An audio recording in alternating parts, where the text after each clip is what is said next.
Harper Audio presents Dark of the Moon, a Dark Guardian novel by Rachel Hawthorne, performed by Julia Whalen.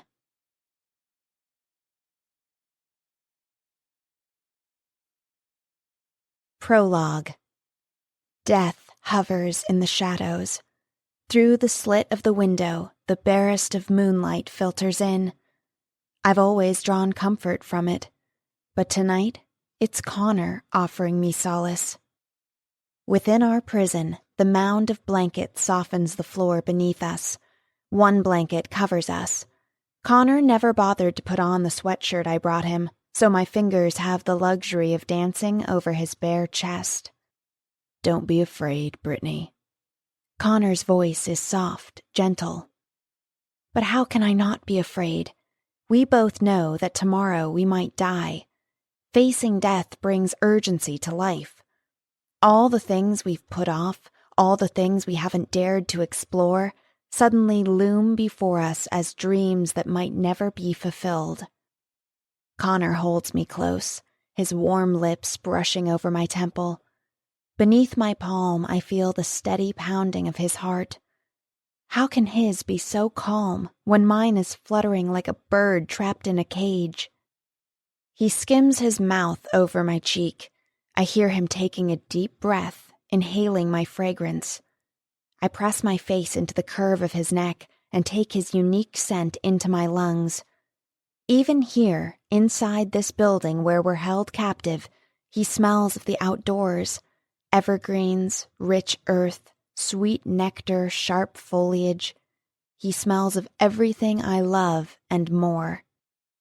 I've waited so long to know the feel of his hands moving slowly over my back, urging me closer. I never want these moments to end. "Don't be afraid," he whispers again.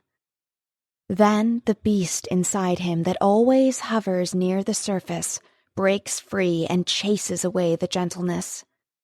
He kisses me hungrily, desperately, as though with our wildness we can ward off the arrival of our enemy. I eagerly return his kiss. I want to experience life with a passion I've never before known. I accept that under normal circumstances, we might not be tasting each other or running our hands over each other. But these circumstances aren't normal. We've been stripped of everything except the intense craving to experience everything we'll soon be denied. "I love you, Brittany," he whispers. Tremors cascade through me. My heart pounds against my chest so hard that I'm afraid my ribs might crack. With his words, he's given me what I'd always longed for. What I absolutely don't deserve. Will his love turn to hate tomorrow when he discovers that I've betrayed him?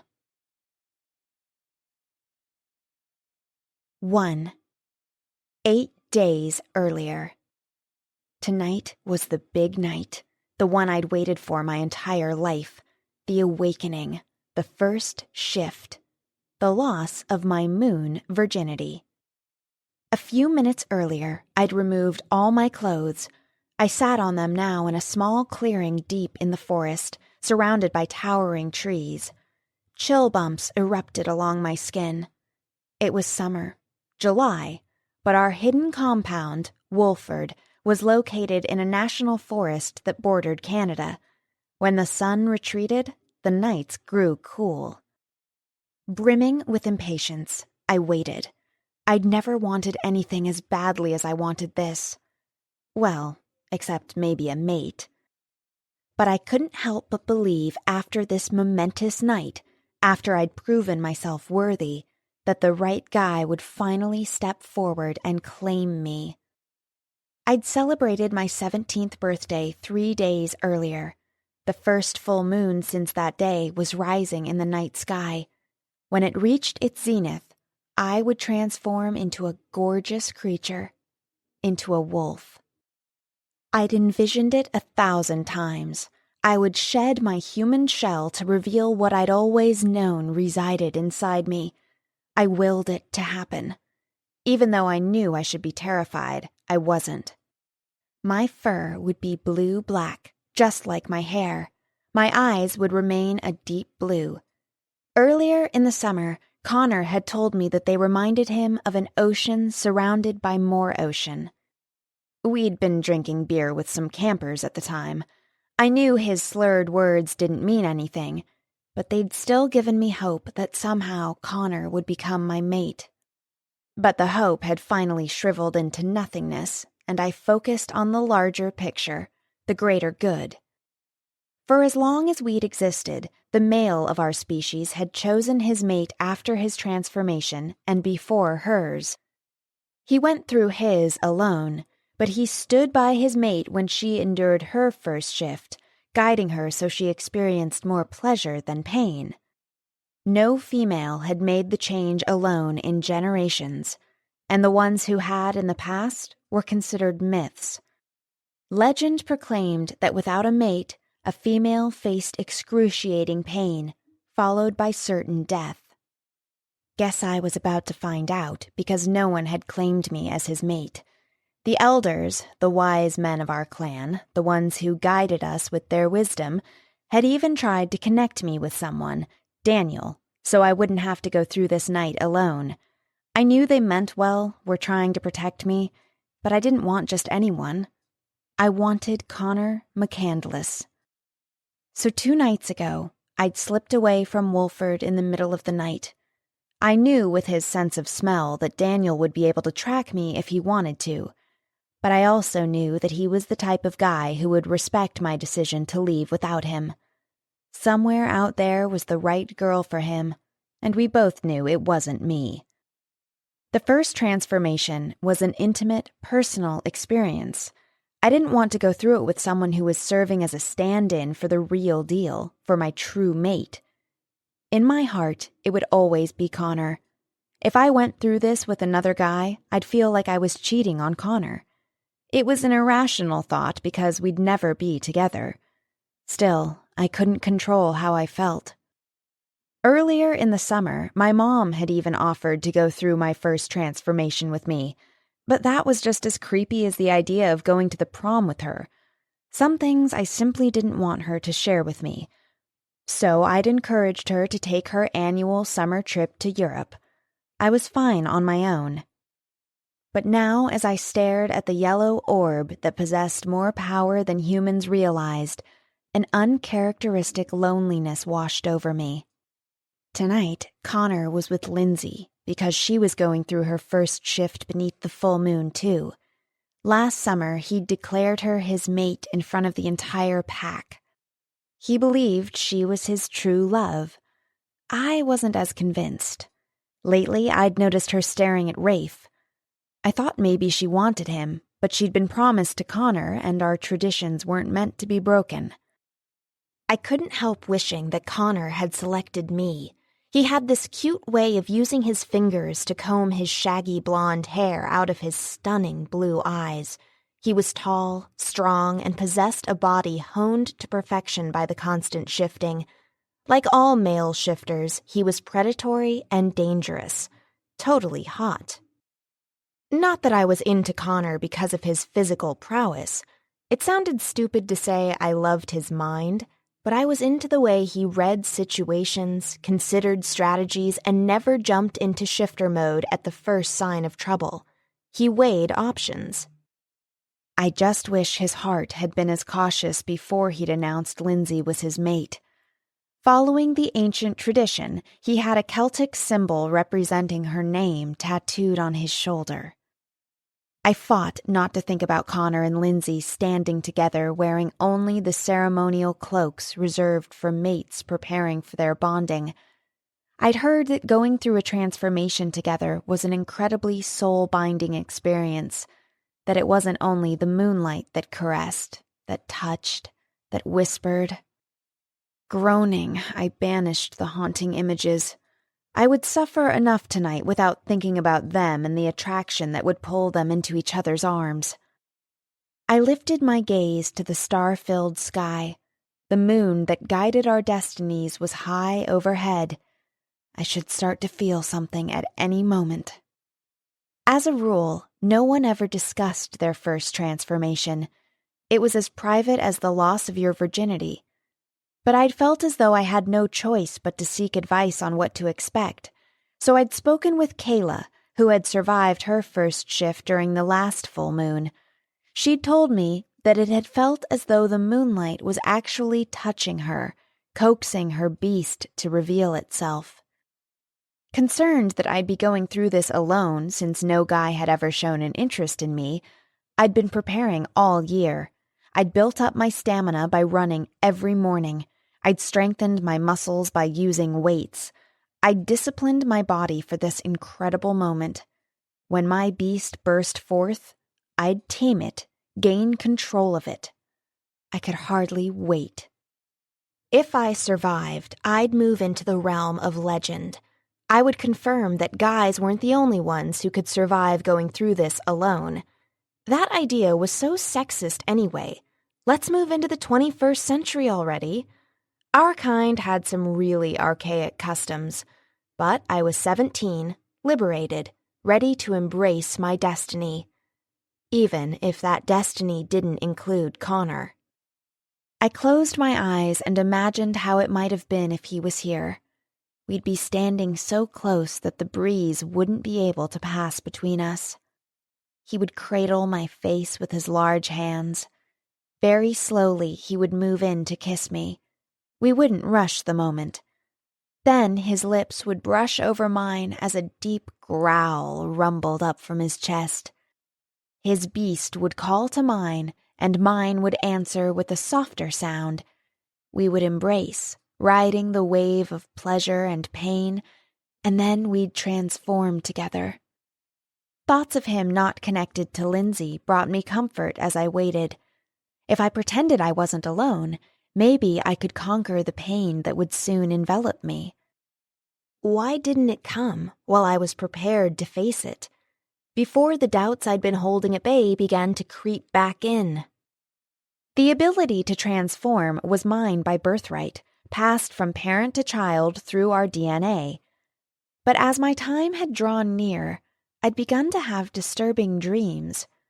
In them, I stared at the moon, waiting for it to keep its promise. But it, not me, shifted. It became the sun, and I remained human.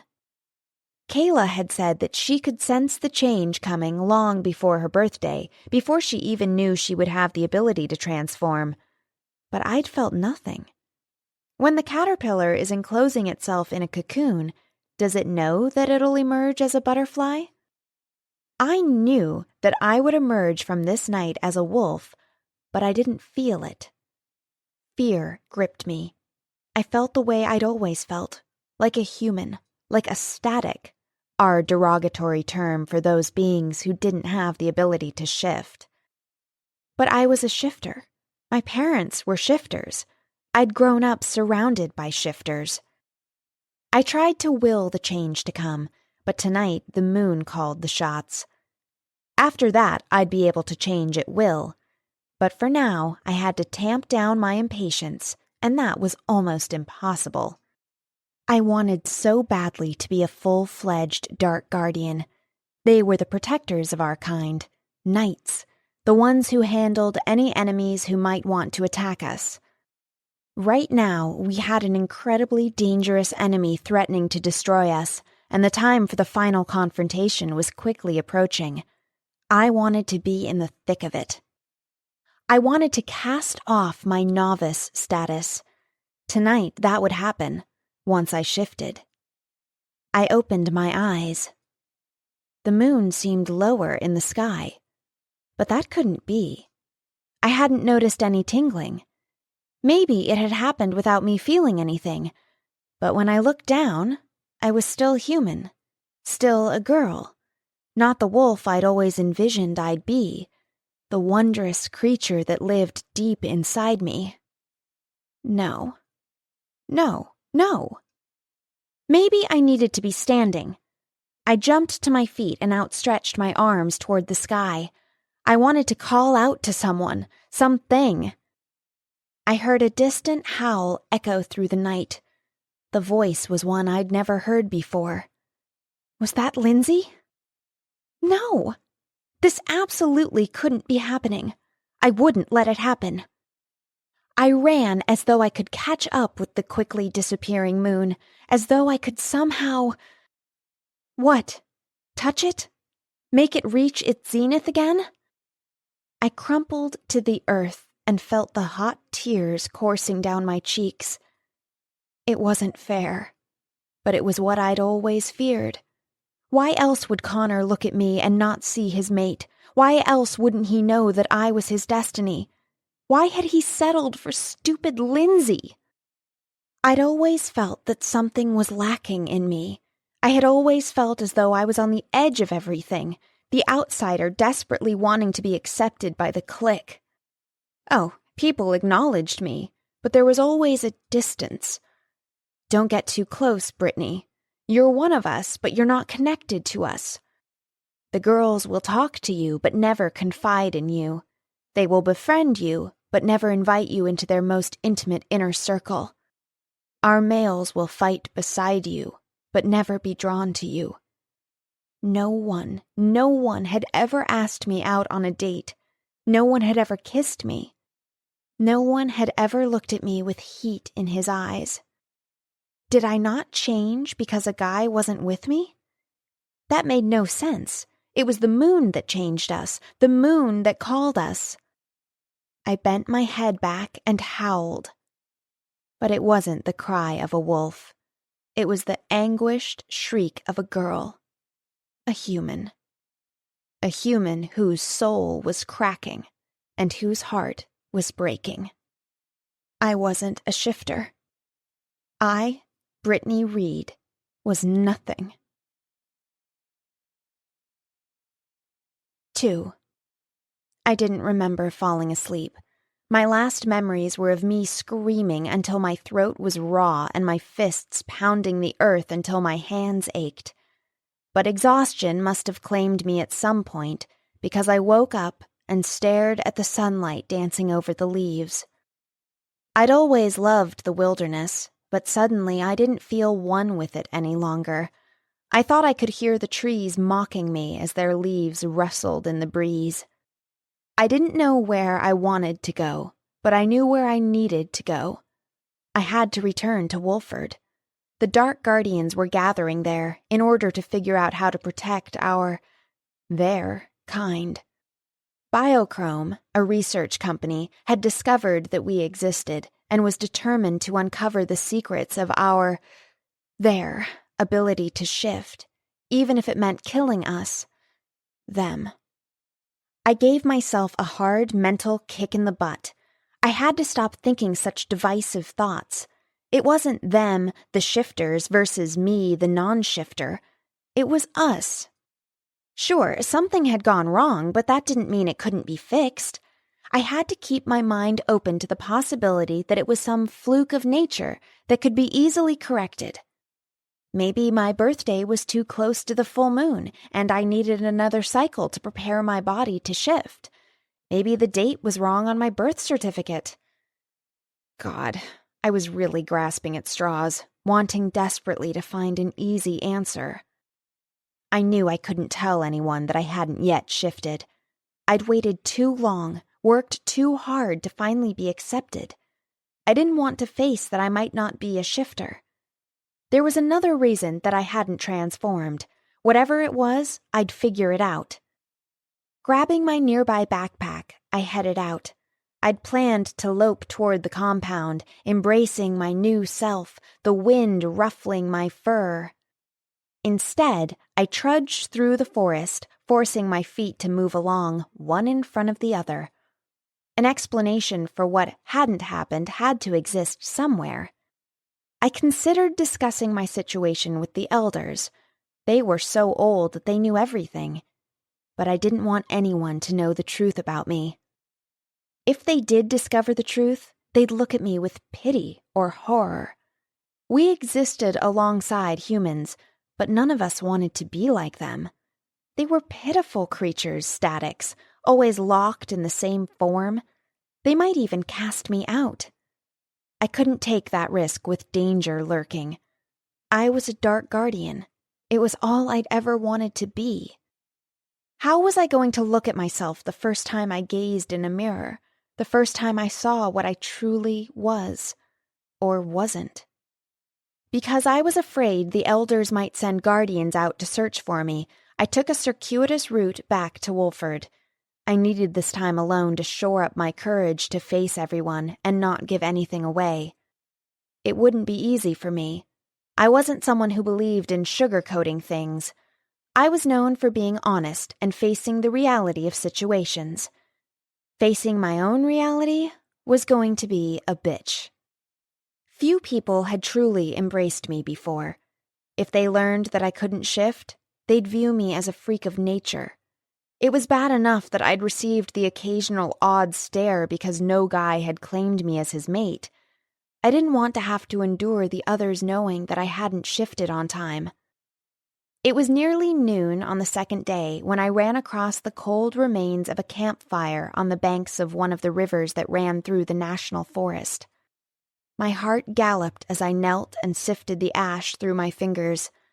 I detected no heat at all, and I hadn't noticed any light in the area when I'd bedded down the night before. It could have been several days since anyone had been here, but it felt more recent. I couldn't explain why I had that sensation. The fine hairs on my arms prickled as I gazed at the rapidly flowing river. It was possible someone had been rafting and pulled over here to set up camp for the night. Farther down the river was a series of tight curves and turbulent whitewater. It was great for sports enthusiasts, but they were usually accompanied by a guide who would turn them back before they traveled this far north, this close to Wolford. It seemed paranoid to have a bad feeling about what I'd discovered, but I couldn't help sensing that something wasn't right. Very slowly and cautiously, I walked around the camp, noting the various boot prints that had been left behind. I could identify 4 distinct sets. It was also obvious that they'd arrived and left by the river. I discovered a groove in the bank where their rubber raft would have scraped along the ground as they pulled it onto shore. On the opposite side of the camp, I noticed an area where it looked as though evidence of prints had been brushed away with a leafy branch. The brush marks stopped near dense foliage. Grabbing a large stick, I began poking it around the brush. I heard the snap as I triggered a release mechanism that I'd suspected was hidden in there. The stick was jerked from my hand as the noose closed around it, and the rope swung it up in the air until it dangled high above my head, the branches shuddering with the force of being set loose. A snare trap. One of the simplest traps to set. Still dangerous, still capable of killing an animal. But it was also possible the animal would survive being slung around as it was lifted from the ground. Judging by the setup, it had been designed to capture a medium-sized animal. Not a rabbit, not a bear, but a wolf. A cold shiver raced down my spine as I backed away. I'd bet my life that I knew who was responsible. It wasn't game hunters, sportsmen, or survivalists. It was Biochrome, our enemy. They were stepping up their efforts to capture a shifter, and they were getting closer to discovering Wolford. I had to get back quickly. I had to warn them. And I hoped I wasn't too late. I felt a sense of relief when I finally arrived at Wolford to see the main residence still standing. I saw no evidence of violence. Nothing seemed out of the ordinary. Because I'd originally been 2 days away from Wolford, and because I'd been dragging my feet in no hurry to get back, until I discovered the trap, it was nearly midnight the next night when I finally reached the wrought iron gate that surrounded the compound. A couple of 100 years ago, most of the shifters had lived here, hidden away from the rest of the world. But as the world had begun to change with modernization and industrialization, they'd moved out among humans, benefiting from and contributing to achievements. Still, this forest remained our true home, the one place where we could be ourselves and celebrate what we were. I slipped a keycard into the slot and the gate clicked open. It seemed strange to me that we were a combination of the old and modern. We used keycards for access, but we still believed in the ancient ritual of guys declaring their mates. Go figure. After walking through, I stood there while the gate clanked shut, its sound reverberating through me. I'd always found solace here. No enemy had ever penetrated our walls. Here, tradition was passed down from one generation to the next. Closing my eyes, I took a deep breath and tried to draw in the calm of my ancestors. But I felt unwelcome, as though I were a stranger, or worse, a fake. I wished my mother was here. I didn't often need her. I'd always wanted to be independent, so it was difficult now to admit that I yearned to have her arms around me. I'd felt relief when she'd left for Europe because I'd known she wouldn't be around to interfere. I hadn't thought I'd be able to put up with her hovering and worrying. I loved Mom, but she was a hoverer, always trying to protect me. I'd become somewhat rebellious just to break free of her emotional restraints. I knew she meant well, but sometimes I felt as though she were smothering me. As for my father, he'd always been a no-show in my life. Apparently, he'd seen my mother through her transformation, hung around long enough to knock her up, then taken a hike to parts unknown. She had managed quite well without a man in her life, which was the reason that I'd been convinced that I hadn't needed a guy for my transformation. I walked toward the massive mansion that was pretty much all that remained of what we'd once had here. Oh, there were a few buildings around that held supplies and various survival items, but when our kind visited Wolford, they stayed in this mammoth Gothic-like structure where families had once enjoyed a communal-like existence. It had been refurbished to include all the modern conveniences. Our elders lived here throughout the year. Hidden away in the national forest, it provided us with a sanctuary. The Dark Guardians worked as forest guides, otherwise known as Sherpas, and kept people away from the secret areas of the forest that we considered off-limits to outsiders. Although, really, we considered the entire forest as ours, even though the government had claimed part of it. Out of the corner of my eye, I caught movement and dropped into a defensive crouch, my actions honed by hours of survival training.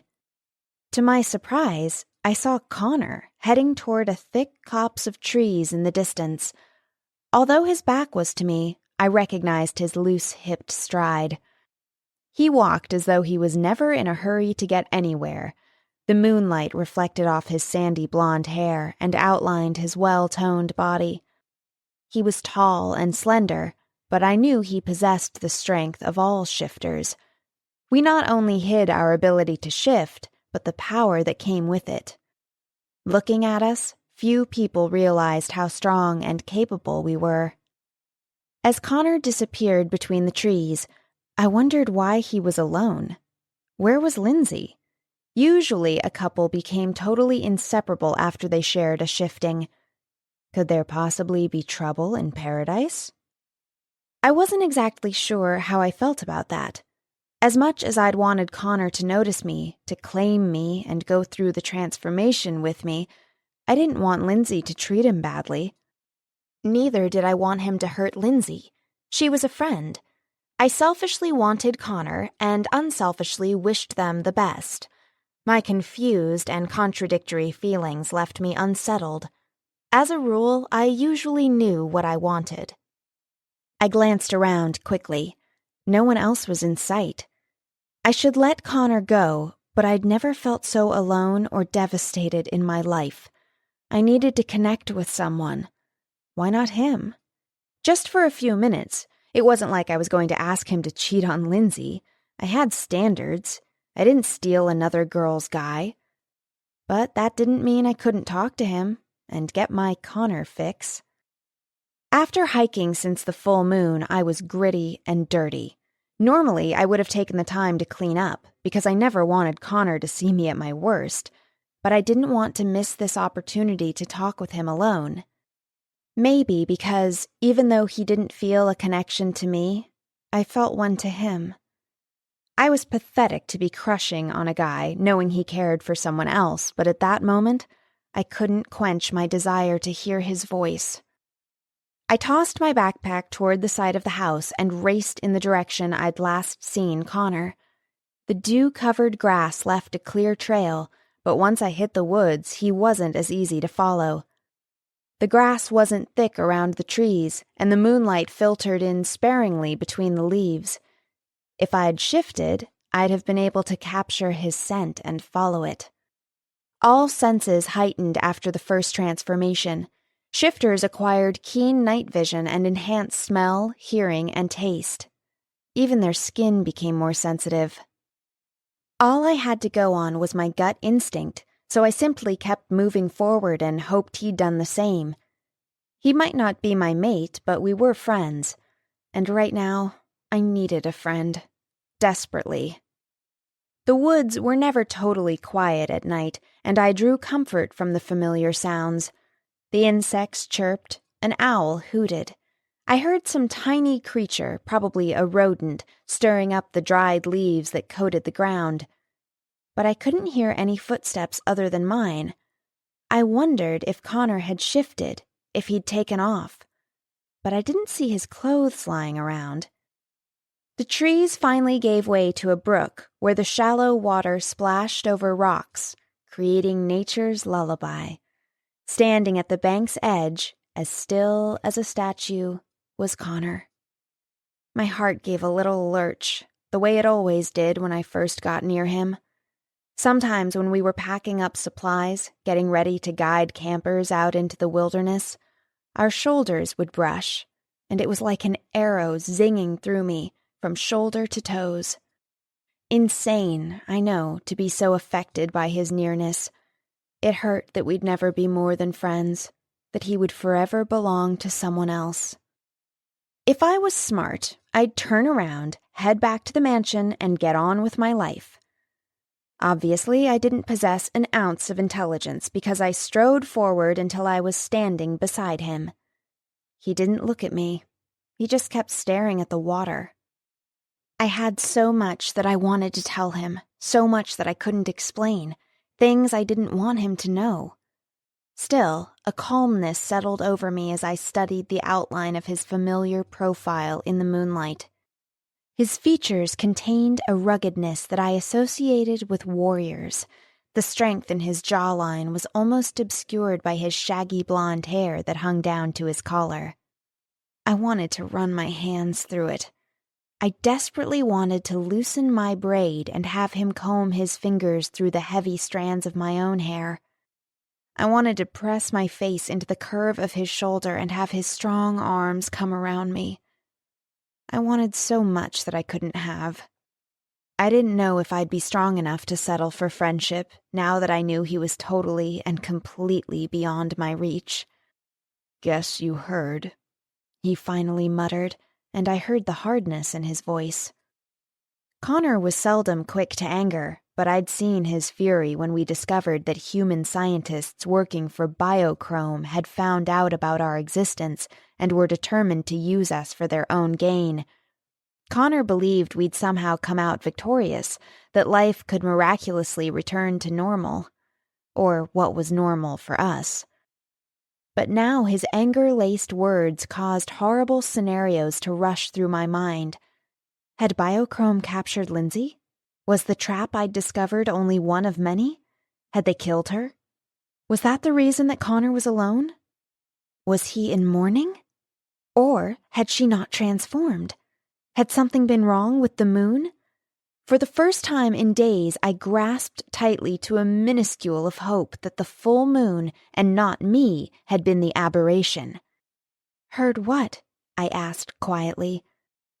Then I noticed the white bandage peering out beneath the sleeve of his t-shirt. We didn't often sport bandages. In wolf form, shifters could heal amazingly fast, unless the wound had been inflicted by silver or the bite of another lycanthrope. Then the process took forever and left a scar. Our healing abilities were one of the things that made us attractive to Biochrome.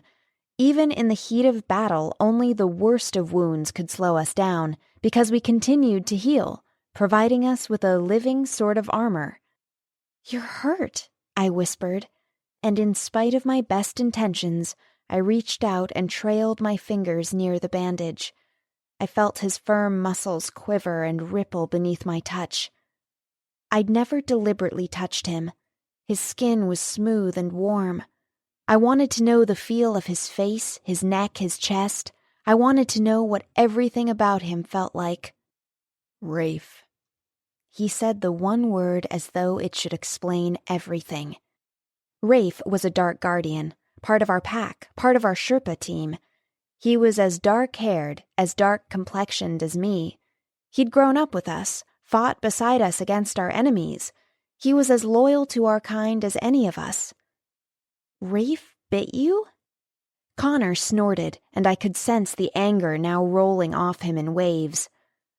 "I bit him back. Wish I had rabies. It would serve him right." "I don't understand, Connor. Where's Lindsay? What happened?" "Rafe challenged me for her." "What? You mean wolf to wolf?" A challenge was never made lightly. Tradition had it that when one wolf challenged another, it was a fight to the death. "Yeah." "Oh my God! But you're her mate. You declared her. She accepted you." It was always the girl's right not to choose the guy who had declared her his mate, but I'd never known it to happen. "You've been together for as long as—" "Yeah, well, apparently I chose wrong." He continued to look forward, as though he were embarrassed, or maybe he just didn't want me to see in his eyes the depth of his rejection and loss. I knew he was hurting. It was evident in every muscle of his body. He'd always loved Lindsay. Would it make him feel any better if I told him that I loved him? I didn't think so. I couldn't replace what he'd thought he lost. "I'm sorry." And I was. This was exactly what I'd always wished for, but now that it had happened, I felt guilty, as though my wishing for it had somehow made it happen, had brought him this pain. "Not your fault. It's just the way it is. But it's still hard to swallow, you know?" "I know." He turned his head to look at me directly. Even with the moonlight, I couldn't see the blue of his eyes that were a shade darker than mine, but what I could see surprised me. He wasn't sad. He looked as though he was disgusted with himself. Then he shook it off, as though he didn't want to reveal so much. What replaced it surprised me even more. I saw admiration. "I see you survived your full moon. I can't believe you took off on your own. That took guts. I mean, no one has ever doubted your courage, but what you did went above and beyond." Guilt gnawed at me because he was praising me when I so didn't deserve it. I wanted to tell him the truth. The burden of what I was, or wasn't, was so hard to bear, but I was afraid he'd be appalled by the reality of what I was. How could he not be? We had never, ever allowed a non-shifter into our inner circle. Standing there, I was confused about what I truly was. A shifter who somehow the moon had passed by but would return for later, or someone who would never be anything more than she was at that precise moment. If it was the latter, what was the point in existing at all? How could I protect the shifters if I wasn't one of them? But I couldn't turn my back on them either. I eased away from him and stared at the water, the way the moon reflected off it and made it prettier than it was during the day. It was no big deal, especially since nothing happened. "Hey, like all guys, I went through it alone. It's brutal." "I don't want to talk about it. It was a totally private experience." "Got it." I didn't know why I was disappointed by his response. I guessed I wanted him to care enough to prod the truth out of me. "Did you know Lindsay liked Rafe?" he asked. "She mentioned him a couple of times." It had always irritated me when she did. If Connor had been mine, I'd have never even looked at another guy. My voice had a hard edge when I said, I never thought she appreciated you. You're better off without her." He barked out his harsh laughter. Typical Brittany. You're never afraid to say what you're thinking. I've always admired that about you. If I'd died right at that moment, I would have died happy. Connor had admitted that he admired something about me. Me? I felt like smiling and laughing when I hadn't thought I'd ever again feel like doing either. I wanted to tell him that there was a lot about him that I liked and admired, but the moment wasn't right. While I didn't say anything, silence settled in between us, and other communication was going on. We were gazing into each other's eyes, and I wondered if he was seeing me, truly seeing me for maybe the first time. He seemed lost in thought, and I wished I could read his mind. I tried not to let my eyes reflect the depth of feelings I held for him. I was still a little too vulnerable from the moon's betrayal to risk my heart with Connor at that moment. But I wasn't afraid to meet his gaze, to hold it. Then, his gaze dropped to my lips, and they began to tingle. Was he thinking about kissing me? As much as I wanted him to, I didn't want him to kiss me until he was over Lindsay. I wasn't going to serve as a rebound girl. Still, I seemed unable to stop myself from licking my lips, from anticipating a kiss, from imagining how warm and wonderful it would be. As though coming out of a trance, Connor gave his head a little shake before he dropped it back and stared at the night sky. I need to run. His voice was raspy, sexy. He cleared his throat. So, do you want to run with me? Oh, I wanted to desperately, but I knew he wasn't talking about jogging through the forest. He was talking about shifting and running so fast that the trees would become a blur. Facing the full moon alone took a lot out of me, I said. That much at least was true. I'm going to pass. Another time, then. He looked back at me. I remember when I faced my first transformation. I couldn't wait, but I also remember the pain. The elders would have found someone else to go through it with you if you didn't like Daniel. They drew his name out of a hat. I didn't bother to hide my disgust. It wasn't like that. They used a bowl. I pounded my fist into his shoulder. Ouch! He rubbed his arm, but he was smiling. It was insulting, to me and Daniel. He wasn't a bad guy, but he wasn't the right one either. We'd spent a few days together, but we'd both known it was a lost cause. I didn't want a pity mate. You've got the wrong attitude about it. It's not like you had to marry the guy. He was just supposed to help you get through it. Nothing more. Except for the whole getting naked part. We couldn't transform in our clothes, so there was a definite intimacy factor. It's all moot now. The pressure is off. I can choose a mate any time. It'll never be like the first time you shift. I shrugged. As far as I'm concerned, the first time is overrated. His grin flashed in the night. Well, don't tell anyone. Don't want to ruin the mystique for the others who haven't yet experienced it. Something shifted in his eyes that I couldn't quite identify. I'm glad you survived. Yeah, me too. Sorta. And then I remembered what I'd seen near the river. Hey, listen, has anyone mentioned finding traps in the woods? No, why? I ran across a snare about a day-and-a-half walk from here, near the river. He got really still, the way a predator does when it scents its prey. I knew he'd gone into warrior mode, was considering strategy. You think it was biochrome? He finally asked.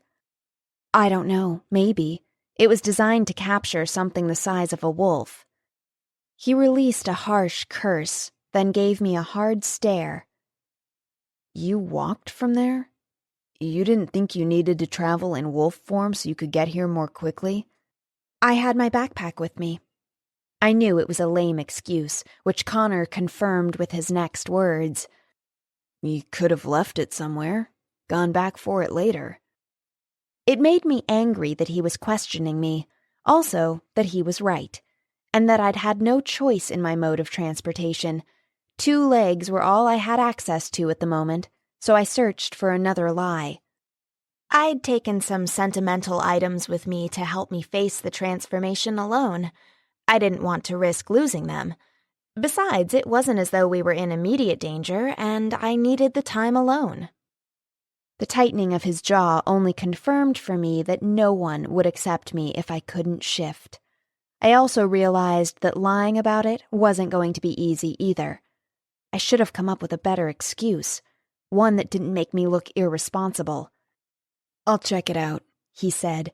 "In wolf form, I should be able to get there and back by morning.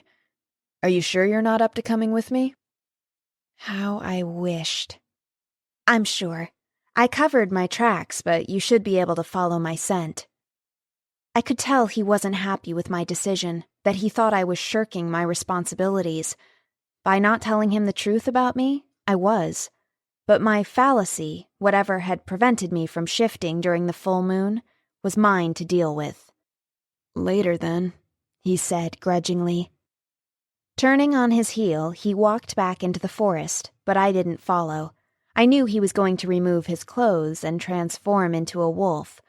For a species that spent a lot of its time without clothes on, we were a modest group. Looking back out over the water, regrets prodded me. I knew that I should confess my limitations, but I also knew that if I did, I might be cast out.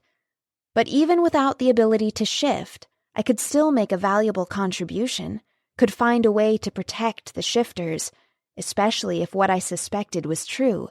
The trap was set by biochrome. They were still coming after us. Nothing was left for me to do right then except return to the mansion. I couldn't go with Connor into the night. He was free now to love someone else, but I was shackled by my inability to shift. Hearing the rustling of brush, I glanced to the side. The most beautiful wolf I'd ever seen stood at the water's edge. In wolf form, Connor always took my breath.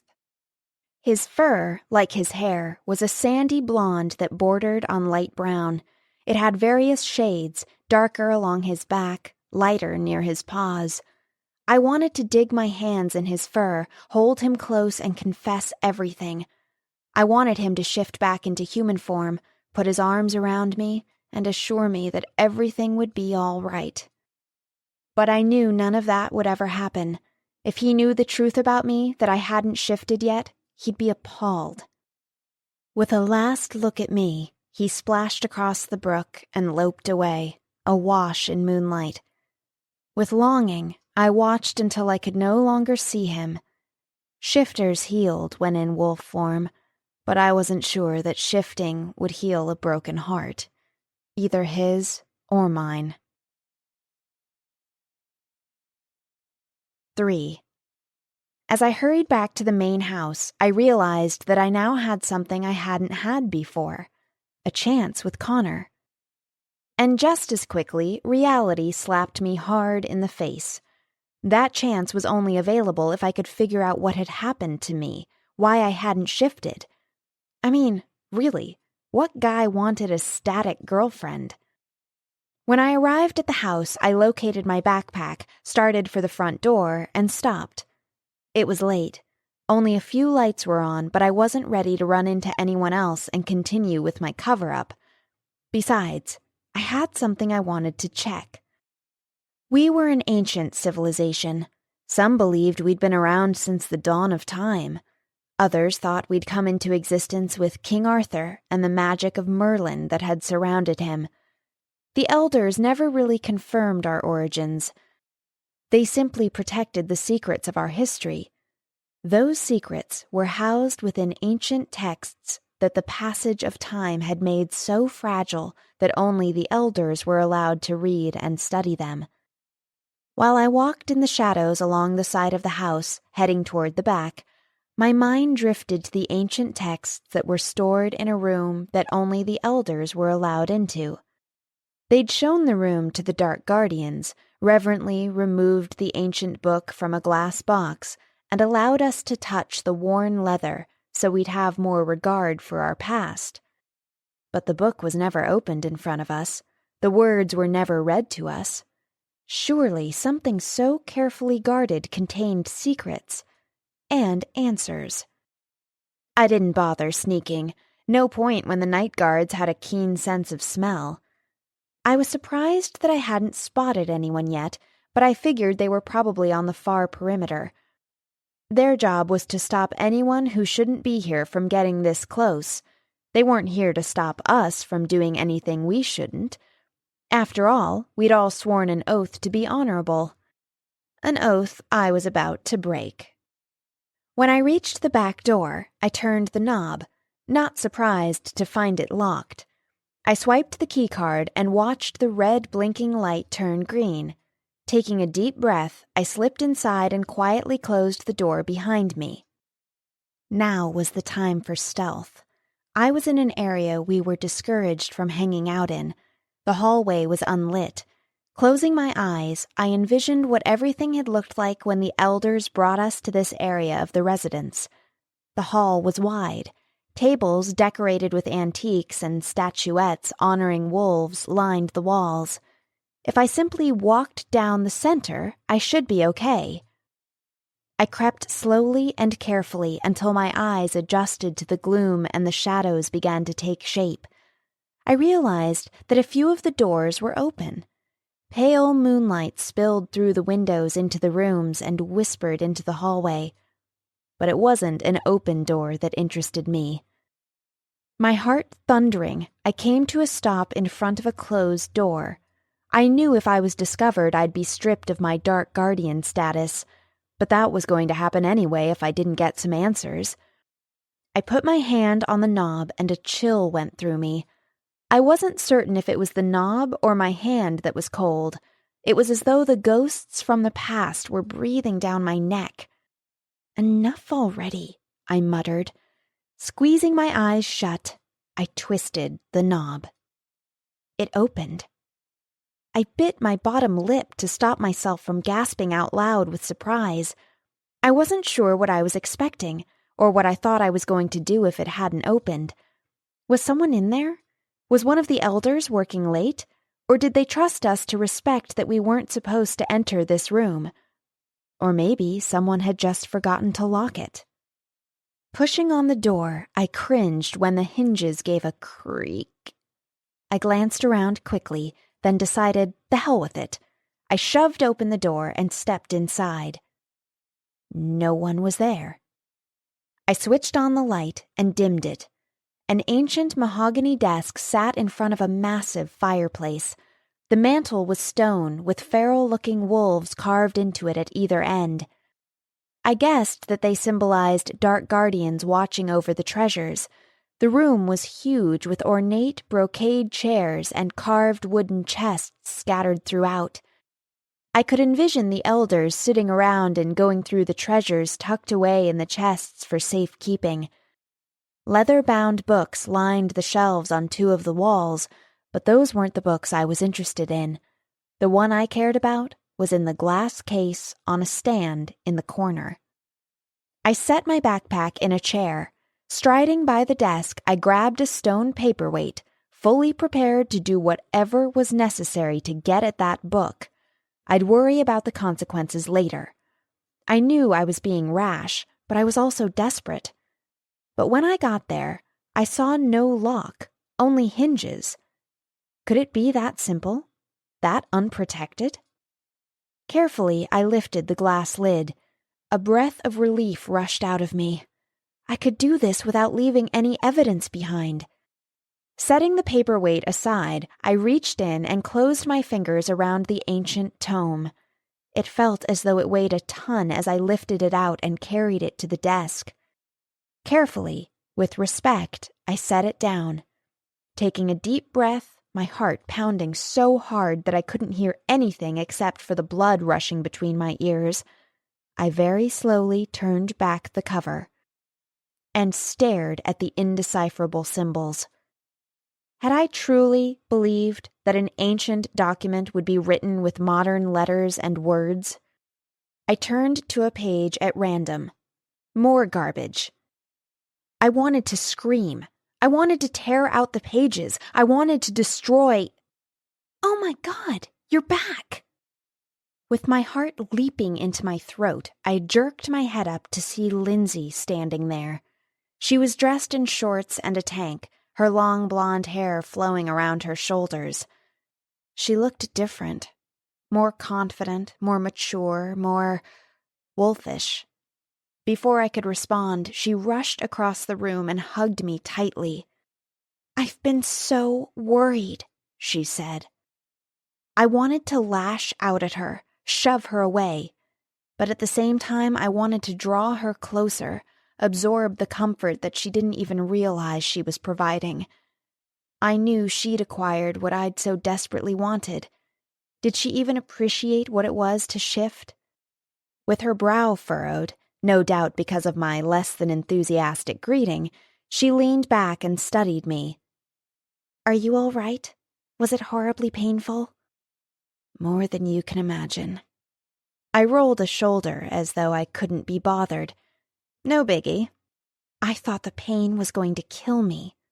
"You were always a wimp." "Not anymore. I'll show you my fur later if you'll show me yours," she said teasingly. God, I wanted to weep, and I never cried. It made me mad that I was changing, but not in the way I'd expected. I fought to keep my voice calm, non-committal. "We'll see." Then the significance of her words struck me. "Wait, you were with your mate. I didn't think it was supposed to hurt." "For a while, I wasn't with my mate." She licked her lips, suddenly looking uncomfortable. That made two of us. "Rafe is my mate," she blurted. "So tell me something I don't know." "You already heard?" I didn't want to tell her that I'd seen Connor earlier. Just like my inability to shift, my few moments of connecting with him weren't meant to be shared. Besides, they probably had only meant something to me. By tomorrow, he will have forgotten our talk by the brook, except for the part about the snares. Anything intimate, though, would be long gone. "No, but Rafe has that whole looking at you like you hang the moon and stars thing going on. I knew you were going to end up with him." "Wish you'd told me. I was so confused, but now, I don't know how I could have ever thought he wasn't the one." She shook her head. "Still, I feel bad about Connor. He deserved better." "Yeah, he did. But I wasn't here to give her grief or question her decisions. She and Connor had been friends for most of their lives. I knew it couldn't have been easy for either of them to suddenly find themselves needing to go in separate directions. I'd been giving her a hard time all summer because I didn't think she and Connor were right for each other. But that was over. We had to move forward. Lindsay glanced around suspiciously now that the thrill of finding me alive had worn off. "Brittany, what are you doing here?" I met her gaze, the guilt gnawing at me. "Nothing." She looked down at the thick, leather-bound book. "That's the ancient text. What have you done?" "I just wanted to read about our origins," I said. "Without permission? That's a sacred book, the only copy we have. Only the elders have the right—" "To hell with the elders." She stared at me. "Brittany, we should leave." "Not until I have answers." Maybe there was an English translation somewhere, on the shelves or in one of the chests. "Is it about finding your mate?" Lindsay asked. I released a brittle laugh, and then the impact of her words hit me full force. Gave me hope. "Oh, God. Do you think that's what it was? Do you think it's because I didn't have a mate? What are you talking about?" Damn it. I couldn't stop the tears. They were warm going down my cheeks. I didn't want to, but I had to tell someone. I had to share this horrible disaster. Lindsay and I had been friends for years. She was the closest thing I had to a best friend. "I didn't transform, Lindsay. Nothing happened." She simply stared at me. No words of comfort, no reassurances. But I respected that she wasn't trying to lie to me. "Are you sure?" she hesitantly asked, her voice quivering with the unease she couldn't control. I glared at her. "It's kind of a hard thing to miss." "I thought maybe you passed out or something. We can retain our shape if we're sleeping, but not if we're unconscious." "No, pain wasn't the issue." She looked as though she might be ill. She wasn't the only one whose stomach was roiling. Gingerly, I touched the brittle parchment. "I thought maybe there was something I was supposed to do, some ritual to perform, some words I was supposed to say." Lindsay shook her head. "I don't think so. I mean, I started to feel it like almost all day. My skin got really sensitive. I didn't feel that. I didn't feel anything at all. What's wrong with me, Lindsay? Why didn't I transform? Is that why no one claimed me? Because all the guys could sense that I'm a freak?" "You're not a freak," she insisted. "A lot of people can't—" "They're not us. They're not like us." I clamped my mouth shut. The fear and the horror of what I was needed its own voice. It didn't even sound like me yelling. Lindsay looked as calm and cool as always. She couldn't truly understand the frustration and disappointment I was feeling. She had it all, the guy she loved and the ability to shift. "This is unheard of, someone not shifting. You have to talk to the elders," she said. "They'll know what to do." She lived in such a dream world. "No, they won't. And I don't want anyone to know. I shouldn't have even told you." "I won't tell anyone, but, Brittany, someone will figure it out. I mean, shifting, it's what we do. You should at least tell Lucas." Lucas was our fearless leader, the one in charge of the Dark Guardians and our pack of young wolves. Earlier in the summer, he'd connected with his true mate, Kayla. They were madly in love. That was the way it was supposed to happen with us. We were supposed to be willing to die for the other person. I wanted that level of commitment. I shook my head. How could this have happened? "Maybe they made a mistake on your birth certificate. Maybe your birthday is wrong." Despite the fact that I'd clung to that hope briefly, hearing Lindsay say it out loud made me realize how ridiculous it was. "Get real. You think my mom doesn't know when my birthday is? She was kind of there, you know." "Okay, so that was a desperate search for a reason, but there has to be a reason, and one of the elders will know what it is," she said. Angrily, I wiped away my tears. I didn't want her sympathy. I didn't want her trying to solve my problem. I'd always been independent, taking care of myself. "I'm being such a girly girl. The next thing you know, I'll be wearing pink." "Nothing wrong with pink. I'll figure it out. Maybe I'm just a late bloomer. Yeah, that's probably it." Closing the book, I gave her a wry grin. Our relationship had been strained for most of the summer, mostly because of how I thought she was being unfair to Connor. But there had been more. Just an underlying sense that she'd been changing in ways I hadn't. I'd sure gotten that right. "I'm sorry I've been so difficult lately. I just haven't felt like myself. And I've felt even less like myself since the full moon." "That's okay. You were right about me and Connor.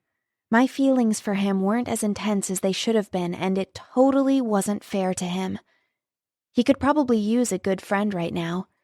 Based on how worried you were that he was making a mistake with me, I got the sense that you really like him. I'm not standing in the way now. Why would he want someone who can't shift? Two wounded souls?" I couldn't help myself. I smiled at that. "God, you're so Romeo and Juliet."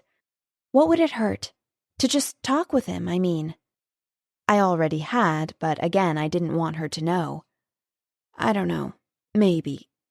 Promise me, on your sacred vow as a dark guardian, that you won't tell anyone about me."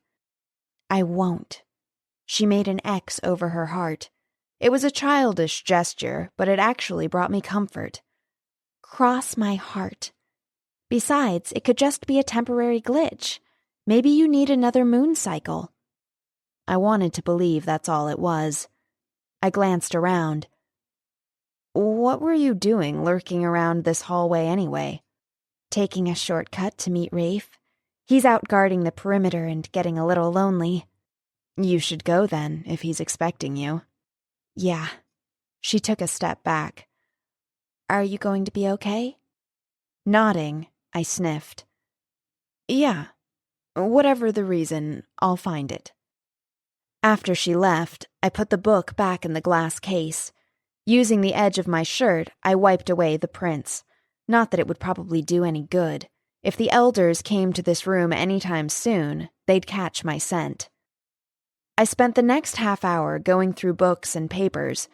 Most were written in a language I didn't read. Those that weren't were original works by Shakespeare or Dickens. They wouldn't help me. I finally decided that I wasn't going to find anything in here of value to my personal dilemma. I took a last look around. Nothing appeared disturbed. Switching off the light, I stepped into the hallway and closed the door behind me, feeling as though I was closing the door on something else more important, my future as a dark guardian. 4. The ominous silence followed me up the stairs to the room I shared with Kayla and Lindsay.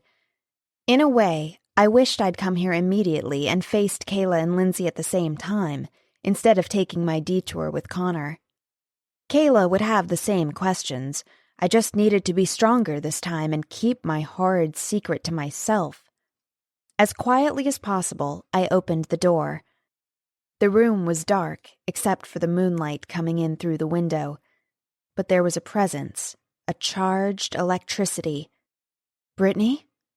I saw Kayla's shadowy silhouette popping up in bed, and suddenly light flooded the room as she switched on a lamp. I didn't try to hide my surprise at the sight of Lucas rolling into a sitting position, pulling his t-shirt over his head. I knew now what I'd felt when I first walked into the room. Steamy passion. Lucas combed his fingers through his hair while Kayla slipped the shoulder of her tank top back into place. Aren't there rules against this? Even between mates? I asked lightly, hoping that by joking they wouldn't sense something was wrong with me. Only married mates were allowed to share a room.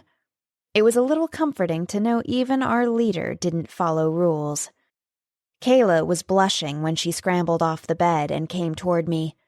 Lindsay left, and it's so hard to find time alone. Lucas just got here. Honest, if we'd known you were coming back tonight... She shook her head. I've got to have a hug first, and then I'll apologize. Before I could respond, she flung her arms around me. We've all been so intensely worried about you, afraid you wouldn't survive. Lindsay especially. Lucas and I were just talking about sending out search parties tomorrow.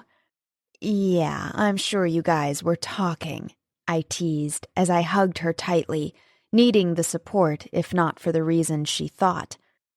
We were, in between kisses, she assured me. When we broke apart, I forced a cocky smile and shrugged. Don't know what the big deal was. It wasn't nearly as bad as everyone implied it would be. I was grateful Lucas was there. If he hadn't been, I might have dropped my guard and told Kayla the truth. Her joy over my return had taken me by surprise.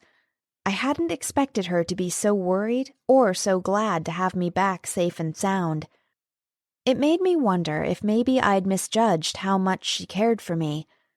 In some ways, it made it more difficult, because if I was part of the inner circle, it was going to be more painful if I lost that sense of camaraderie. Still, I wish you would have let someone go with you. I mean, you just left, headed out without telling anyone. The elders were a little freaked, Kayla said. I couldn't imagine the elders getting freaked about anything having to do with me, or anything else for that matter. They were always impossibly calm, as though excitement had long ago left their lives. I looked over at Lucas. Thanks for not sending anyone to follow me. Figured if you wanted someone with you, then you would have taken someone, Lucas said. Appreciate the show of confidence. I really wanted to change the subject, and I needed him to know what I discovered. You should know, on my way back, I ran across a snare.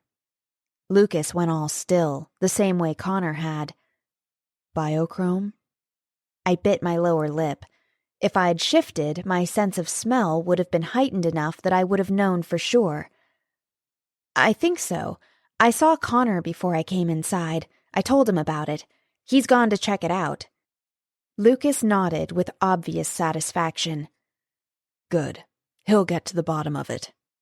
He ambled over, giving me an intense once-over as though he was looking for tufts of fur. You sure you're okay?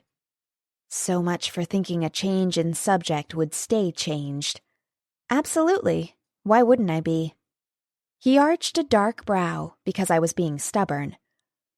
I don't think any she-wolf has gone through it alone, at least not in recorded history. The elders are probably going to want to talk with you. Great. That's just what I want. I'll be around, I said, more easily than I felt. I decided one more time to end the subject. It's done now. After tossing my backpack on the bed, I pointed at each of them. And you two are done as well. Kayla wrapped her hand around my arm, the way people did when they were going to deliver bad news and thought the person hearing it might need to remain standing. When you saw Connor, did he tell you about Lindsay and Rafe? Yeah. Big surprise, huh? Not totally. She and Lindsay were tight. I liked Kayla, but I didn't feel a sisterhood bond or anything. I wondered how much of that had to do with whatever was messed up in my shifter genes. Last summer, when you met Lindsay, you felt an immediate connection, didn't you? Kayla had been adopted by statics, raised away from shifters. Last summer, she'd returned to the forest, our forest, where her birth parents had been killed. Yeah, I did. It was kinda weird, but comforting at the same time. Giving Lucas a soft smile, she blushed. Although, I'll admit the connection I felt to Lucas scared me. Why? It was like getting hit with a baseball bat or something. I was thinking about him all the time. I wasn't sure he even liked me. What's not to like? He asked, slipping his arm around her and drawing her up against his side. That he was crazy in love with her was written all over his face. I figured the only reason they weren't playing tonsil hockey was because I was standing 2 feet away. Time to make my exit. I hate to be a party pooper, but I'm tired and grungy, I told them. I'm going to hit the shower and then bed. Don't steam up the room while I'm gone. Lucas grinned wolfishly. He'd always been so dark and brooding that it was strange to see this lighter, almost teasing side of him. Even with all our troubles, Kayla could make him smile. I'll wait up for you, Kayla told me, and we can catch up some more. Not necessary. She gave me a funny look. I wasn't usually this antisocial, but neither was I the buddy type. I'm just really tired, I told her. Even though she hadn't asked, I could see the question in her eyes. Before I started making more excuses and maybe raising suspicions, I went to the bathroom, closed the door, and stared at my reflection in the mirror. I looked the same. Even knowing that I would, I was still disappointed. But so far, I'd passed the inspection of 3 shifters. If I could fool the ones I worked with and saw every day, I could fool anyone. Maybe even myself.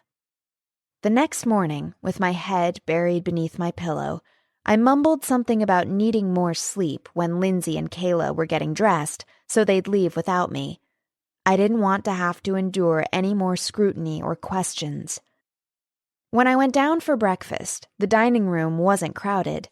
It was large enough to accommodate families when we had our annual gathering. Now, only the Dark Guardians and a few Guardians in training were hanging around Wolford.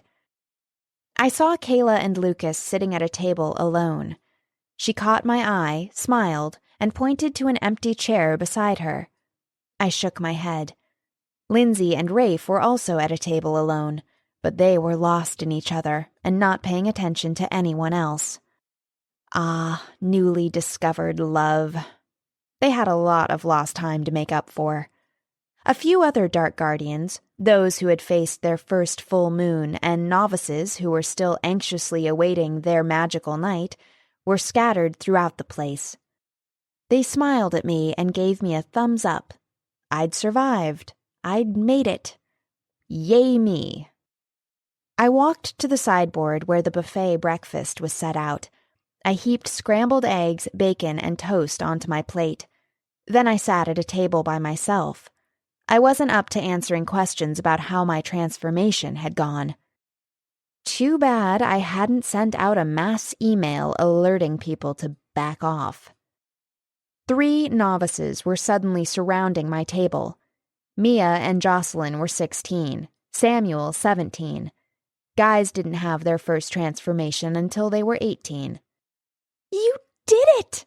Mia said, fairly bouncing on her toes. Her blonde hair was short and feathered in little delicate wisps around her elfin face. She was the only shifter girl I knew who didn't keep her hair long. "Do you know what this means for the rest of us? We don't have to choose our mate before the transformation. Your courage has given every girl freedom." My courage? Was she kidding me? I hadn't been alone because I wanted to be. I was alone because the only guy I'd been interested in was interested in someone else at the time. "How bad was it, really?" Jocelyn asked hesitantly, and I knew it was because she was aware that shifters don't openly discuss the first transformation with someone they weren't tight with. It had a mystique. Jocelyn's reddish-brown hair hanging straight down her back reminded me of autumn leaves. She and Samuel had their fingers laced together. He'd claimed her during the summer solstice when our kind always got together to celebrate our existence. She wasn't going to be going through it alone. I looked back over at Mia. Would I be condemning her to death if I made light of things? I truly had no idea how bad it might be. I thought I was going to die. I don't recommend going through it alone. At least I'd spoken the truth. Mia's jubilant face fell. "But you survived." "Just barely." I felt mean saying that, but what choice did I have? I didn't want her death on my conscience. "But if I started to prepare, like you did—" I cut her off. "You've got another year. You might have a mate by then." Hadn't Lindsay said almost the same words to me, trying to reassure me that I'd be okay? I hated being deceitful.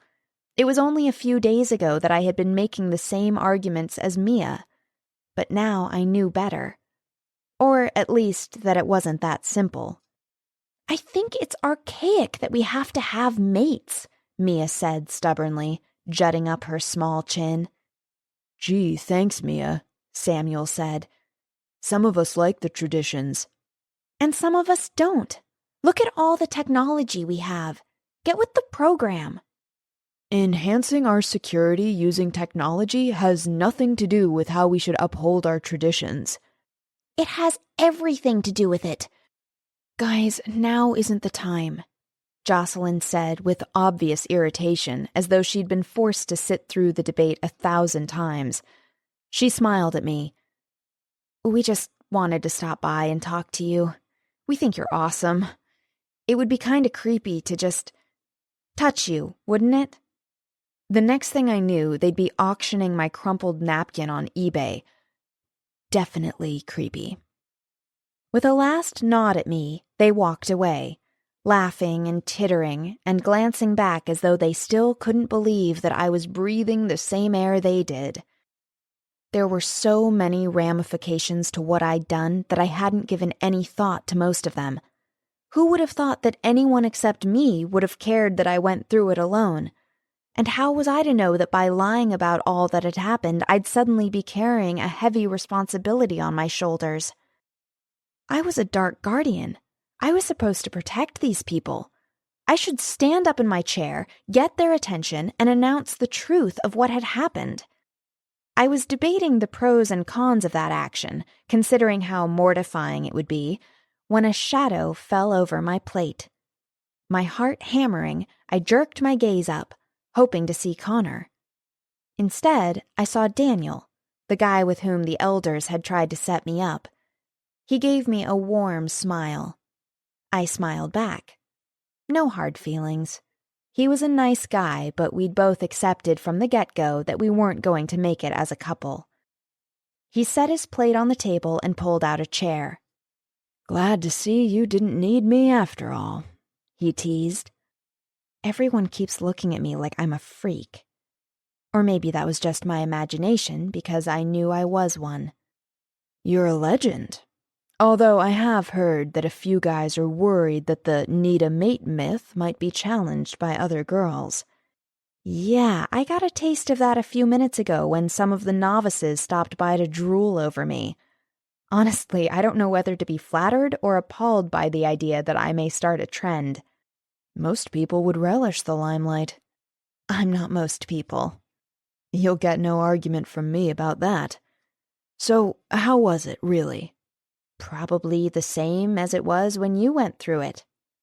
I was becoming quite adept at spinning things and avoiding giving direct answers to questions. Terrifying, but awesome. Exactly. So what's been going on since I left? I asked, anxious to change the topic. Not much, as far as I can tell. In case you haven't heard, Lucas called a meeting to bring us up to speed. We're to head to the council room as soon as we're finished with breakfast. Daniel began talking about some of the things they were learning about Biochrome, the company that had researchers trying to capture and study us. I was only half listening. I'd been part of the Sherpa team that had led them into the wilderness earlier in the summer, before we knew their objective. I knew all I needed to know about them.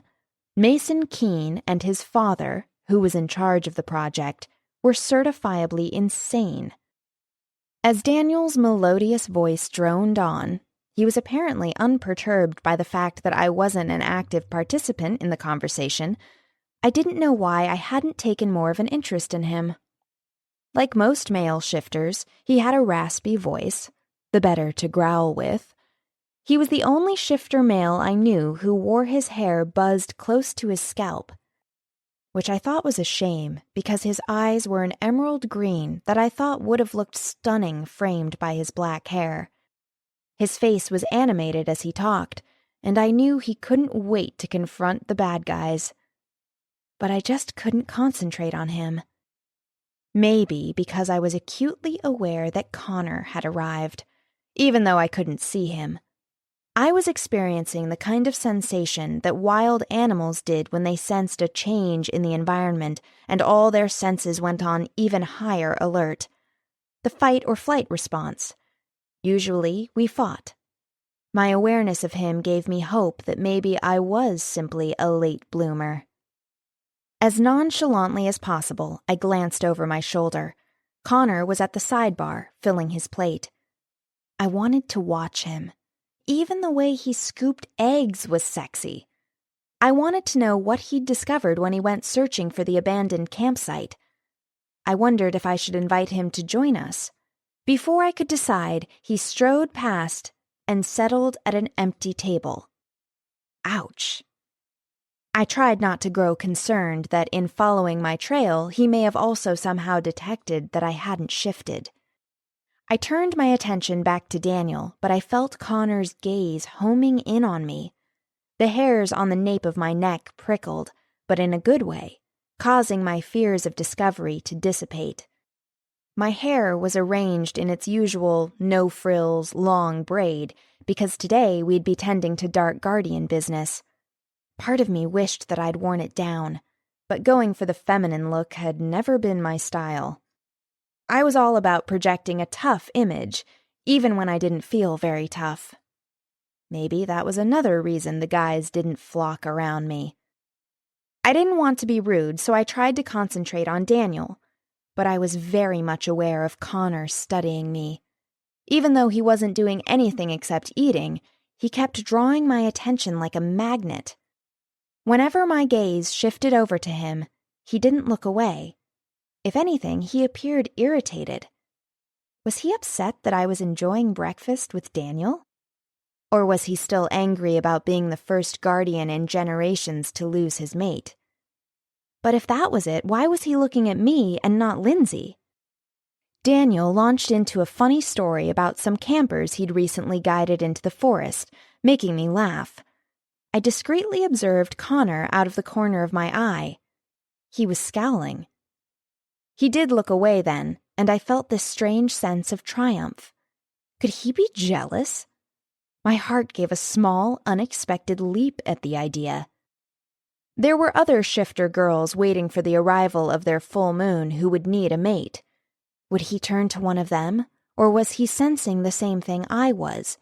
An inescapable connection, as if there were a rope bridging us, tautening and pulling us together. Was he as confused by it as I was?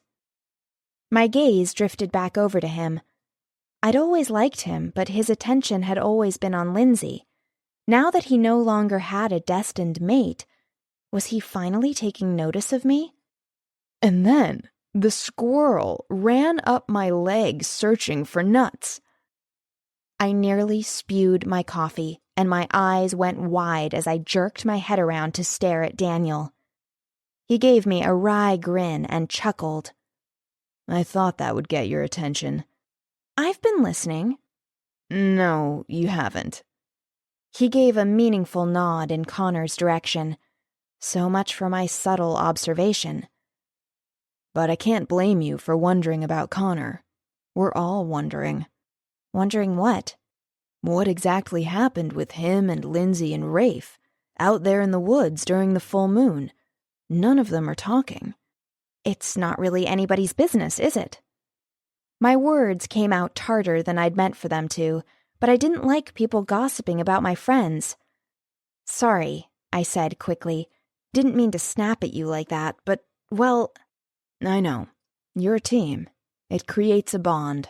I shouldn't have said anything. Lucas, Kayla, Rafe, Lindsay, Connor, and I were a Sherpa team. We usually worked together to lead campers into the forest. But our bond, our friendship, went beyond that. Although Kayla was new to our group, the rest of us had gone to school together. Daniel had just moved here from the Washington State area. They had shifter sanctuaries out there, but everyone wanted to be skilled enough to be selected to protect the Wolford area. It was like the capital of the shifter world, at least the North American contingent. Would you feel better if one of our best guardians was dead? I asked. While the challenge should have meant a fight to the death, we'd evolved, become more civilized. Surely. Daniel blushed. Okay, I get it. Not my business. Anyway, I'll see you at the meeting. After he left, I looked back to where Connor had been sitting. The chair was empty. It was silly of me to feel a sense of loss, but I did. Even my appetite had abandoned me. I took my tray to the kitchen and headed out. In my rush, I nearly rammed into Elder Wilde. He was Lucas's grandfather. The Wildes were almost like royalty. For generations, a Wilde had served as our pack leader, always passing the position down to the eldest son. Lucas was an exception, but no one questioned his leadership after he fought his older brother for the right to lead us. Elder Wilde's surprisingly strong hands dropped down on my shoulders like lead weights. I nearly stumbled from the surprise of it. Brittany, I'd sensed that you were back. Smelled me more like, but he was too polite to say. The other elders and I would like to have a word with you in the treasures room. Great. I couldn't run. Even though he was old, when he was in wolf form he could outpace and outdistance me. I couldn't hide. He'd sniff me out. So I did the only thing I could do. I swallowed hard and nodded. 5. The Council of Elders was made up of 3. They didn't look all that bad considering they'd each been around for at least a century. They weren't immortal, but the aging process was slowed by their healing ability. Still, shifters do eventually age, and they were showing the signs. A little more bent, a little more withered, and sporting manes of snowy white hair. But their eyes were sharp, and, damn it, their ability to scent probably was too. We were sitting in chairs near the fireplace. I felt as though the snarling wolves on the mantel were looking directly at me, passing judgment. The elders studied me. I fought not to show any nervousness and prayed they wouldn't ask me to demonstrate my ability to shift. It hadn't occurred to me until that moment that maybe we had to reveal our wolf form to them before we could shed our novice status. That was going to be a bit of a problem. I also realized that if shifters possessed some sort of instinctual connection with one another, something like what Kayla had sensed with Lindsay, that the elders might also be able to tap into the fact that I hadn't shifted. But if that was the case, wouldn't they confront me about it? I tried not to envision how it would go, the distrust they might exhibit. "So," Elder Wild finally said. I arched a brow. So? He gave me an indulgent smile. "In all of our history, there is no record of a female surviving her first transformation alone." There has to be a first time for everything, right? "Was it painful?" Like you wouldn't believe. I gave a self-conscious laugh. I guess you would believe. You went through it, right? They all smiled. At least they'd retained their sense of humor. Just don't ask me to shift. Please don't ask me to shift. "We still believe it's important that you find a mate," Elder Wild said. Relief swamped me. If they were still trying to set me up, then they had to be sensing that I was a shifter. So what had gone wrong? Would they have the answer if I confessed the truth? Would they decide I wasn't up to being a dark guardian? With biochrome still a threat, I wanted to do what I could to protect shifters. Even if I couldn't yet shift, I truly believed that I could help, could make a difference, could have an impact. I nodded quickly at his belief that I needed to find a mate. Oh, yeah, definitely. I'm totally up for that. I just want to do it at my own pace. "We were thinking of sending you to various other sanctuaries. We have them throughout the world. It could just be that, like your mother's situation, your mate isn't here. She found hers in Europe." My jaw dropped. I snapped it back up. My mom had never told me that little tidbit. I'd always assumed he was someone from around here. Was that the reason she went to Europe every summer? To be with him? Why hadn't she ever told me? More importantly, why didn't she take me with her to meet him? Maybe she wasn't going to see him. Maybe she was just trying to find him. Mom had always been so mysterious where my dad was concerned, like maybe she was ashamed of him or something. But then, why wouldn't she be? He hadn't hung around. But as stunning as the revelation about my mother was, I was more concerned with what he was suggesting for me. I don't want to leave here, especially now with Connor no longer tied to Lindsay. Biochrome threatening us. Our very existence could be in jeopardy. "I told the others you would feel this way," Elder Mitchell said. "You've always been one of our most loyal novices." Definitely. I feel very strongly about this. We have to protect the pack. At all costs. Even if that cost was lying until I understood what had happened to me. Don't send me away. "It's not a punishment, Brittany," Elder Wild said. "It can be very lonely when everyone around you has a mate." The pack comes first. Elder Wild sighed as though I were suggesting something that would land me in detention. The elders looked at one another, arched brows, nodded. I knew that in wolf form, shifters could read one another's thoughts. I had a feeling the elders could do it when they weren't in shifter mode. I hoped they couldn't read mine. Just to be safe, I fought to make my mind blank. "You won't find anyone more loyal than me," I blurted. "Let me prove it." "We don't question your loyalty," Elder Wild said. "We want what is best for you." "Staying is best for me." They did another round of head nodding. Finally, Elder Wild sighed as though he'd lost the argument. "We're in agreement. We need you while the biochrome threat is here. But destiny chooses our mates. If your mate is elsewhere, it's not fair to you or him for us to hold you here forever." I could have told him that he wasn't elsewhere. There was obviously a defect in me that wouldn't cause that instant bonding. I was going to have to secure a mate the human way, by making him fall in love with me. Good luck with that, Brittany. I was more than ready to leave and decided my best course of action was to initiate the ending of the meeting. I tapped my watch. "Lucas is calling a meeting of the Dark Guardians. I should probably go." Elder Wild smiled. "One more question." I nodded expectantly. They hadn't been too hard so far. "Did you find what you were looking for in the ancient book?" Okay, I should have expected that. I felt all the air leak out of me like a balloon.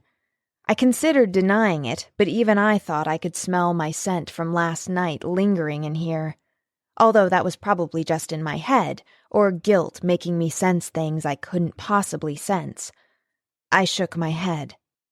"Would you like to share with us what you were seeking? Maybe we can be of assistance." "It's really not important enough to bother you with." I expected them to question whether it was important enough to break rules over, but instead, Elder Wild studied me quietly, giving me the impression that he knew exactly what I'd been searching for. I expected him to admonish me, or torture me, or make me confess the truth of my situation. Instead, he simply said, "Well, you are right about our needing to get to the meeting. Your first as a full-fledged Dark Guardian should prove interesting." I kept my expression passive, even though I was stunned. That was it? As I rose to my feet, Elder Wild said, "Remember, Brittany, deception may give us what we want for the present, but it will always take it away in the end." For a minute, I thought he was sharing something he'd read in a fortune cookie, but then I realized he was way too serious. "What are you talking about?" I asked nervously. Did they know the truth? "May you never find out." As I followed them out of the room, I couldn't help but feel that I was being tested in some way. But the greater test was biochrome. I knew I could help the Dark Guardians defeat them, but only if I was a guardian. If I didn't shift during the next full moon, then I'd confess everything to the elders, ask for their guidance and assistance. But for now, I was determined to be what I'd always longed to be, a Dark Guardian. When we arrived at the council room, I hung back, respectfully waiting for the elders to take their place at the large round table that occupied the center of the room. 12 additional chairs circled it. 11 guardians were standing behind their chairs. Kayla stood on one side of Lucas. Rafe, his second in command, was on the other side of him. Lindsay stood so close to Rafe that light could barely filter between their shoulders. Her fingers continually touched his and then retreated, as though she couldn't stand the thought of not having some skin-to-skin contact with him, but knew it was inappropriate here in the council room. Her golden eyes were focused on me, as though I were the only one in the room. They were imploring me to speak up, to reveal my ugly secret, to release her of the burden of truth she carried on her shoulders. Sorry, Lindsay. No can do. The chair between Connor and Daniel was empty. Staring at it, knowing it was designated for me, I swallowed hard. Every meeting before this one, I'd sat in a chair along a wall, the place designated for the novices, a dark guardian who hadn't yet been caressed by a full moon. The significance of this meeting slammed into me. I was finally qualified to sit at the big table. Or so they all thought. I knew I needed to move forward, but my feet felt as though someone had superglued them to the floor. More than moving forward, I knew Lindsay was right. I needed to confess my deep, dark secret. I knew I did. I knew it was wrong to place my butt in a chair that rightfully belonged to a warrior. I needed to just suck it up, accept the reality of... Lucas grinned at me, his silver eyes teasing. Come on, Brittany. I don't know anyone who's wanted or deserved this moment more than you. So true. No one else put in the hours working out like I did. No one else ate as healthily and boringly as I did. Chocolate hadn't passed between my lips in years. I'd wanted to be the best dark guardian ever. No reason I couldn't be. I was smart and strong. I'd trained in the martial arts.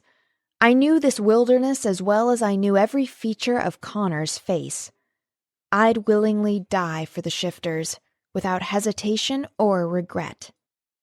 What did it matter if I hadn't yet shifted? I'd been prepared to pull my weight before my full moon. My devotion, my readiness hadn't changed. With a deep breath, I strode forward to stand behind the empty chair beside Connor. Dark blonde bristles shadowed his face as though he hadn't bothered to shave since the last full moon.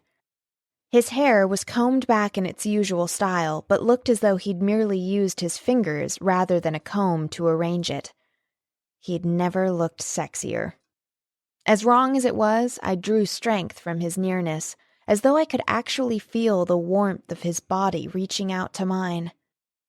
With a scraping of chairs over the stone floor, everyone took a seat. Connor leaned over, and I caught a whiff of his unique, earthy scent. Welcome to the big table, he whispered in a low voice.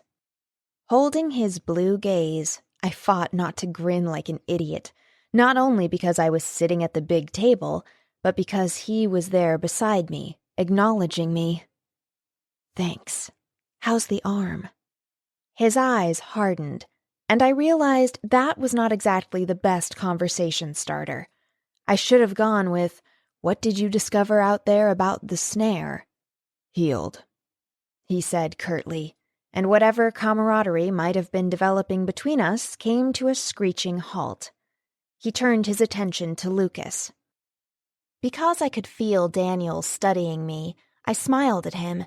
He gave me a thumbs up. He really was a nice guy. We just didn't have any chemistry. As most of you know, Lucas began, and I directed my attention to our leader. We recently found a lab that Biochrome had set up at the northeastern edge of the forest. They captured Connor, Kayla, and me, but we managed to escape with help from Lindsay and Rafe. I slid my gaze over to Lindsay and Rafe. His hair was as dark as mine, but that was where our similarities ended. His eyes were brown, and so full of adoration for Lindsay that I was stunned to realize how much inner strength it must have taken for him to keep all those emotions hidden away. But was I really any different when it came to what I felt for Connor? We believed in destiny, that our mates were kindred souls. I shifted my gaze over to Connor, and it collided with his. My heart slammed against my ribs with the intensity of his stare. Was he watching me so closely because he was suddenly interested? Or was it because he was beginning to sense that I didn't belong at this table? Soulmates were supposed to be able to decipher each other's thoughts. Could I even afford to have a mate now? Or would my thoughts always be locked away from other shifters? Then, on the way back to Wolford, Brittany came across a snare, Lucas announced.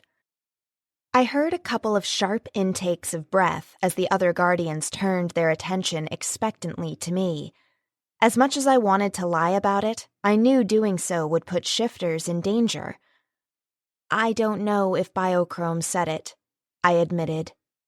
They did, Connor said. I checked it out last night. Picked up a scent. Panic caused my stomach to flutter. How was I going to explain why I hadn't picked up the scent? Was I going to have to come clean about what hadn't happened during the full moon? Mason's? Kayla asked. She and Mason had been friends earlier in the summer before she discovered what they planned for the shifters. No, Connor answered before meeting Lucas's gaze. It was the scent of one of the mercenaries Biochrome hired to help them find us. I figure Brittany didn't recognize it because she wasn't with us when we were captured. I fought not to reveal how relieved I was with that explanation. When they'd been captured, I'd been with a group of girls camping in the forest. I found 3 other snares, Connor continued. They followed the river. I didn't find any evidence of them scouting nearby, but it's just a matter of time. Lucas nodded. Good work, Brittany. Normally, I enjoyed praise, but I felt like a fake accepting it for something I'd simply stumbled across. I just got lucky. Lucky Biochrome wasn't around, Daniel muttered. So what are we going to do about the lab? I asked. Lucas gave me a patient smile. He, too, was dark, but his hair was a medley of colors, brown, black, silver, white. It made him a very easily identifiable wolf to humans. Best case scenario, we destroy the lab, but that's tricky. We can't burn it without risking the forest. Even though it's not located inside the national forest itself, it's still surrounded by trees. A fire doesn't respect property lines, but we do know a shifter who owns a company that implodes buildings for demolition. I'm going to meet with him, see what he recommends. My granddad, my mom's father, had once taken me to watch an old hotel being taken down. It was in the middle of a city, buildings all around it. They'd reduced it to rubble without damaging anything else in the vicinity. It had actually been pretty cool to watch. Don't suppose it's too much to hope that their lab geeks will be inside when it goes down, Connor said. Do we want their deaths on us? Lucas asked. That's something we have to think about. If all we do is destroy the building, they'll just build another one somewhere else. Maybe one that's more difficult for us to get to, Connor pointed out. And they'll still come after us. Maybe we should out ourselves, Kayla said. A bold comment from someone who'd only just discovered that our kind existed. I don't know that the world is ready for that, Lucas said. Could just bring us more trouble. I say, bring it on, I stated emphatically. Beside me, Connor chuckled, and I had another one of those feel-good moments when I thought maybe if I could make him completely forget about Lindsay, that I might have a chance of hooking up with him. Lucas looked toward the elders as though seeking their counsel. Elder Wild stood. It is possible that the time has come to reveal our existence to the world, but it is not a decision that can be made in haste. And it will carry consequences. We cannot forget how we were persecuted in the ancient world when our existence was known. Well-trained hunters were charged with destroying us. We went into hiding for so long that our kind is only remembered as a myth. We cannot deny that the world has since changed, but has it changed enough to accept us? We cannot yet say, but we will take your suggestions under advisement. He sat and folded his hands on top of the table, as though to signal he'd finished. Lucas turned his attention back to us. When do you anticipate we can take action? Rafe asked, and I felt Connor stiffen beside me. I admired him for not growling. I couldn't imagine how much courage it took for him to be here, knowing that everyone in the room had expected Lindsay to be his mate. Our kind had rituals. For Lindsay to be with Rafe, everyone would know that Rafe had challenged Connor, and Connor had lost. I hadn't considered that before. I'd always thought they were well matched. Would Connor have thrown the fight intentionally? I hadn't thought to ask last night. Since it was supposed to be a fight to the death, well, someone had shown mercy. I wanted to believe it was Connor. I'm thinking that our best chance for success will come during the dark of the moon, Lucas said. We have night vision on our side. And they have night vision goggles, Connor pointed out. Possibly, but a moonless night will give us the best chance of cover. Connor nodded, as though he reluctantly agreed. Okay then. I'm going to divide us into smaller teams. Some of you will stay here at Wolford, some will scout the forest searching for any more signs of biochrome, and another team will head to the lab. For now, you can all relax. I'll post assignments later this morning. Tomorrow, we get to work. Are there any questions? I glanced around. Everyone appeared determined. Tension radiated on the air, but I sensed it was because we were all anxious to protect our kind. All right, then, Lucas said. He then nodded toward Elder Wilde, relinquishing control of the meeting. Elder Wilde stood. You all carry a heavy burden. We've always turned to our youth for protection because you're stronger, hungrier, more eager to prove your worth. But wisdom comes with experience. If you need counsel, come to us. His eyes fell on me, and I fought not to look guilty. We are here to serve and guide. But you are our guardians from the darkness. That can be humankind. Go forth. He moved his hands in a widening circle, giving us permission to leave.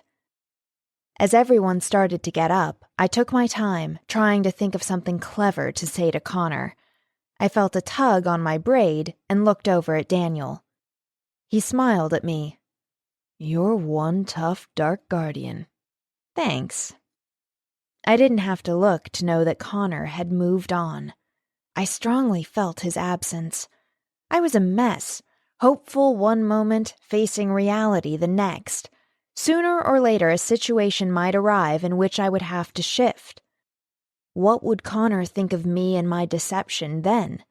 Was I simply delaying his inevitable disgust? If he fell in love with me, would he forgive me, or would he simply hate me all the more? Lucas called Daniel over to where he, Connor, and Rafe were talking. I figured he was about to send them out on patrol. Maybe we can catch up later, Daniel said. I nodded. Yeah, sure. After he walked off, it occurred to me that I needed to introduce him to one of the novices or something. He was new to our area, and he needed to expand his circle of friends to more than just me. I was in the hallway when I ran into Kayla. So, what did the elders want? She asked. To send me away. What do you mean? Like, back to Tarrant? Tarrant was the small town near the entrance to the National Forest. Most of us had grown up there. No, I mean like to other forests, other areas, places where other shifters hang out. They think my true mate is out there somewhere just waiting to connect with me. Her jaw dropped. Are you serious? Yeah. Whoever heard of matchmaking grandfathers? Maybe they're worried about keeping the species thriving. I shook my head. Nah, I think they just finished their Sudoku puzzles for the day and were bored, so they decided to meddle. Maybe they care about you. She made me feel guilty for having unkind thoughts about their attempt to play Cupid. From an early age, we were taught to respect them. But who wanted to be set up by men who'd probably forgotten what it's like to first fall in love? Looking over my shoulder, I could see through the doorway and into the council room. Connor, Lucas, and Rafe seemed to be engaged in an intense discussion. I had no doubt that the three of them were the most powerful of the Dark Guardians. But Connor held my attention like no one else ever had. Whatever the topic was, he cared deeply about it. It was evident in his burning expression. I wished he would look at me with that intensity. "So you want to go somewhere and talk?" Kayla asked, dragging my attention away from Connor. My stomach tightened painfully with the thought of any more interrogation. About what? I don't know. Girl stuff? Wolf stuff? I'm still adjusting to this whole new lifestyle. Girl stuff I could handle. Wolf stuff? I wasn't so sure I'd be able to talk about it without giving away that I hadn't actually ever experienced it. I'm going for a human-like run. She might invite herself on a 4-legged run, but I'd never seen her jog. She furrowed her delicate brow. "Do you have to work to stay in shape now that you can shift?" "I love running on 2 legs. It can't be beat for an adrenaline rush." Before she had a chance to debunk my statement, since I figured there was truly no greater rush than what one experienced when shifting, I hurried up the stairs to my room, grateful that she didn't follow. I quickly changed into running shorts and sneakers. Grabbing my iPod, I rushed outside before anyone else could stop me and hit the ground running. As I settled into the familiar rhythm, my mind drifted to Connor. I should have reached over and taken his hand, squeezed it, silently communicated that I was there for him. Where was the strong, bold Brittany who had defied the elders and gone off on her own to face the full moon? Yeah, Connor might not be ready for a relationship, but that didn't mean he couldn't use a friend who did more than drool whenever she was in the same room with him. I shifted my thoughts to biochrome and our plan to destroy them. Its lead researcher, Dr. Keene, and his son, Mason, wanted to figure out what made shifters shift. They wanted to replicate it, create some sort of serum that would allow statics for a short while to have the capabilities of healing and transforming that shifters did. But in creating their product, they could very likely ruin everything we had. They wanted to capture a shifter. We had no guarantee that whoever they captured would survive whatever experiments Biochrome had in mind. But worse, they'd reveal our existence to the world. Even if Kayla was correct and it was time to tell humans that shifters existed, we needed to be able to do it on our terms, not Biochrome's. I wasn't 100% convinced that statics were ready to accept the existence of shifters. Biochrome didn't treat us as though we had rights. When they'd captured Lucas, they'd put him in a cage and tormented him. They would stop at nothing to gain what they wanted, to have our abilities to shift. I could relate. I'd waited so long for the arrival of the right moon, and now that it had passed, I was straining to reach the next one, to see if it made a difference. But Biochrome would kill to gain what they wanted. 6. When I returned from my run, Lucas had posted a listing of the teams. Connor had been put in charge of a team. I wasn't surprised. Lucas depended on him as much as he depended on Rafe. Connor was good at analyzing situations. He wasn't afraid of anything. He'd be a terrific leader. My leader, since I saw my name on the list below his. A tiny thrill shot through me. We'd be working together in close proximity. I just had to hope that whatever we were assigned to do, we could do it without shifting. I still had a lot of pent-up energy that needed to be released, so I headed down to the gym. Some time back, the basement of Wolford had been converted into a workout area, 2 walls of mirrors, 2 of red brick, and no windows to let in sunlight. Apparently, I wasn't the only one feeling restless. Several guys were lifting weights, including Connor. I received a few nods of acknowledgement, but for the most part, my arrival was ignored. I was one of the few girls who'd ever stepped foot in this underground dungeon. Maybe the reason none of the guys had declared me as his mate was because they felt as though I offered competition that none of the other girls did. I grabbed a towel from the stack by the door and tried to calm my quivering nerves. I'd never been in the gym while Connor was there.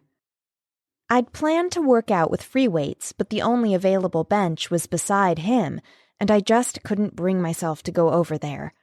I headed for the treadmill on the wall perpendicular to the row benches. Connor was no longer in my line of sight. Since I'd just returned from a jog that had left me sweaty, I went straight back into running mode. I turned up the volume on my iPod and got into a rhythm where all my troubles melted away. A couple of guys stopped to look at me, then returned to what they were doing. As far as I knew, no one gave a flip about an aerobic workout once they were touched by a full moon. After they had the ability to shift, running on all fours was a completely different game.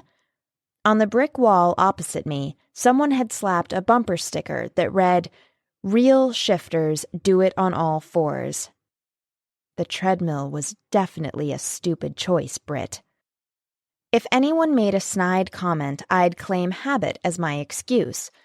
Then I got mad at myself for feeling like I had to justify my actions. I hadn't before. I wasn't going to now. I enjoyed running. So what if I preferred it in biped mode? I kicked up the tempo and could hear my feet pounding the rubber over Carrie Underwood's voice blasting through my earbuds. She was singing about a guy who wouldn't call, which made me look over at Connor. In one hand, he held a large dumbbell. He curled it up and down with movements so smooth that I almost didn't believe the 40 pounds stamped on its side. He was wearing shorts and a black t-shirt with the sleeves torn away, leaving ragged edges that made me think he'd used his teeth. It was stupid to find a ratty old t-shirt sexy, but I did. He was ripped, of course, like most of the guys were.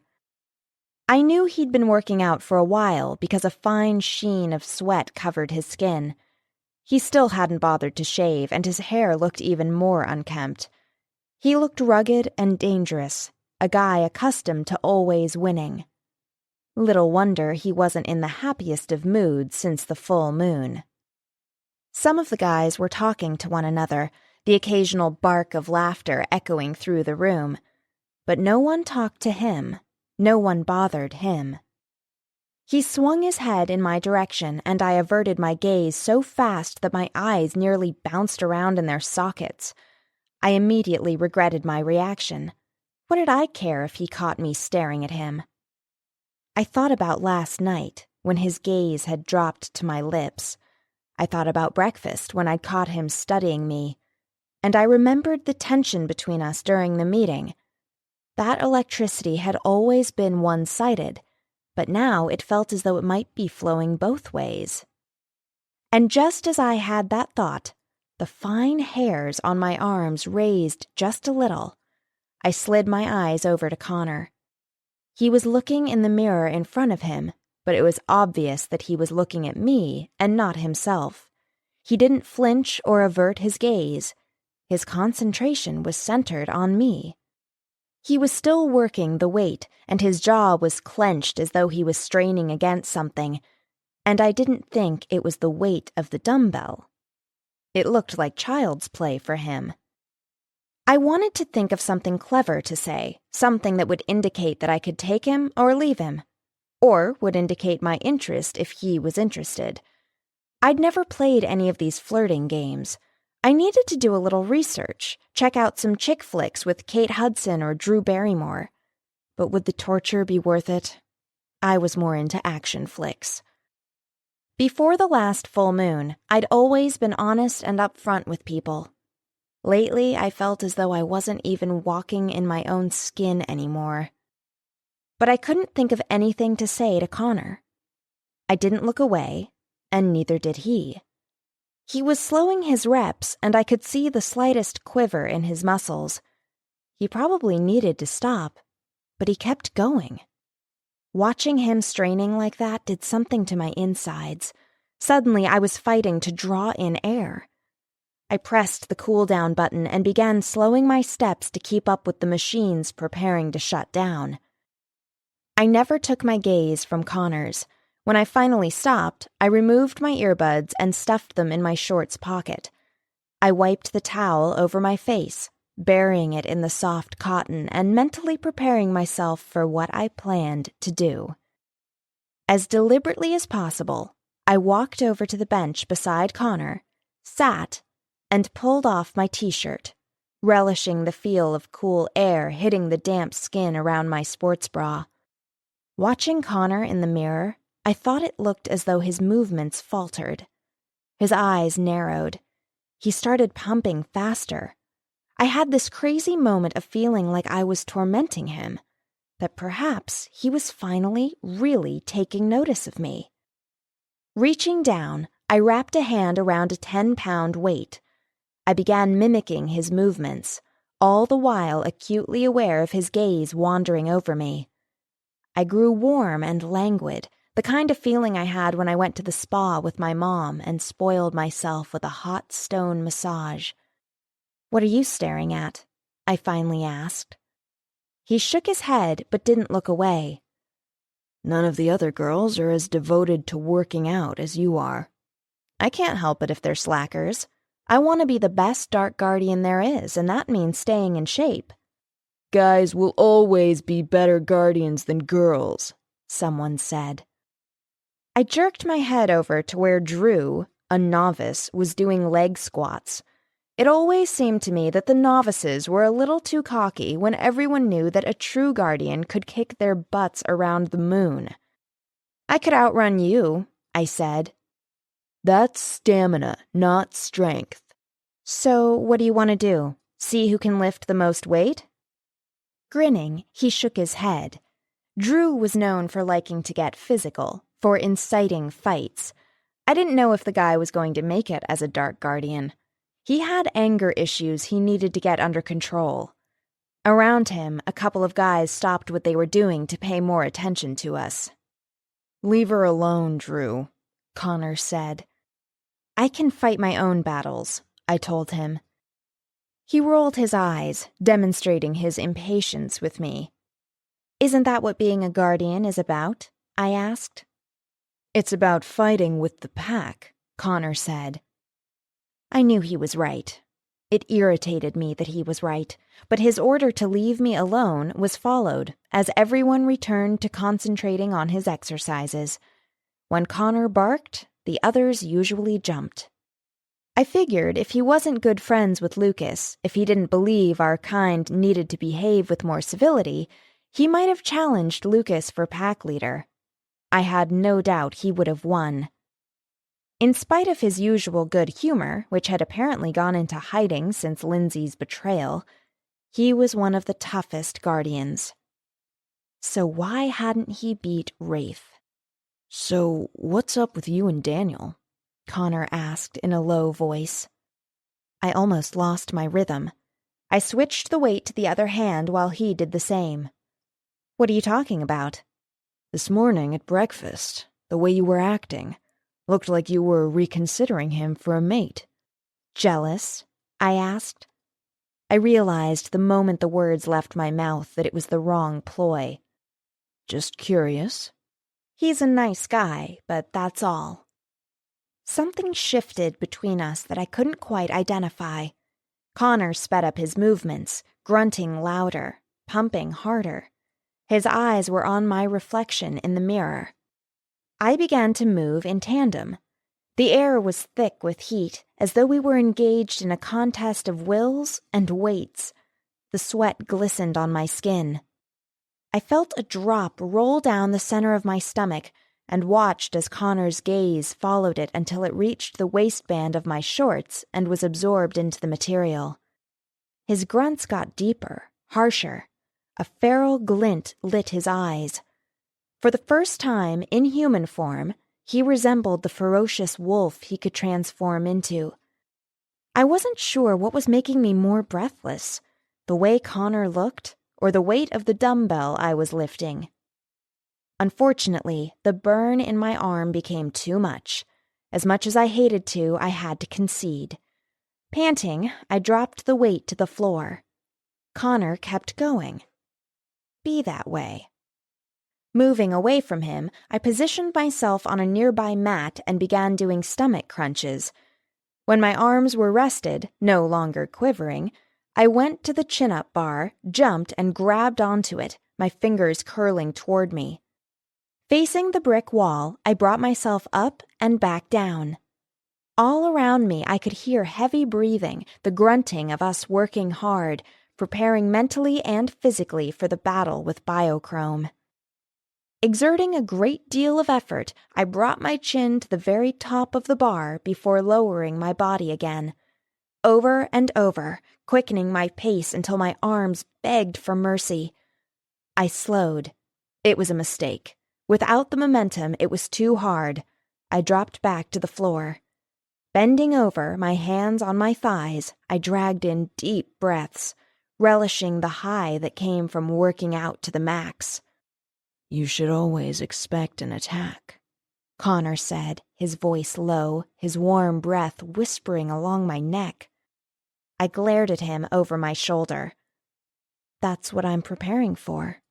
You can never be completely prepared. Before I could respond, he wrapped his arms around me, lifted me up, and slammed me down on the nearby wrestling mat, his body straddling mine. The gym had grown impossibly quiet. How had I not noticed? The only grunts and harsh breathing were coming from Connor and me. The others were circling around to watch the show. Connor was strong, impossibly strong. I couldn't match him in strength, but I figured I had agility on my side. With a quick thrust of my leg, I leveraged myself up and slid from beneath him, safely rolling to the side. Part of me wanted to run away. It's always the smartest choice. But another part, the part that had desperately longed for the moment when I would be able to shift, commanded me to pounce. I jumped onto Connor's back, wrapping my arms around his chest.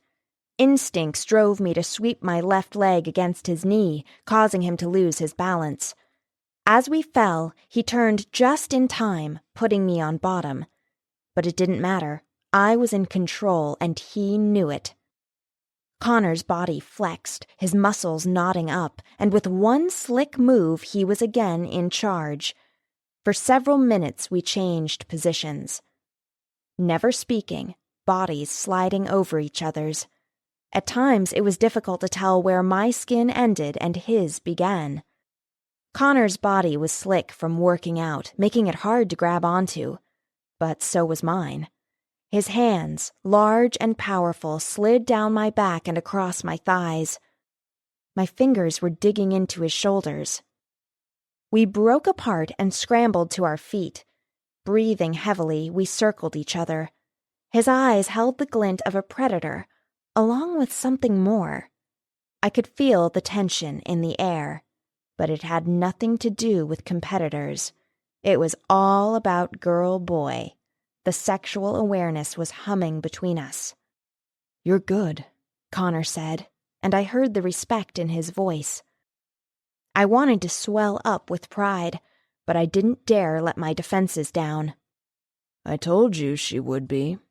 It was Lucas. I hadn't seen him come into the room. I wondered how long he'd been observing. Connor gave a barely perceptible nod, and then he was coming for me again. He went high and I went low, grabbing his leg and using his own weight to toss him to the floor. In the fierce moments that followed, I twisted around, grabbed his arm, slammed his elbow across my thigh, and torqued it. Some referred to the maneuver as an arm lock, but I seldom paid attention to the technicalities. I just knew it gave me an advantage when my opponent was bigger than I was. Connor roared, the beast within him not at all happy with being restrained. I felt his muscles relaxing, knew he was about to surrender. I loosened my grip.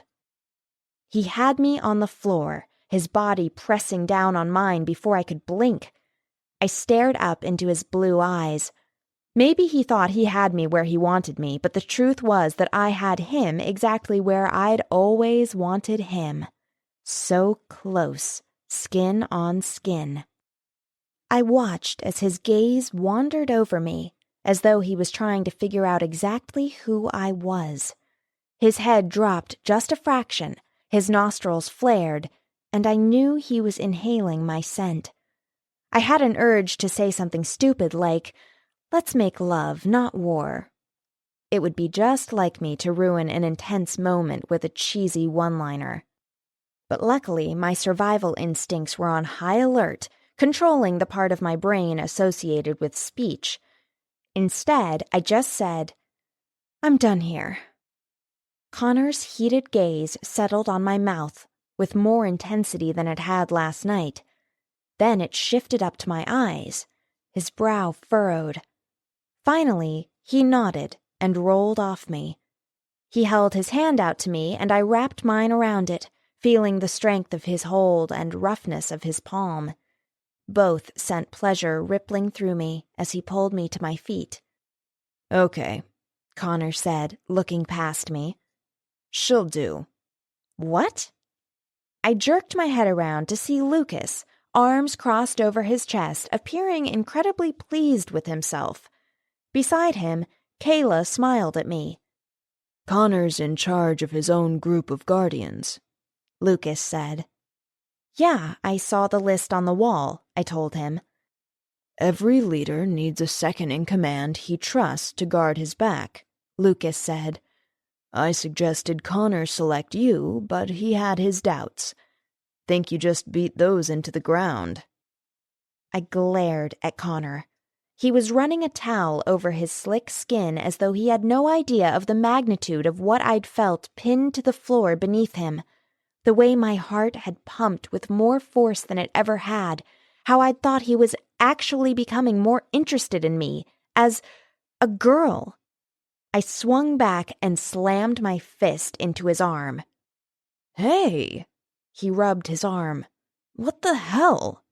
"You were testing me? Testing me? God, Connor, you've known me forever and you had doubts about me?" Anger burned in his eyes, but I had a feeling it didn't come close to what he was seeing in mine. "Sorry if you're offended, but I've never seen you in warrior mode, so yeah, I wanted to confirm what you're capable of." I got right up in his face. "Don't you dare try to test me in wolf form. If you do, you won't be getting up from the mat." It was a lie, bravado that I couldn't back up with action, but I didn't care. I wasn't going to let anyone force me into revealing my dirty little secret.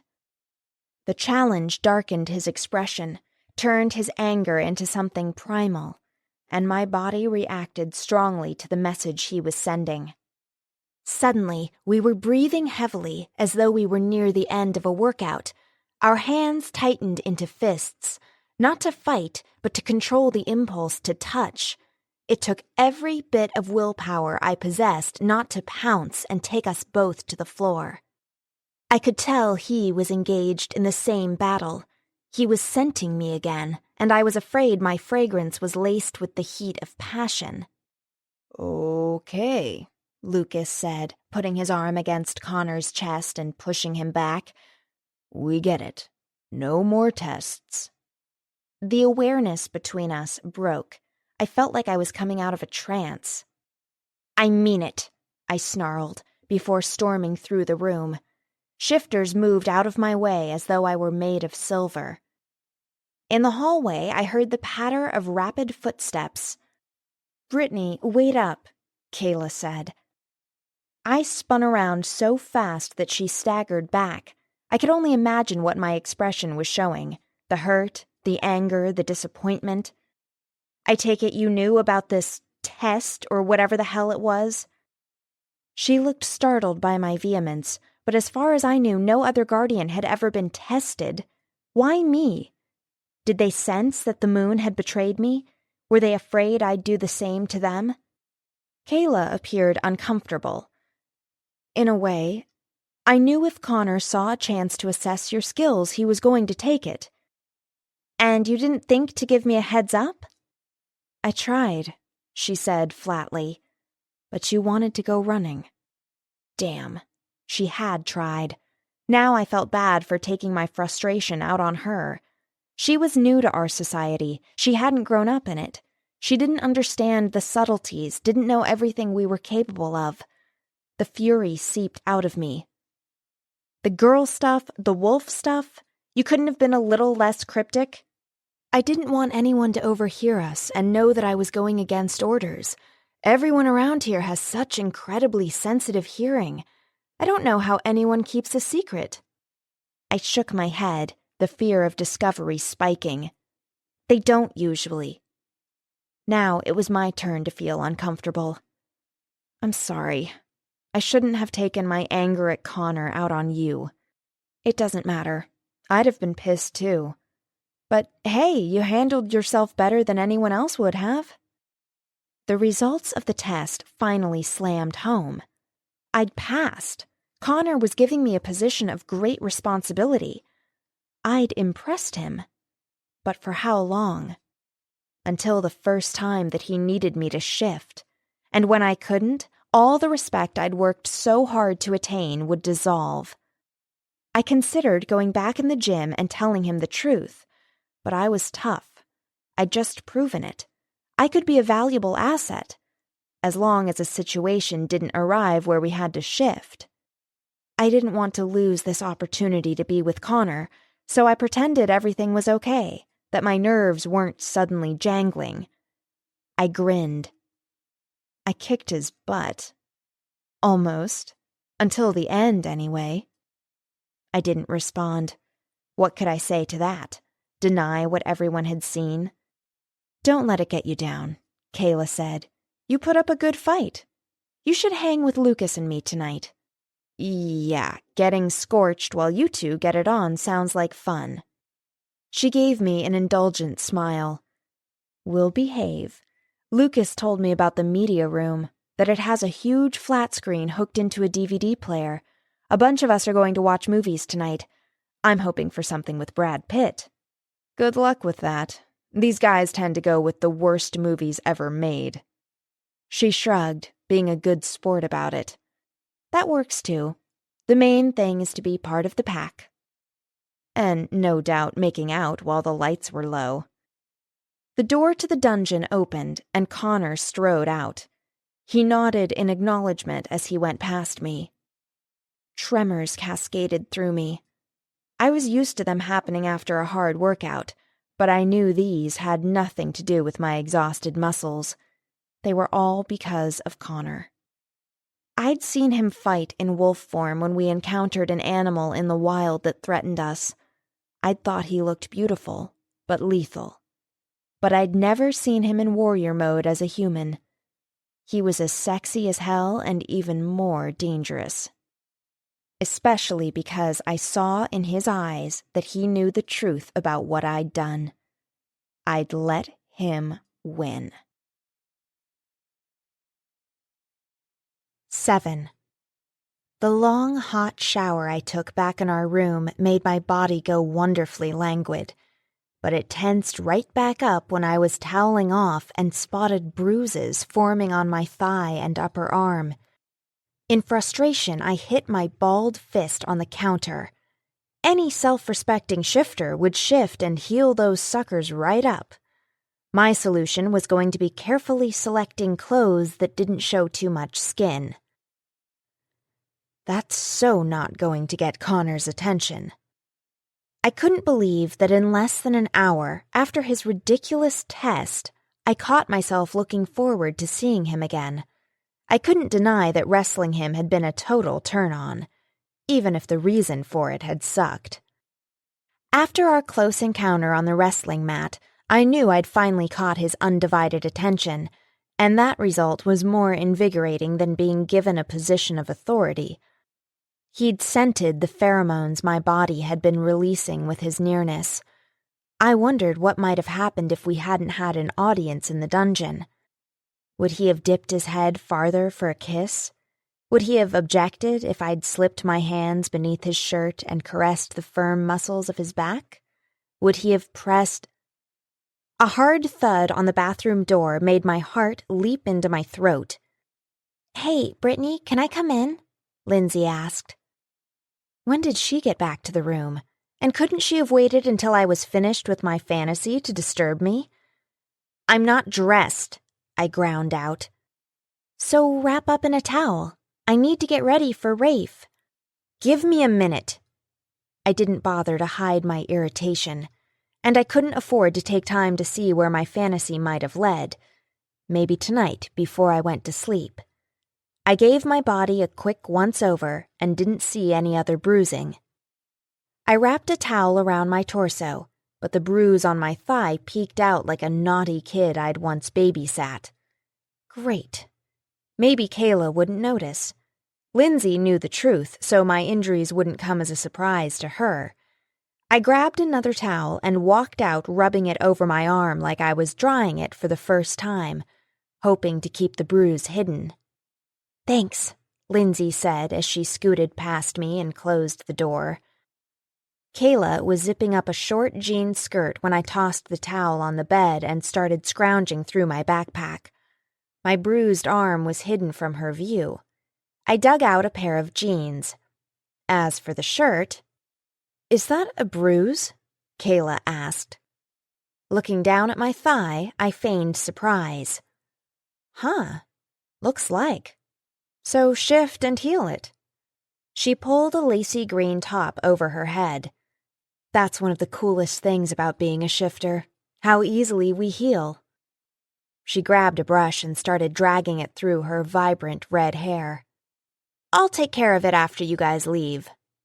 But not in the way she thought. She stilled the brush. "I'll close my eyes if you're modest about shifting in front of me."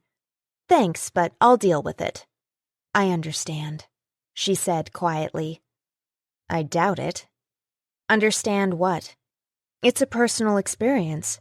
The first time I shifted in front of someone other than Lucas, I was so nervous I wasn't certain I could pull it off. I can't imagine what it must have been like growing up knowing you'd have this amazing ability. I don't know that I would have had the patience to wait. It's not like we have a choice." "True." She put her brush aside, headed for the door, and stopped. "Sure you don't want me to wait for you?" "I'm sure. Besides, you and Lucas can probably get in 100 kisses before I'm finished getting ready. Or one long, slow one, my personal favorite."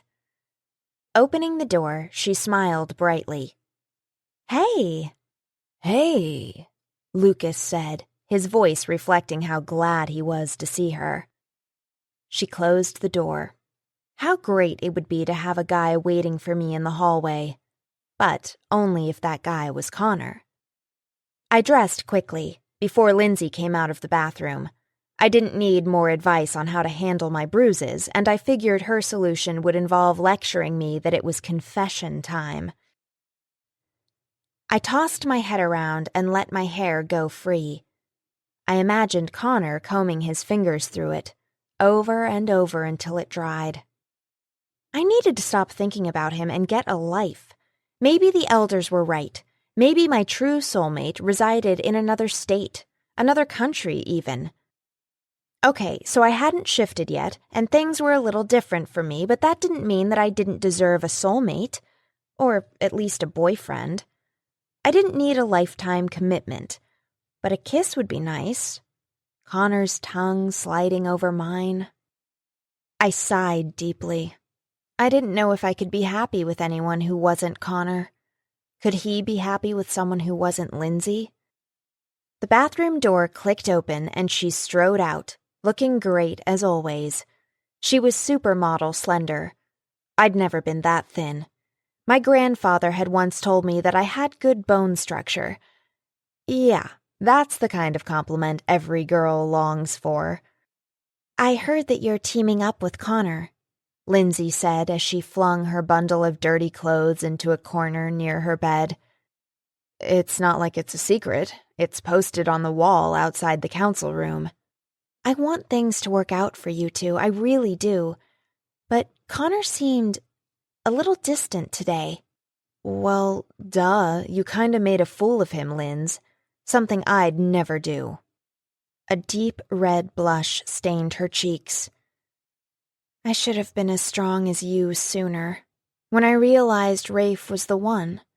I just didn't want to hurt Connor. I mean, everyone thought we belonged together. Only we didn't." I didn't respond. There was nothing I could say to make her feel better. She left quietly, and I sat on my bed wondering how I should spend the evening. The girls I usually hung around with, Kayla and Lindsay, would be busy getting hot and heavy with their mates, which left the only member of our team not tied to someone, Connor. But as much as I wanted to see him, my irritation with him was returning, and I wasn't in the mood to chase him. I was starting to feel that sting of disappointment that he didn't know me well enough to know I'd work my butt off to be the best dark guardian. Tonight, I was on my own. After scooping up a tub of warm popcorn from the machine in the hallway and lacing it generously with butter, I slipped inside the media room that closely resembled a tiny theater. The lights were already out, the movie in progress. I almost reached for a small pen light that I usually carried in a pocket before I remembered that I was now supposed to have great vision in the dark. With the guardians, several novices, house staff, and the elders here, almost every seat was taken. And of course, as fate would have it, at that precise moment our hero was staggering through a dark forest trying to outrun the full moon. Yeah, werewolf movies were on the top of our must-watch list. Hollywood's take on our kind was hilariously off base. It became more difficult to locate an empty chair. I heard the door open and close too quickly to give me enough light to see. Then someone touched my arm and a jolt of pleasure rippled through me, and the earlier irritation I'd felt toward Connor dissipated. Even in the near darkness, without a clear vision of him, I knew it was Connor. I recognized his scent. "Waiting for someone?" Connor whispered near my ear, sending delicious shivers over my neck.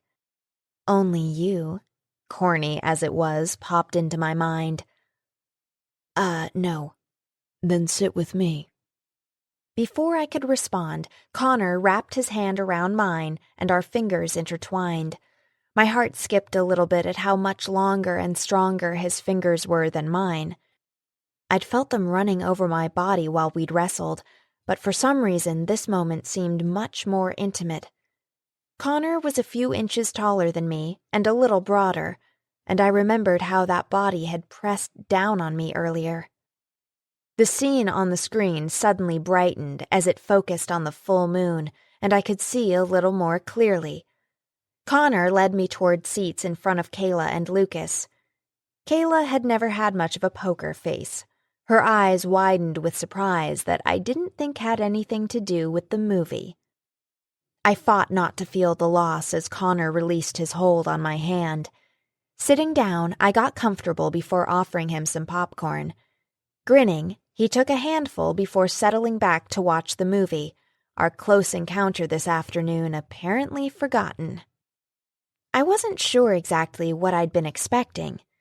His arm coming around me, his lips pressing against mine. I munched on popcorn that tasted like sawdust. Not its fault. I'd just lost my appetite. The guy in the movie was suddenly sprouting hair in little weird tufts on his face and hands. Bad special effects began lengthening his snout.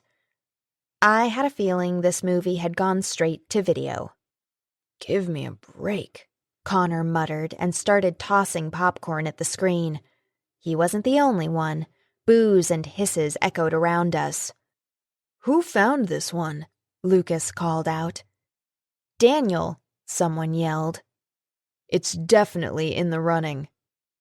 There was an unspoken competition to find the worst werewolf movie ever made. We had an unusual sense of what qualified as entertainment. Usually, I laughed along with everyone else and made fun of what we all considered a parody of our kind. But tonight, watching a transformation, even one that was so far removed from reality as to be comical, hit just a little too close to home. For as long as I could remember, I defined myself as what I would become when I turned 17 and faced my first full moon. All the insecurities that I'd felt because no guy had ever paid any attention to me would have melted away. In wolf form, I would have possessed beauty, confidence, and power. I'd never have to worry that some guy would abandon me, the way my father had abandoned my mother and me. I was suddenly very much aware of Connor's arm on the back of my chair, his knuckles feathering along my cheek. The contact was such a surprise my whole body stiffened. Hey, what's wrong? His voice was low and deep, his mouth so near my ear that I could easily hear him in spite of the catcalls and whistles as the werewolf on the screen completed his transformation, without ever removing his clothes. Neat trick. I shook my head. Nothing. He slid his hand around the back of my neck and began stroking the underside of my chin with his thumb. Heat pooled in my stomach. I was acutely aware of him studying me, while I tried to give the impression my attention was locked on the screen. I'd had so many dreams about moments like this with Connor, but now that one had arrived, I didn't quite trust it. A few nights ago, he'd been prepared to commit his life, his heart, his body, his soul to Lindsay forever. Now he was giving attention to me as though she'd never existed, as though he hadn't had a symbol of her name inked onto his skin in an ancient ritual that was supposed to identify them as mates. And he'd felt a need to test me. Maybe I'd just test him back. His lips touched my ear, and my resolve to be tough where he was concerned shattered. I exhaled in a jagged breath. I thought I was going to melt into the seat. Let's go, he ordered. Before I could object, not that I would have, he stood, grabbed my hand, pulled me to my feet, and led me out of the media room. In the hallway, he faced me. Something is wrong. I know you're not still mad about this afternoon, or you wouldn't have sat with me. Something else is bothering you. What is it? His voice emanated power and command. I wanted to tell him the truth. I wanted him to reassure me that somewhere I would find an answer, that I would become the beautiful wolf I'd always longed to be. But I remembered the odd looks I'd received when I'd hopped onto the treadmill. Those looks were nothing compared with the ones I'd get if the truth about me came out. It's this biochrome mess. Partly true. I just wasn't in the mood to watch a movie making fun of what we are. Mason and his dad view us as little more than lab rats to be dissected and studied, and portrayals like that? I jerked my head toward the theater. Don't help our cause. We're stereotyped. No, we're not, Brittany. No one knows we exist. Well, except for Biochrome. The movies are fiction, based on someone's imagination or fears. We know they're grossly inaccurate, but we can't be accurately portrayed if we're not willing to come out of the woods. His words surprised me. Do you think we should? I asked. Some of us have been talking about it, but you heard the elders. They believe there's safety in secrecy. Is that what you believe? I'd rather face the storm. He reached into the tub of popcorn and grabbed a handful. Let's get out of here. Like where? Just walk? He took the tub I still clutched and tossed it into a nearby trash can. Wrapping his hand around mine, he led me outside. Usually I wasn't so docile, but tonight, wherever he led was where I wanted to go. We reached the edge of the yard, where it gave way to the woods. Leaning against a tree, Connor put his hands on my hips and brought me in alignment with him. My heart thundering, our eyes met and held. Very slowly, he skimmed his hand down my arm, and I hated that I'd had to wear sleeves to hide the bruise, that I couldn't feel the rasp of his touch over my skin. He threaded his fingers through mine, and a spark of electricity shot between us. Then he lifted my hand and began to lick any lingering butter and salt off my fingertips. It was probably the most sensual thing I'd ever experienced. But it didn't feel, I don't know, honest. I won't be your rebound girl, I said, pushing the words up out of my throat. He seemed surprised by my harsh tone. Lindsay told me that you have the hots for me. I slid my eyes closed and groaned. She had no right.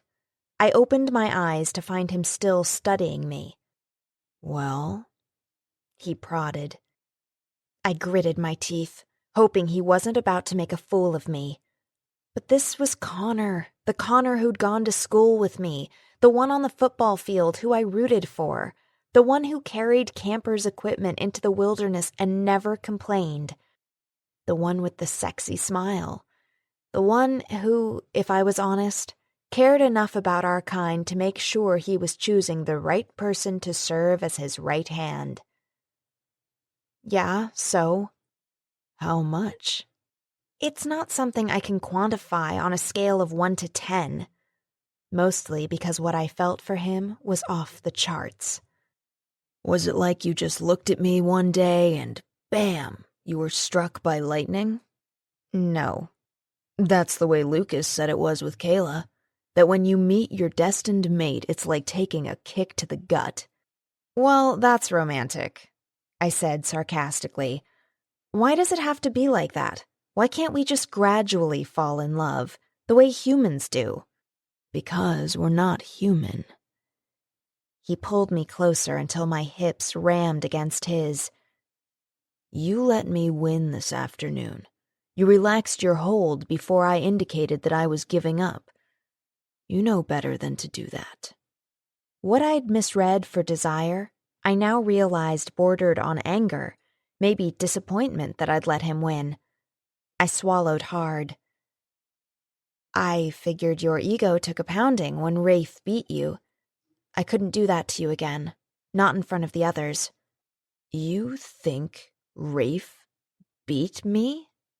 He asked, slowly enunciating each word as though he found them difficult to comprehend. Well, yeah, I know how these things work. A challenge is always a fight to the death, and neither of you died, but Rafe ended up with the girl, which means he won but showed mercy. I realized how awful that sounded, and that I was babbling. So untypical, but I wanted desperately to explain why I'd thrown the fight. Believe me, if I'd been betting money, I would have bet on you. You're not as in-your-face as Lucas is, or as intimidating as Rafe, but you're powerful and strong, and I think you're the best of— Just shut up, he growled, right before he covered my mouth with his. I felt as though I'd waited my whole life for this moment, to kiss Connor. And it was just as feverish and wild as I'd expected. How could it not be when one of us was fortunate enough to harbor a beast inside of him? My mind stuttered with the reminder that my beast had yet to be released, but I shoved it aside to concentrate on the kiss.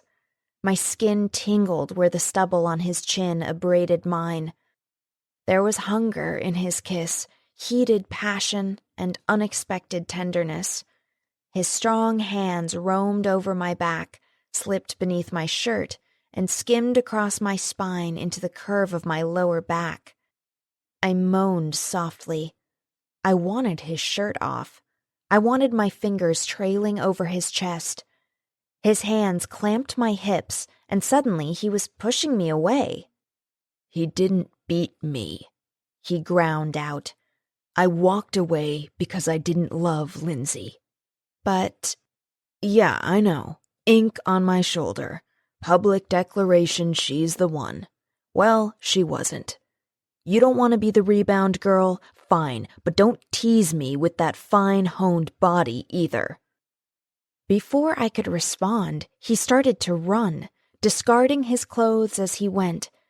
As he disappeared into the thicket of trees, he transformed into the wolf, the moonlight dancing over his golden fur in the same way that my fingers ached to.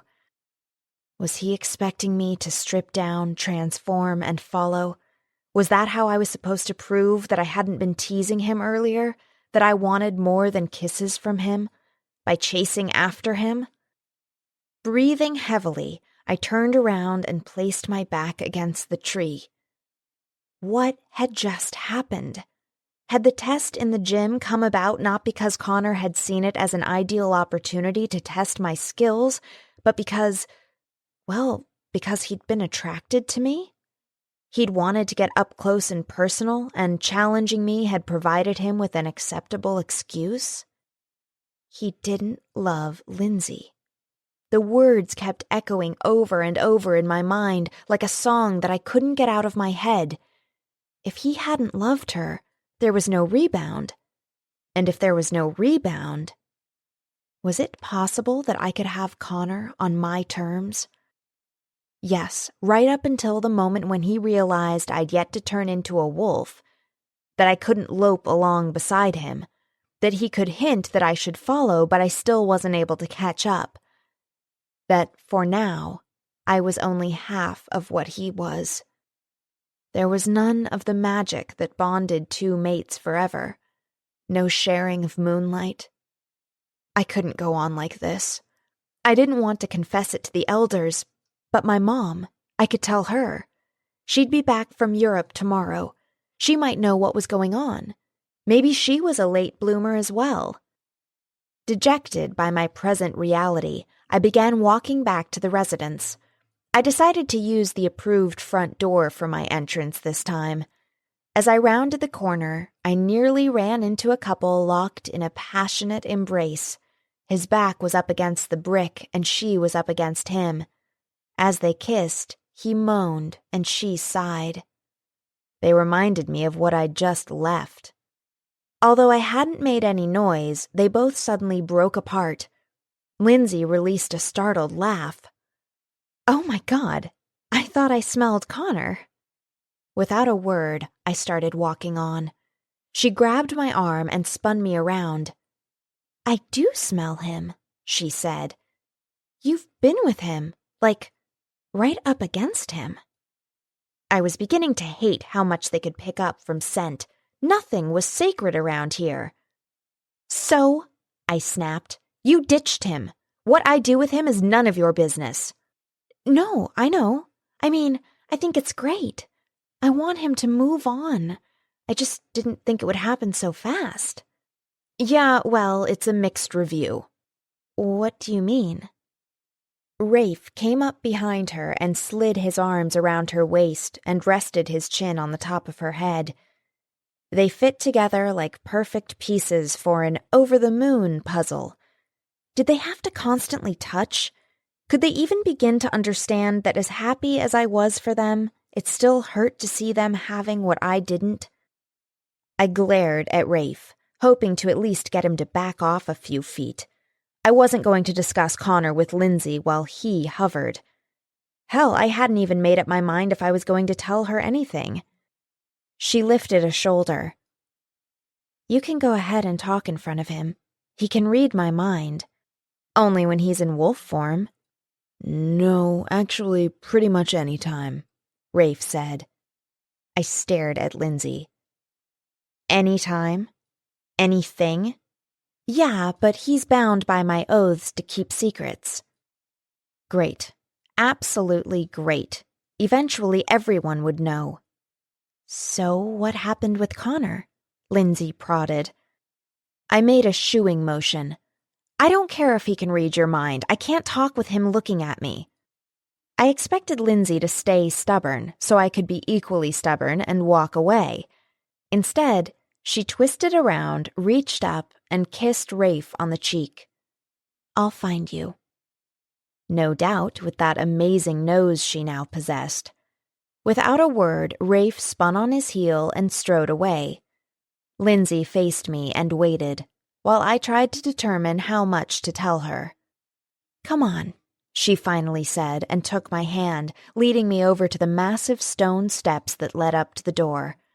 Snarling stone wolves sat on pedestals on either side of them. I don't know why all the wolves around here had to be snarling. I guessed they were symbolic, indicating we wouldn't take crap from anyone. Lindsay and I dropped down to the steps. They were hard beneath my butt, which was a good thing because it ensured we wouldn't get comfy and talk too long. "So, he kissed you?" she asked hesitantly. "It was..." I sighed deeply with the memory. "Amazing while it lasted. Then Connor ran off. He thinks I've been teasing him. Why did you tell him I had the hots for him?" She appeared embarrassed. "Maybe I was trying to make up for what happened during the full moon. It was awful, Britt. I didn't want to hurt him like that, and I thought if he knew someone else liked him that he might feel better." I debated how much to reveal.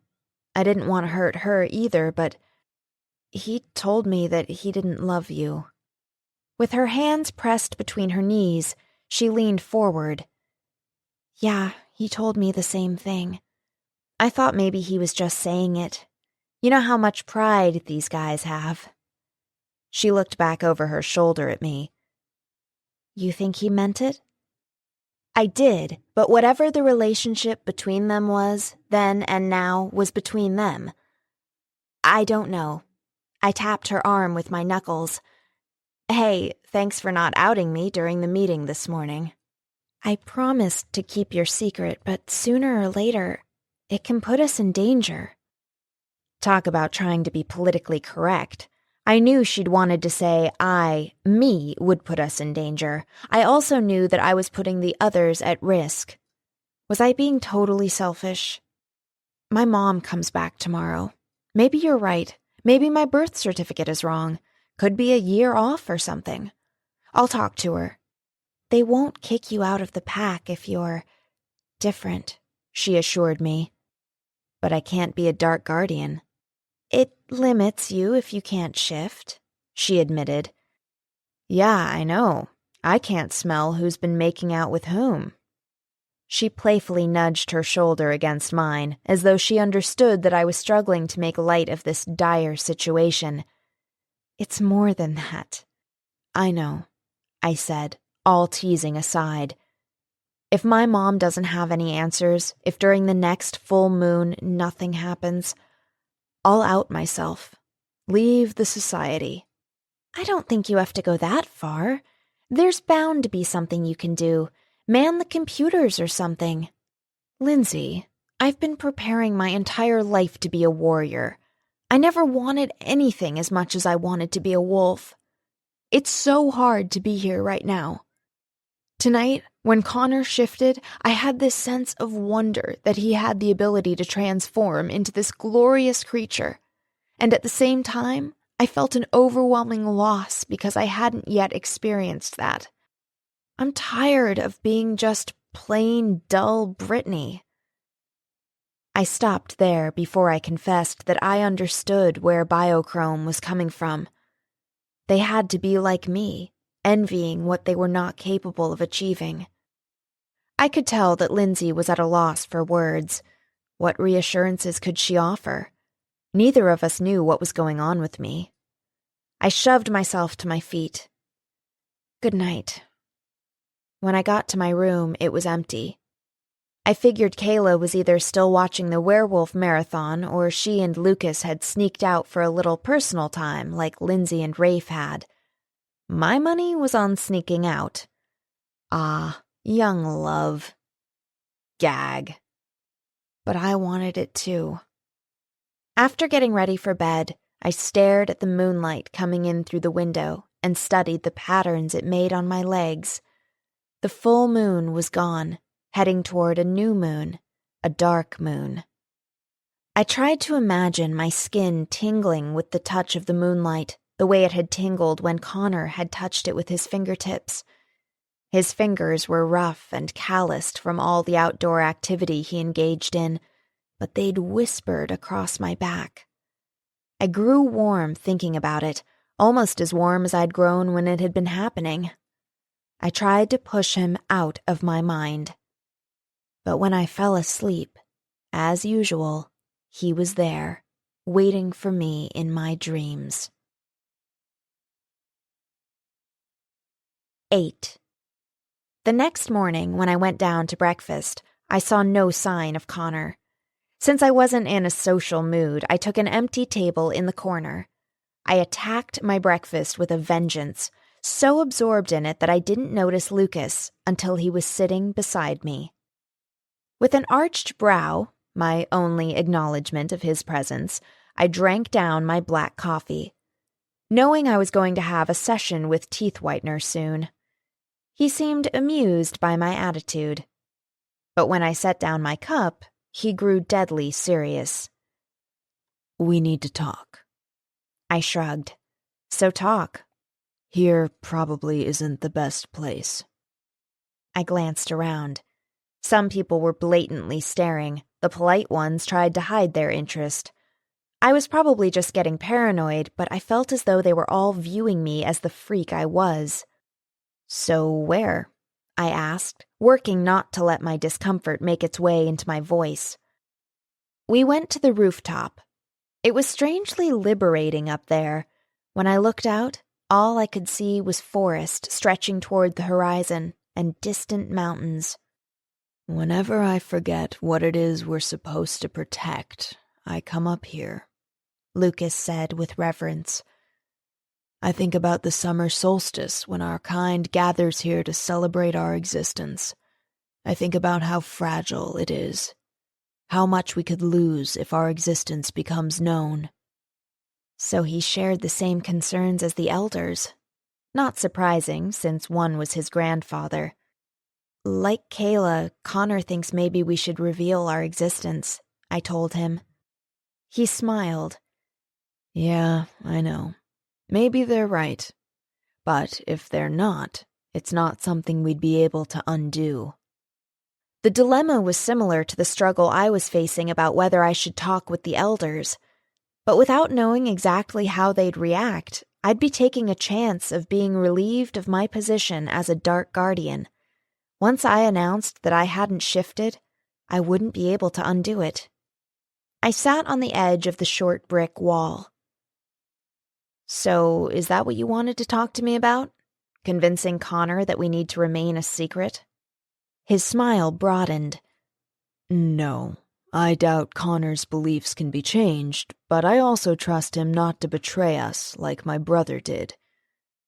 His older brother, Devlin, had told Mason that shifters existed. Lucas grew more serious. Connor and I talked up here last night. We agreed that I needed to make some adjustments with the teams. I've transferred you to mine. Slowly, I pushed myself off the wall. What? But I passed that stupid test.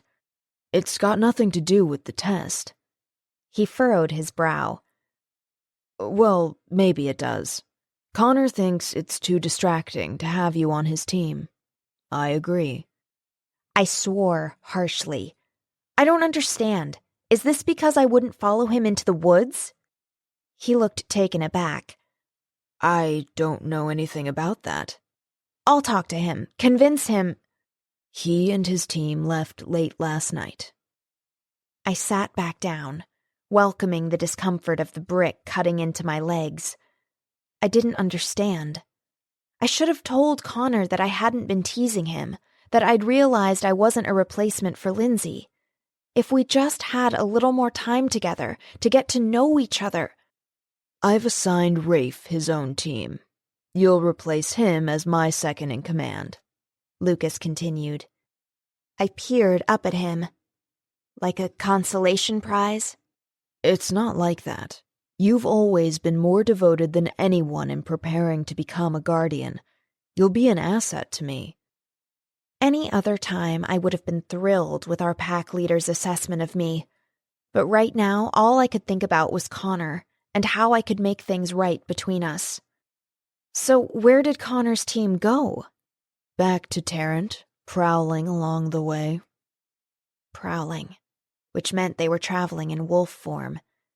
Maybe being kicked off Connor's team wasn't such a bad thing.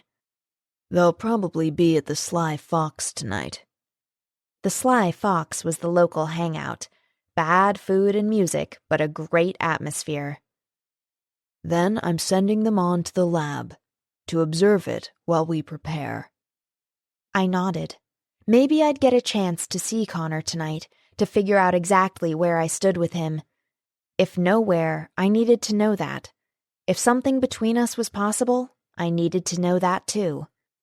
You're taking this better than I thought you would, Lucas said. You took a chance bringing me up here. I might have decided to fling myself off the roof. He laughed. Not you. If anything, I was worried you'd toss me off. I smiled at that. I guessed I did have a reputation for being tough. So, what now? I'm going to meet with the guy who can give us some tips on how to bring down the biochrome lab without creating a fire hazard. Then Kayla and I are driving back to Tarrant. I've got the patrollers' backpacks I need to drop off at the entrance to the national park. Other things that need transporting. But there's room in my Jeep if you want to ride with us. Or you can make your own way back. As a hiker, my only option, it would take too long, longer by far than as a wolf. Wolves could attain a burst of speed up to 40 miles an hour, but they couldn't maintain it for long. Not even shifters. In wolf form, it would take longer to reach the park entrance than by car, so it would be perfectly reasonable for me to accept the reprieve he offered. I'd rather go with you. I think my mom is supposed to be back from her trip today. I'm anxious to see her. I wondered how many lies and excuses I could get away with before Lucas became suspicious. He wasn't stupid. I started to regret that I hadn't decided to just hike it on my own when I climbed into the back of the Jeep behind Lucas and Kayla. It was like I had a front row seat to just discovered love as they smiled at each other and held hands as much as possible during the journey. I didn't resent that they had each other, but seeing them together was a constant reminder of what I didn't have. I spent a lot of time staring out the window, watching the scenery rush by. At one point, I asked, "So how did your meeting with the imploding guy go?" Lucas met my gaze in the rearview mirror. He offered a lot of suggestions. I don't know if that's the way we'll go, though. He needs plans of the building. If it's a secret facility, we may not be able to find anything in the public records. What are you going to do then? Do some research, maybe send in a spy. I don't know. I'm going to talk with my dad. His dad had once been the leader of the Dark Guardians. Then he'd handed the position over to his older son, who had betrayed us by revealing our existence to Biochrome.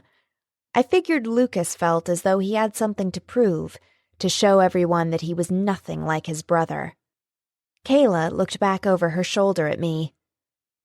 "So, last night, at the movie, you and Connor." It wasn't like it was a date. We just both got there at the same time. I shrugged as though it wasn't a big deal. "So we sat together. And you left together." I sighed. "Are you hinting at something?" "Just wondering how you feel about him." "You know, I really don't know." I wasn't about to confess how much I cared for him, not with Lucas there. So many things in my life weren't working out exactly as I'd planned. I was trying to limit collateral damage, how many things people would want to give me sympathy for. "Well, I think you're cute together," Kayla said. Ringing endorsement. "I'll keep that in mind," I said with a grin. Then Kayla turned her attention back to Lucas, and I shifted my gaze back to the passing scenery. It was the middle of summer, and the foliage was thick.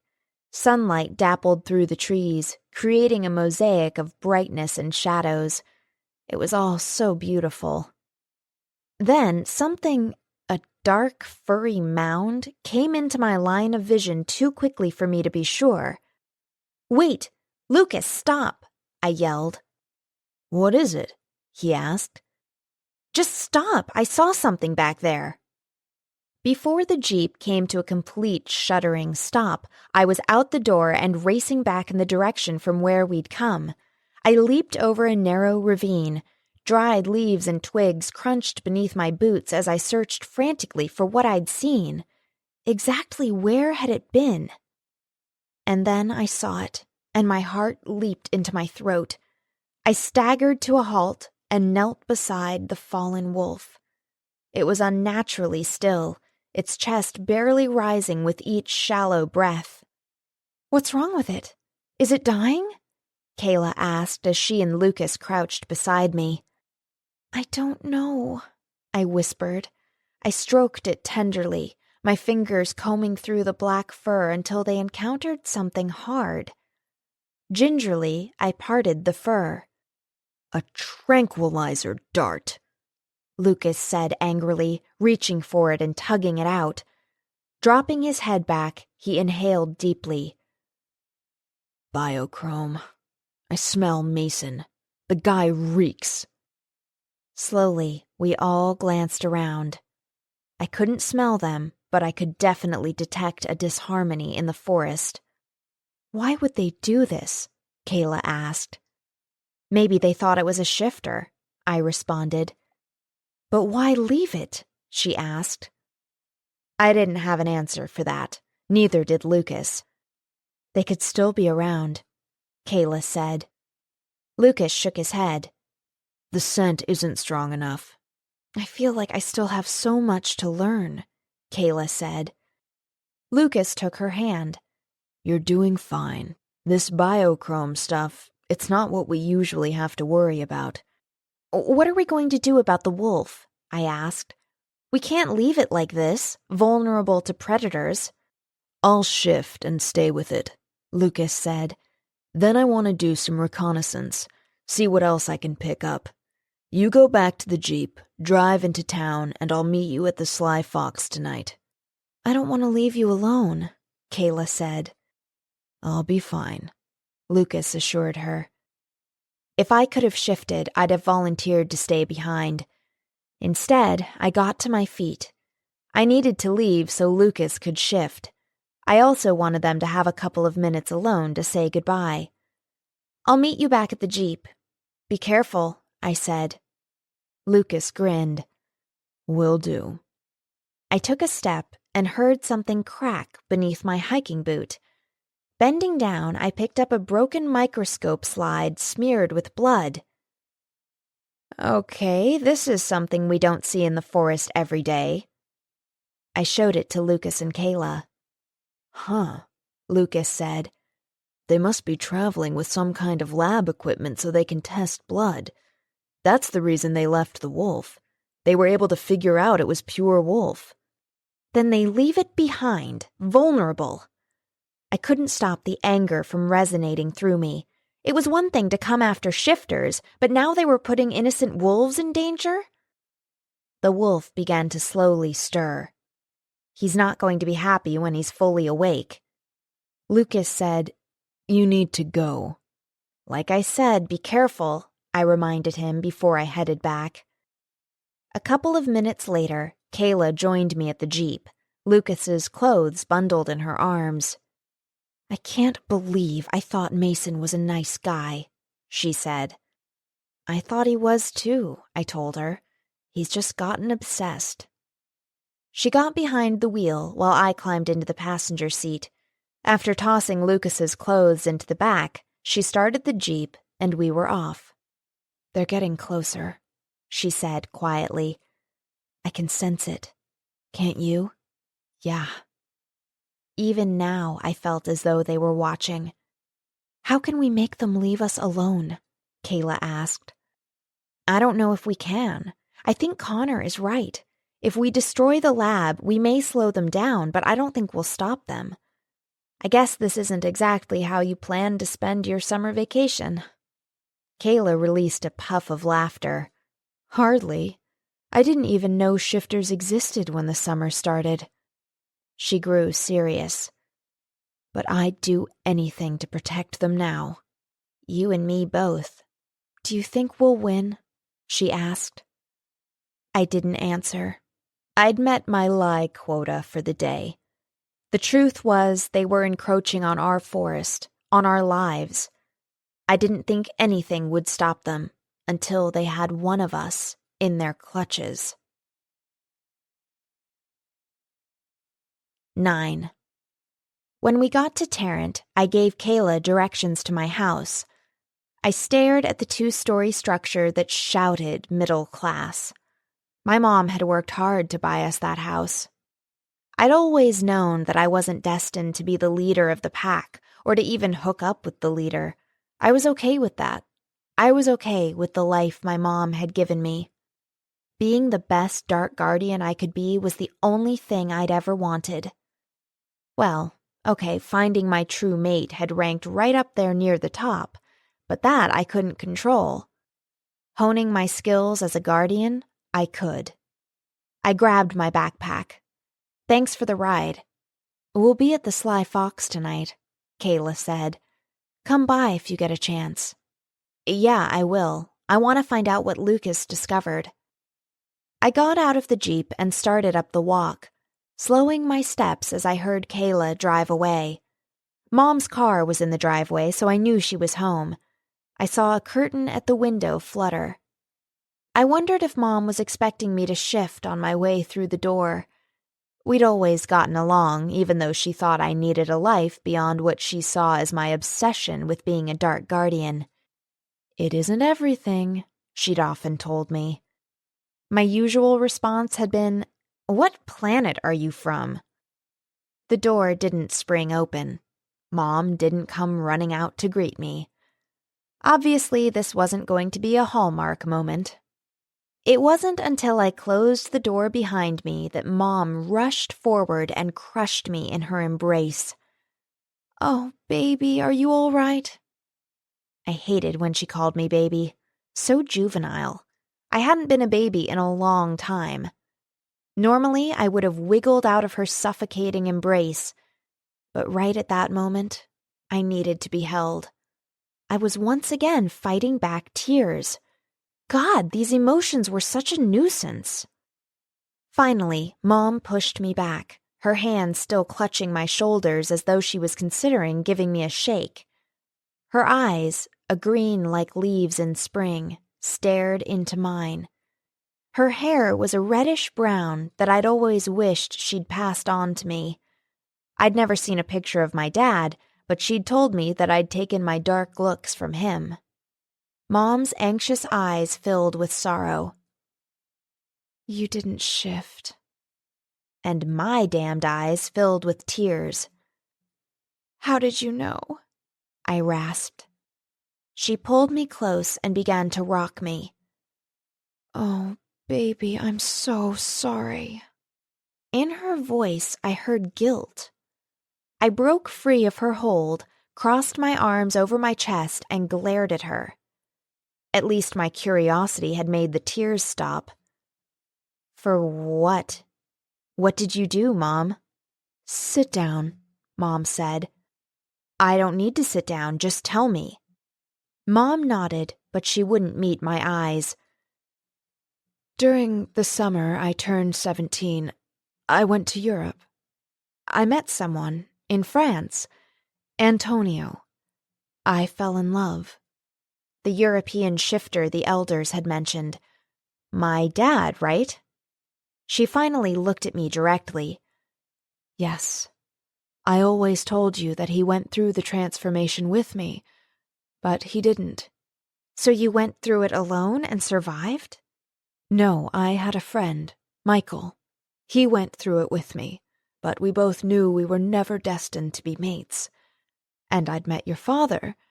"But he wouldn't go through it with you? So he was what? A total and complete loser? Why did you even love him? And what has that got to do with—" "He was human." I didn't think a nuclear bomb going off in our living room could have destroyed me more effectively. Black dots danced in front of my vision, and I realized that I had stopped breathing. I wasn't sure I wanted to start up again, but my body that had betrayed me during the last full moon betrayed me again. I dragged in a deep breath. "You didn't think... You didn't..." I'd lost my ability to form coherent thoughts, to speak words. "That was worth mentioning before now?" "I was hoping that you'd never have to know, that you'd inherited my genes, that you'd shift, especially as you got older and your one dream was to be a dark guardian.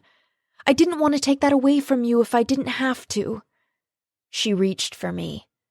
"Baby, Don't call me that!" I screamed, slapping her hand away. I started to pace around the room.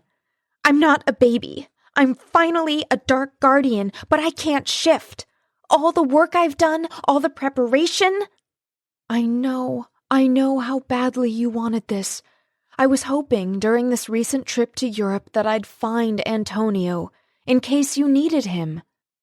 I spun around and glared at her. Why would I need him now? I thought you might need someplace to go. As you neared your time, I never sensed... Her voice trailed off. That I was a shifter? She nodded with shame. That's just great, Mom. I always thought you were there for me, but when I needed you the most, you weren't. How could you not tell me? I was ashamed. A human. No one knows. I never told a soul. If my own mom was ashamed that she'd hooked up with a human, how did she feel now that she knew for sure her daughter was human? Wouldn't every shifter's reaction to me if the truth came out be horror? They wouldn't want me. I was no longer one of them. I had a right to know. I headed for the door. Where are you going? To deal with this the way I've dealt with everything lately. Alone. I felt mean as I trudged toward the sly fox. I knew eventually I'd forgive her. We'd talk and fall back into our odd family roles, me being the strong one and Mom worrying about things that couldn't be changed. But for now, I was angry and hurt and disappointed. In her. And in myself. My birth date wasn't wrong. My genes were. I was ecstatic. I was never going to change. And I knew that I couldn't confide what I considered to be a horrible situation to anyone. It wasn't just a reflection on me, but on my mother. Hadn't that been evident in her words as she'd told me about my father? Whatever Connor might have been feeling last night with our kiss, he'd probably wash his mouth out with soap if he discovered he'd been kissing a static. I knew I would. Twilight was settling in. Tarrant was like a little tourist town with cheesy souvenir shops, bed and breakfast inns, and equipment rental places that ran along the main street down the center of town. I wasn't in the mood to deal with tourists, so I kept to the back streets that lined the woods. Eventually, I'd reach the Sly Fox, which had been built at the edge of town so when it had live bands, no one in town was disturbed. I would meet up with my friends, get lost in the chaos. But until then, my mother's revelation was burning itself into the back of my brain. My head hurt. So did my heart. Why hadn't I figured it out? Our kind mated for life. Guys didn't just leave. But like all societies, we had those who didn't conform. I'd thought of my father as the ultimate bad boy who didn't want to be tied down. While it had hurt that he hadn't hung around, I'd fantasized him into being some lonely hero type. I felt like such an idiot. I turned down the road that would lead me to the Sly Fox. Connor should be there by now to meet with Lucas. I had a desperate need to see him. I didn't plan to repeat last night, but maybe we could just talk. I could no longer pursue any sort of relationship with him, or with any shifter. Tomorrow, I'd return to Wolford. I'd explain to the elders that I couldn't serve as a dark guardian. I wasn't sure yet if I'd tell them the reason. I wasn't even certain my mouth could form the words. I'm not a shifter. I'm a static. But that fact didn't change the threat to shifters. I could still help them somehow. I didn't want to walk away when they were in danger. It was ironic that I wanted to be involved in destroying the one thing that could lead to my salvation. I nearly stumbled over my feet with the thought. Was what they wanted really so selfish? Or were we the selfish ones? Why not share what we were with the world? If a serum would make me become like all my friends, would I allow it to be injected into my body? In a heartbeat. I heard a twig snap. I was too lost in my own thoughts to be alert. I twisted around just as someone grabbed me, snaking a massive arm around me so I could barely move. I felt a sharp pinprick in my neck. My body instantly went limp and my eyes started fluttering as I struggled to keep them open, as I tried to figure out what had happened. Then I saw green eyes and brown hair and a triumphant grin. They all came together to form a face I recognized. Mason. "Don't fight it," he said, almost gently. But I did. Biochrome was here. I tried to yell for help, but my mouth wouldn't move. Then the world went black. The headache that I'd had after I left my mom was 10 times worse when I woke up. I wanted to rub my temples, but my hands were tied behind my back. I could feel hard plastic biting into my wrists. And that's when I remembered the needle prick and the other pain. Mason. My eyes sprung open.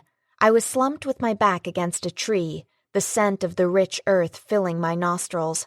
I could see plastic-looking things around my ankles. This was so not good. "Hey, she's up," someone called out. I glanced over my shoulder to see a Neanderthal-looking guy holding a gun. His head was shaved, and he seemed to be in the habit of periodically flexing his muscles, as though to draw attention to his amazing biceps. I couldn't see the lights of town, but I could see that the headlights of some vehicle had been strategically placed so I was in the spotlight.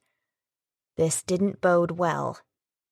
I watched as hiking boots came into view, and then Mason was crouching in front of me. "Hey," he said, like we were buddies about to exchange homework answers.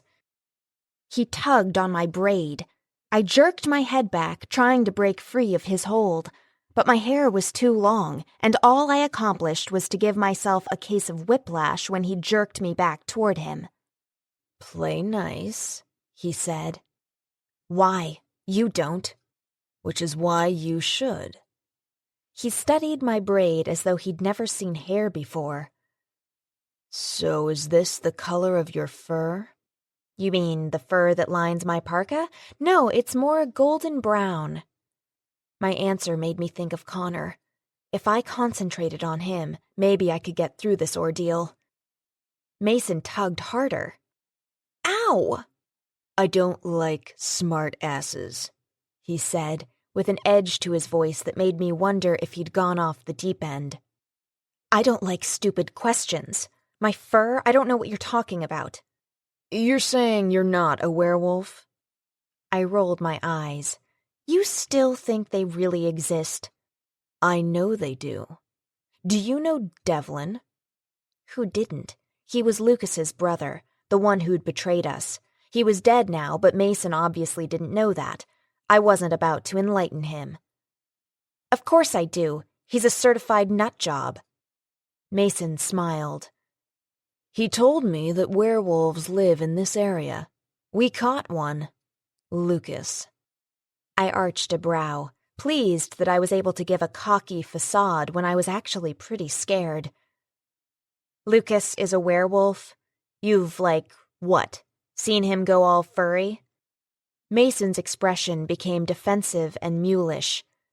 "No, but Devlin told me. And the wolf's fur, it was the same shade as Lucas's hair, which you have to admit is a fairly unusual combination of colors." Doesn't mean it was Lucas. I mean, really, listen to yourself. Werewolves? "I know the Sherpas are werewolves. You're a Sherpa, so don't deny it. I know it's how you protect your secrets within the national forest, how you keep outsiders from getting in. You control where the campers and hikers can go." He knew a lot more than I'd given him credit for. How many ways can I say this? Werewolves don't exist. It was the mantra shifters were sworn to respect. How else could they keep their existence a secret?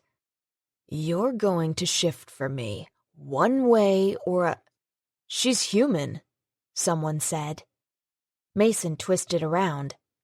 "Are you sure?" I looked past Mason to see Ethan striding toward us.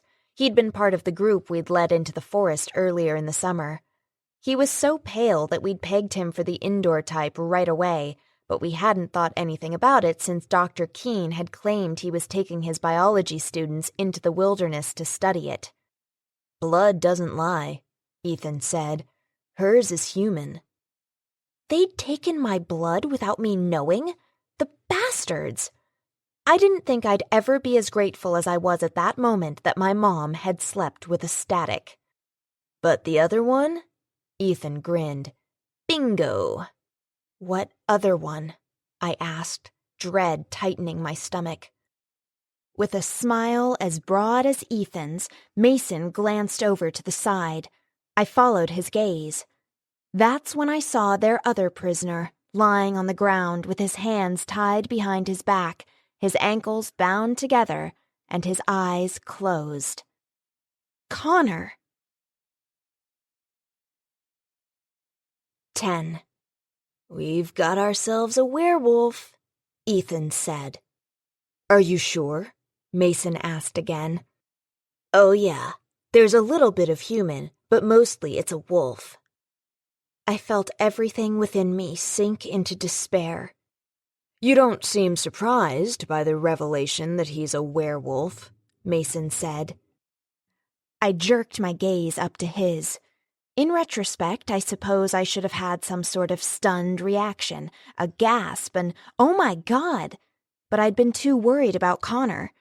Connor, on the other hand, would have taken offense at being referred to as a werewolf. He was a shifter. I shored up my bravado. "I'm simply at a loss for words. Your little group is beyond insane."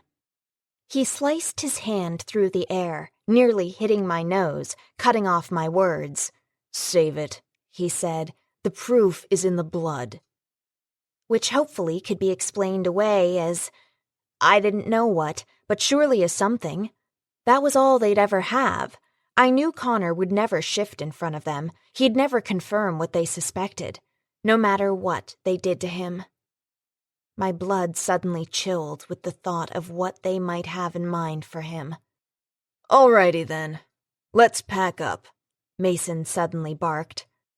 "What about the girl?" Neanderthal asked. "Let her go?" "No," Mason said in a tone that was normally used when addressing idiots. "She'll tell the others. She comes with us. Besides, I have a feeling we can use her to get what we want from the werewolf." As Neanderthal wrapped his beefy hand around my arm and lifted me to my feet, icy fear ripped through me. Connor wasn't the only one in danger. I didn't even want to contemplate what Mason had in mind for me. They dumped us in the back of the van, slammed the door closed, and locked it. Other doors closed as people got in. Mason looked over the back seat at us. His expression reminded me of hunters admiring the deer they'd shot. "Don't try anything. Johnson here has a stun gun and a tranquilizer gun." I could see the back of Johnson's head. I wasn't surprised to discover he was the Neanderthal. A guy who could have passed for his twin was driving. Ethan was in the front passenger seat. "Where are we going?" I asked Mason. "The lab. It'll make it easier to study Wolf Boy." "What is it you want to learn?" "Didn't Kayla tell you?" She had, but I was hoping to stall for time. Maybe someone would come across us before they drove off. I gave what I hoped was a pitiful shake of my head. "Whatever causes him to shift," he jerked his head toward Connor, "I want to know how it works and recreate it.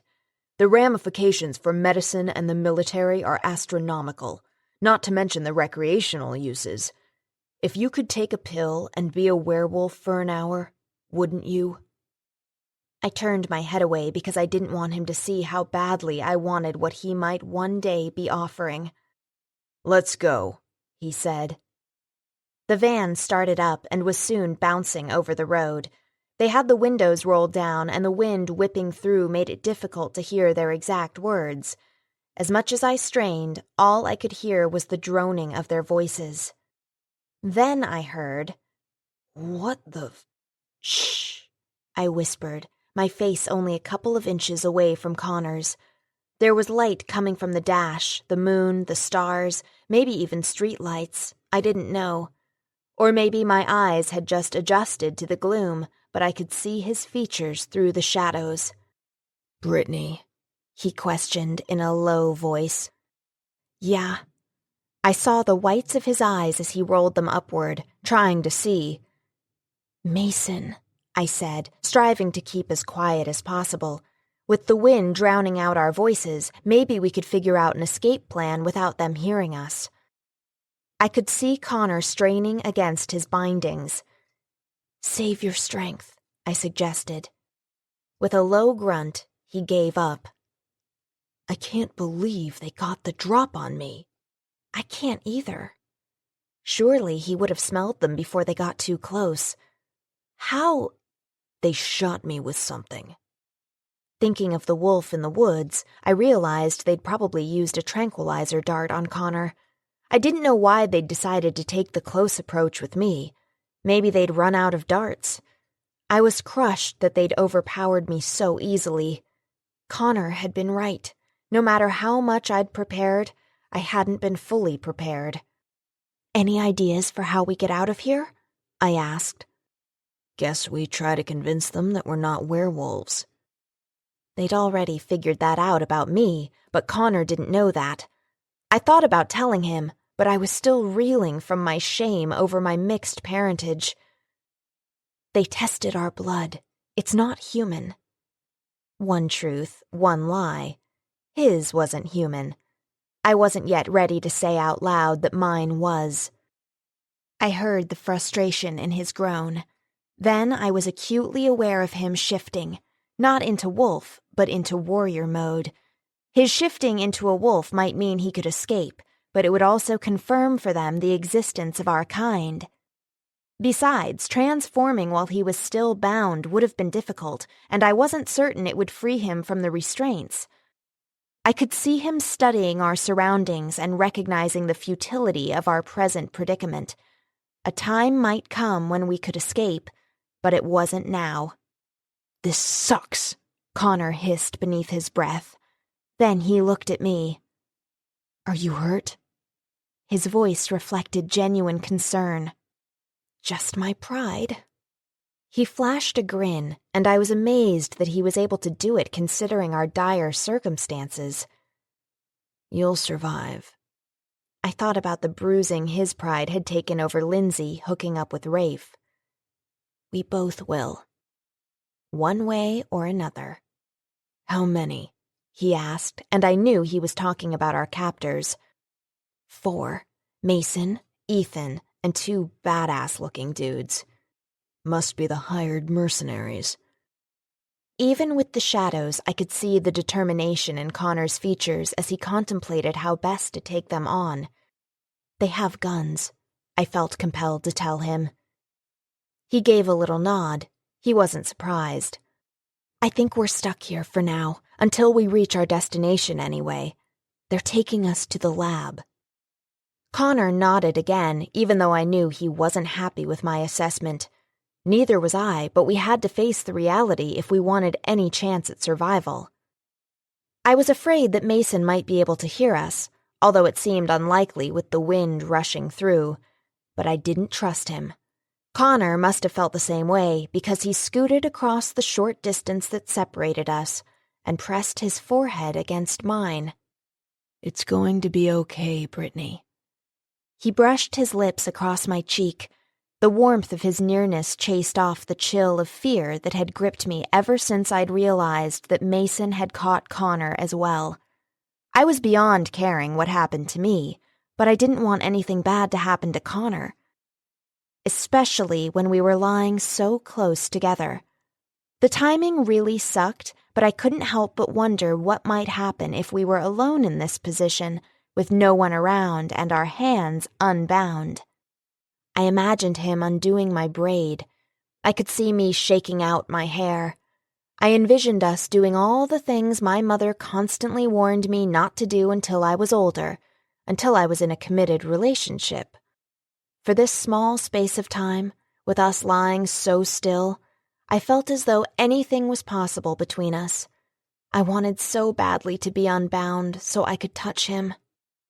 His mouth was so near my lips that if I turned my head just a fraction of an inch, we'd be able to kiss. I squeezed my eyes closed. How could I be thinking about us getting intimate when we were in danger of losing our lives?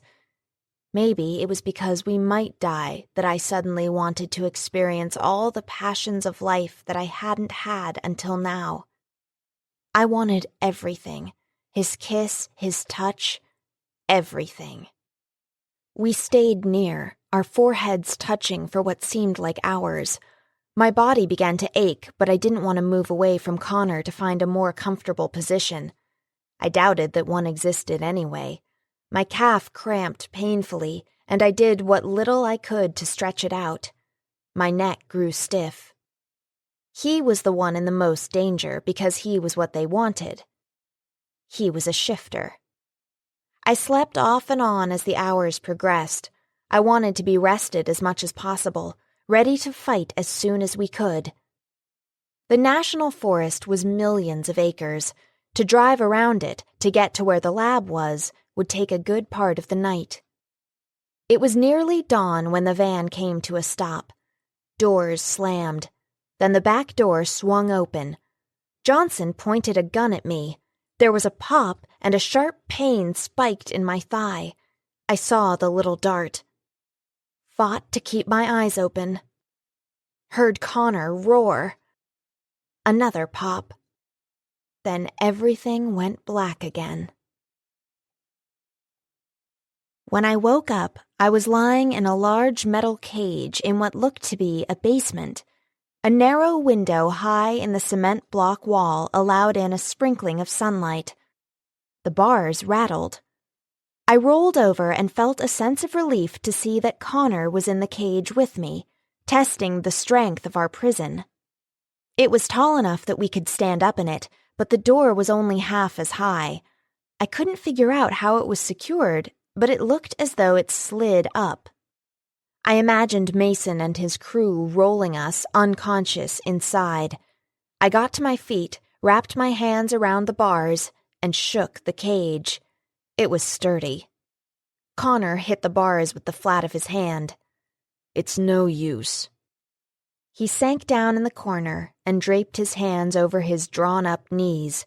He'd obviously woken up before me and checked things out. I slowly looked around.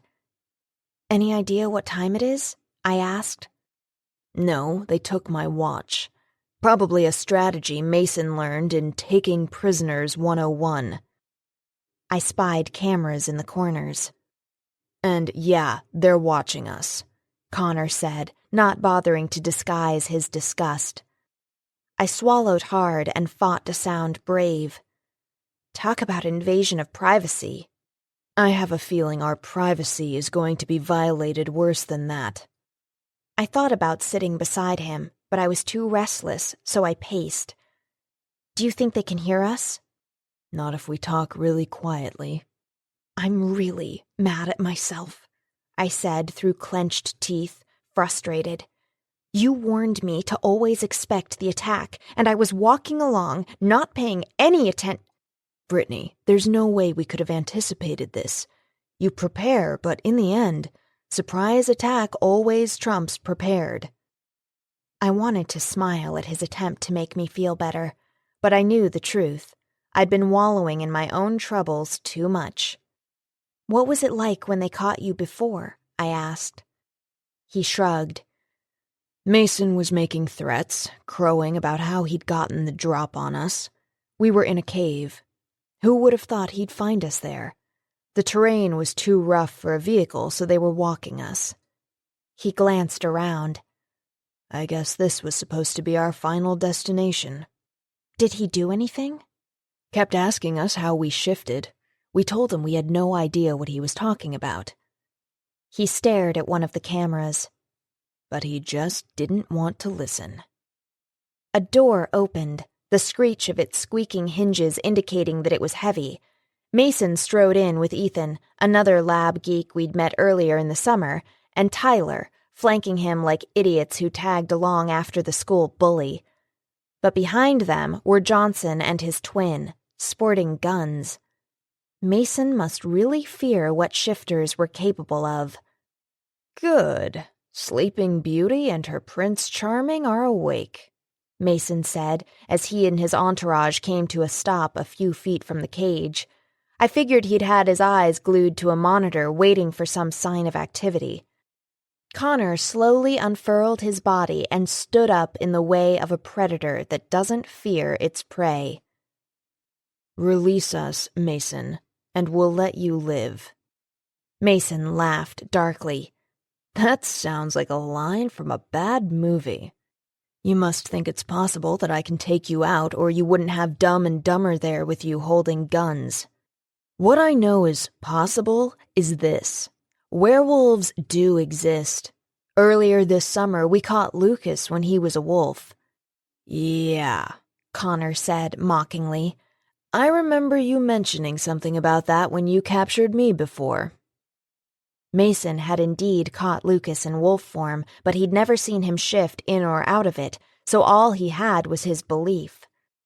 His fur looked just like Lucas's hair, Mason said, frustrated anger giving a hard edge to his voice. Wolves come in all shades. Check out Wikipedia or Google.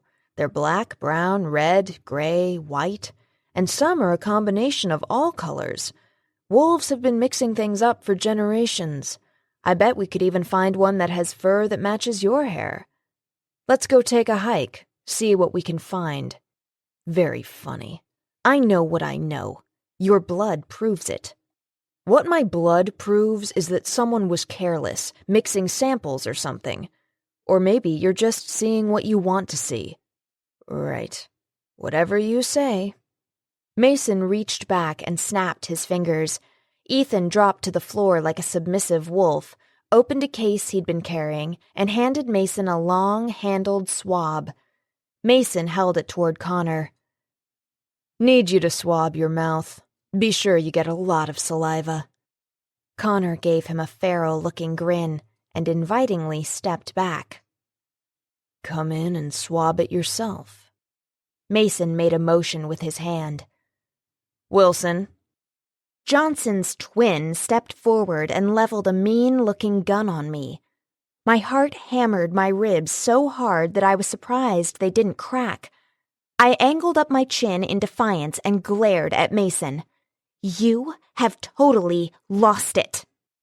But his attention was focused on Connor.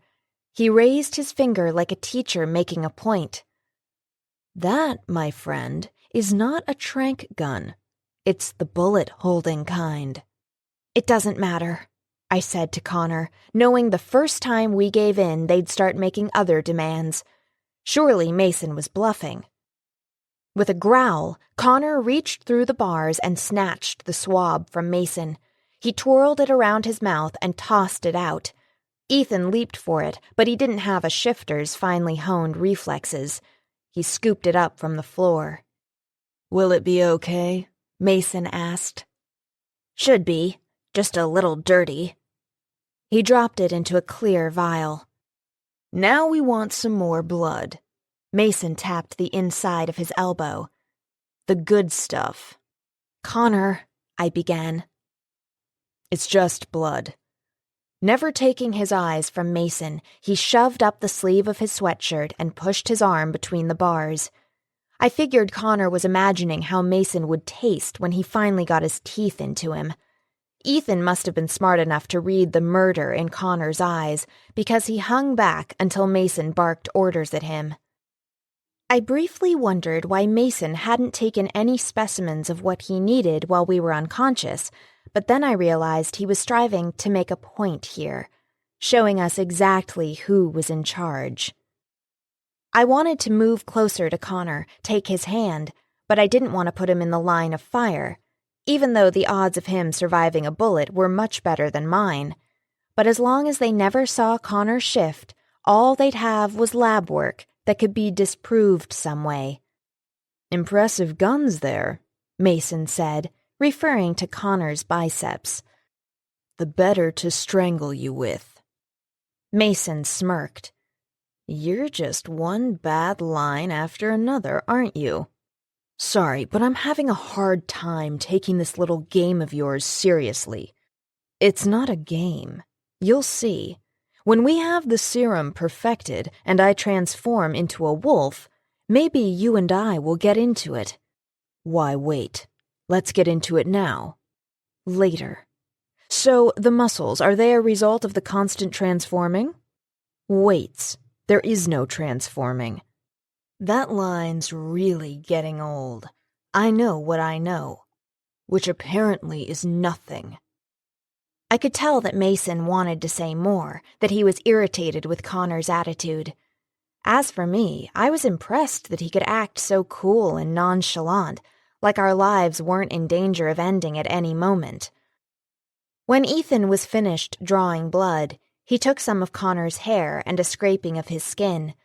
He looked unsure as he covered the bleeding spot on the back of Connor's hand with a bandage. When Ethan moved away with his treasures, Tyler approached with a cooler. He started placing bottled water between the bars. What? No beer?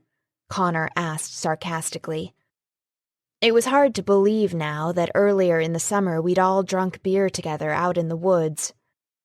Tyler's cheeks burned red, but he didn't say anything as he also placed pre-packaged sandwiches, protein bars, and some apples inside the cage.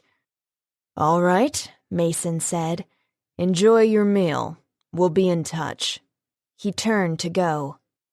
Hey, Mason, Connor called out lightly, like one buddy to another. Mason swung back around. You really don't want me for an enemy, Connor said darkly, in a threatening manner that even sent a shiver of dread up my spine. Mason paled before regaining his cocky composure. Same goes.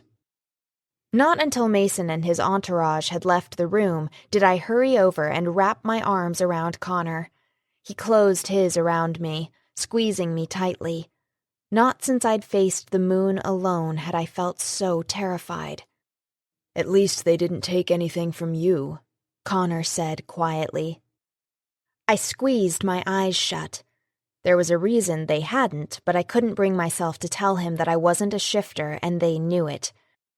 I really wasn't rooting for the bad guys to come out victorious in all this, but I also couldn't help thinking that if Mason did succeed, if he did develop a serum or a pill or whatever, that if I took it, Connor would never have to know about my deficiencies.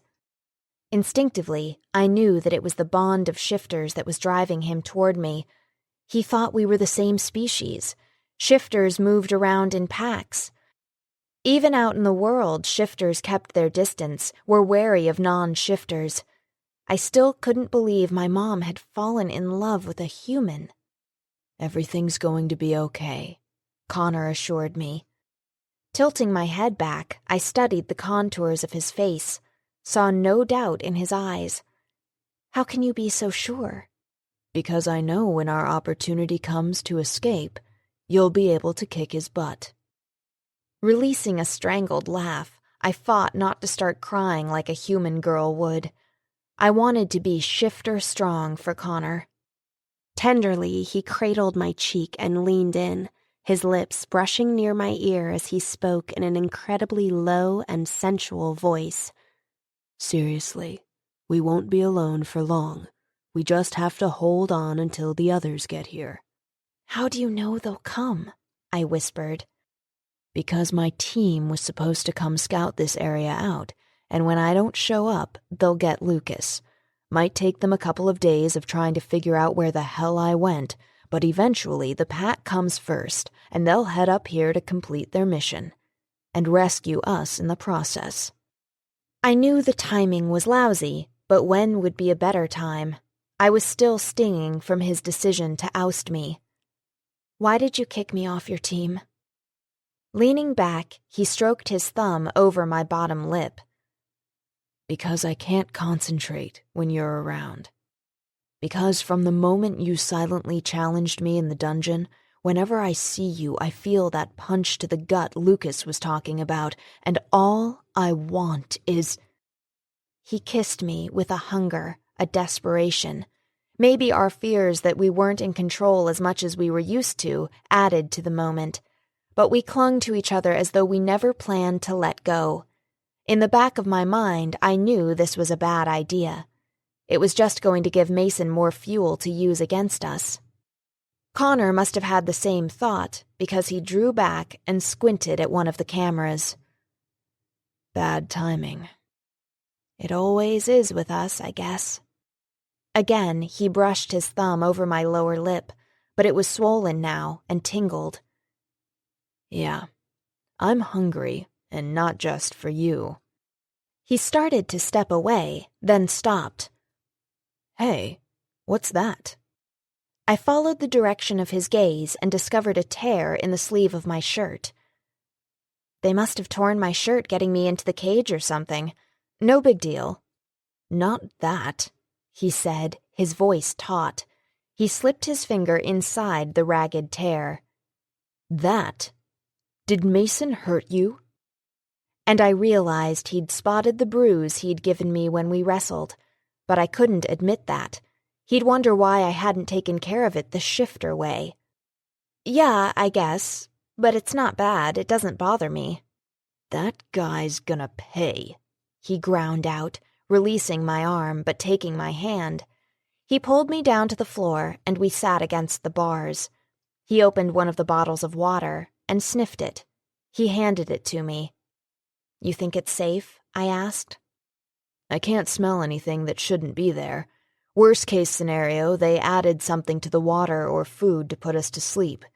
Quite honestly, I think Mason would have more fun shooting us with tranq guns. He's not exactly Mr. Subtle when it comes to his plans. Seriously, he's just trying to be in control. I grinned. I like that you think he's just trying. Hey, I've seen enough creature features to know the good guys always win. You're not afraid at all, are you? Instead of answering, he reached for a sandwich. 11. Be careful what you wish for, my mother had always warned me. I'd wanted time alone with Connor, and now I had it. The hours of sunlight dragged by. We weren't convinced mics weren't around somewhere to pick up our conversations, so unless we wanted to talk with our mouths pressed to each other's ear, we avoided discussing anything that might make Mason think he was on the right track. Further lab work was probably going to confirm that Connor was a shifter, but we still held out hope that it could be explained away if that was all they had. We were sitting in opposite corners because we didn't want our passion captured on video either, and it was difficult to be close and not give in to temptation. Best movie of all time? I asked. 300. Definitely. You? Shawshank Redemption. His mouth dropped. You're kidding. Were we even born when it came out? I've seen it on video. He grinned. I should have known you wouldn't pick a chick flick. It's actually second on my list. And you're giving me a hard time about it? He nodded toward the window. We have a lot of sunlight to get through. I glanced around. Smaller, empty cages were stacked along one of the walls. You think they made this room just for us? I think they thought they were going to have lots of specimens. Do you believe this serum Mason is talking about? What he wants to do? Do you believe it's even possible? I suck at biology, but if I had to guess... He slowly shook his head. Warning, mad scientist at work. I nodded. I didn't know whether to be disappointed or have hope. Whatever was finally developing between Connor and me, would it come to a screeching halt if I told him the truth? Favorite TV series? He prodded, as though he could tell my thoughts were drifting toward places they shouldn't. 24. He grinned as though immensely pleased. Action girl. I shrugged, a little embarrassed that my answers probably didn't fall in line with the typical girls. What can I say? Give me a few explosions along with some unlikely situations, and I'm happy. I feel for Bauer. He never gets a chance to eat or sleep. I like that no matter where he needs to be, he's only 5 minutes away." Connor laughed. It was a deep, throaty sound. I wouldn't have thought I could actually enjoy our situation. "We must be driving Mason crazy," I said. "Why? Because we're not prowling around like the animals he thinks we are?" "Because we're acting like we're having a good time." "I am having a good time." He picked at the bandage. It probably irritated him that he couldn't shift and heal the scrape. "It's kind of funny, but I never had quiet moments with Lindsay. We were always busy, always doing something. Don't get me wrong, I had fun doing things with her." He looked over at me. "But it's fun just doing nothing with you." I'm going to pretend that's a compliment. "It's definitely a compliment. I'd come over there and give you more than that if it wouldn't give Mason a thrill." I couldn't stop myself from blushing and smiling at the same time. "I think he needs a girlfriend." "Good luck with that. She'd have to be totally oblivious to what a nutcase he is." Every now and then, Connor worked in a jab, just in case Mason was listening. I could envision him gritting his teeth as he listened through headphones. "Where do you think his dad is?" I asked. Connor shrugged. "I always had the impression that Mason was the driving force behind this venture. His dad just hung around to provide authority." "Kayla said Mason is a genius. He's not much older than we are, but he's already finished with college, working in the biochrome lab." "The guy definitely needs a life." Which I figured was what prompted him to search for a way to transfer a shifter's abilities to himself. We returned to our little game of bests.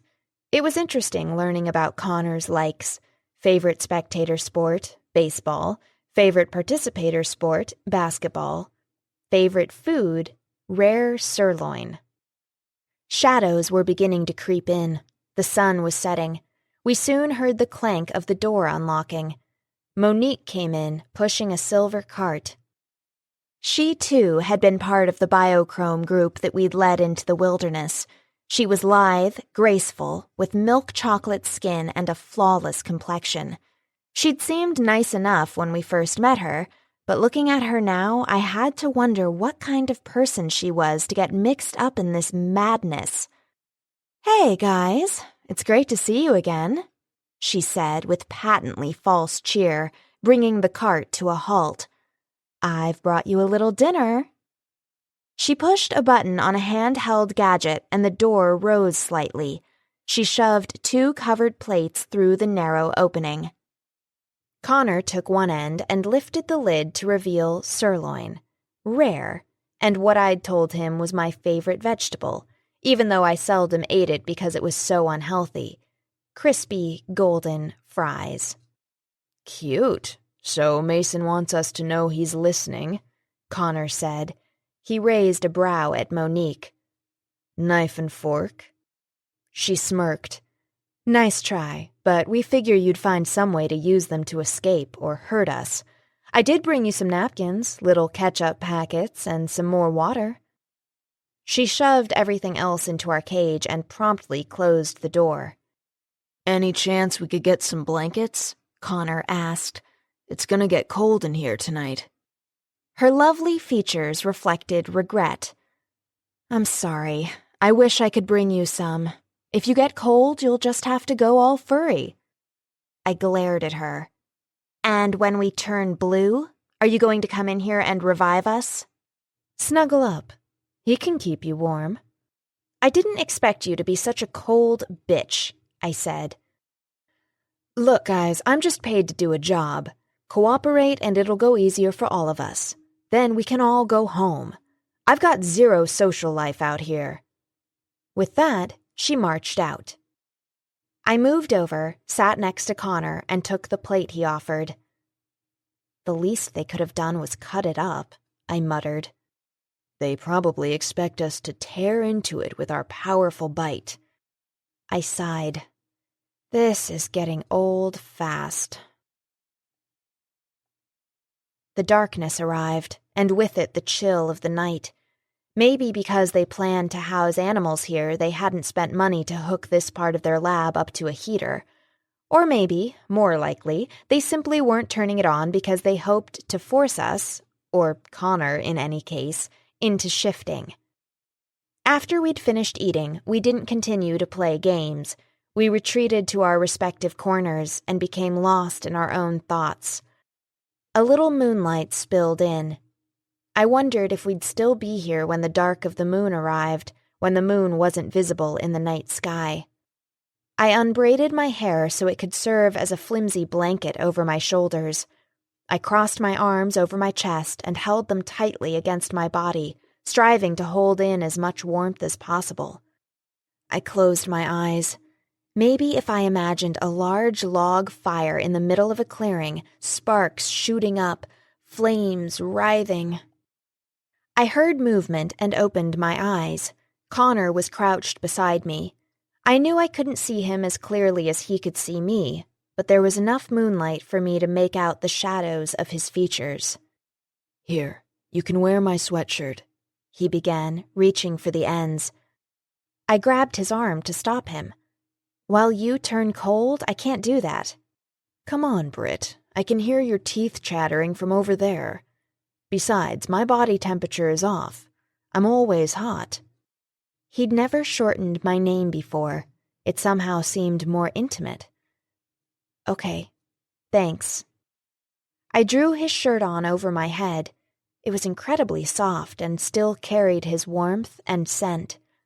For a few minutes at least, my shivering ceased. Connor sat beside me, slid one arm beneath my knees, the other around my back, and pulled me onto his lap. "What are you doing?" I asked. "Press as much of you against me as you can. It'll help generate some heat." I wrapped my arms around his chest and buried my face in the curve of his neck. "Ah, your nose is cold," he said. I jerked back. "Sorry." He released a low chuckle, placed his hand on my cheek, and guided me back. "It's okay. It'll warm up." I inhaled his earthy scent. "You know what would really generate heat?" he asked after a while, then provided the answer. "If we made out." "You don't think Mason would post the video on YouTube?" "Yeah, he probably would. Or he'd threaten to if we didn't meet his demands. Course, the images might not be very clear in the dark like this." "Why do you think he hasn't turned on the lights?" I'd noticed them in the ceiling that afternoon. "Maybe they can't. Maybe they haven't paid their electric bill." "No, seriously, why is he keeping us in the dark?" "Probably thinks we'll do things in the dark that we wouldn't do in the light." He nuzzled my neck, and I heard him inhaling my scent. "You smell good." "I don't see how I can." "The essence of you, the unique part of you that no one else smells like, the part that lets a predator track you." The entire time he talked, his mouth breathed warm air over my skin. "You smell like—" He inhaled deeply again. "Mint leaves when they're crushed." "You smell like the forest, rich, pungent, and powerful." "I like that." He skimmed his lips along my jaw, and then we were kissing, generating heat that rivaled that of a furnace. When we were this close, I wasn't afraid of what tomorrow might bring. All that mattered was now. "Tell me I'm not a rebound girl," I ordered when we came up for air. "You're not a rebound. You could never be a rebound." We were kissing again. His hand sneaked up and rested flat against my stomach. How could it be so warm when my hands were still cold? When his mouth left mine to taste the curve of my neck, I said, "You never noticed me before." He stilled, as though he needed to think about it. "I noticed. I just didn't pay attention to what I was noticing." Maybe what we're feeling here, between us, is Stockholm Syndrome or something. Maybe we're reacting to the situation. I've heard when hostages— "We're not hostages. And what's happening between us, what I'm feeling for you, He cradled my face between both of his hands. It started long before Mason shot me with a tranquilizer dart. I was heading away from the sly fox, heading to your house because I needed to see you. I needed to explain. What I feel for you, Britt, it's so much more powerful than anything I've ever felt for anyone. And yeah, I'm not quite comfortable with it, but I want to explore it, see where it leads. It sounded as though he was talking about falling in love. I gave him a crooked smile and a shaky nod. Then we were kissing again. For tonight, at least, I thought we'd stay warm. I woke up in the morning with Connor's body resting over mine, shielding me from the cold. I ran my hands over his back, felt the chill on his skin, and began rubbing vigorously. "Feels good," he mumbled. We'd spent a good deal of the night kissing, hugging, and talking, until we'd finally drifted off to sleep in each other's arms. I lifted my head and nipped his shoulder with my teeth. "Hey, watch it." He nuzzled just below my ear. "Remember, shifter bites take longer to heal and they scar." All playfulness left me. I could bite him all day long, but with one quick shift, all evidence would fade away.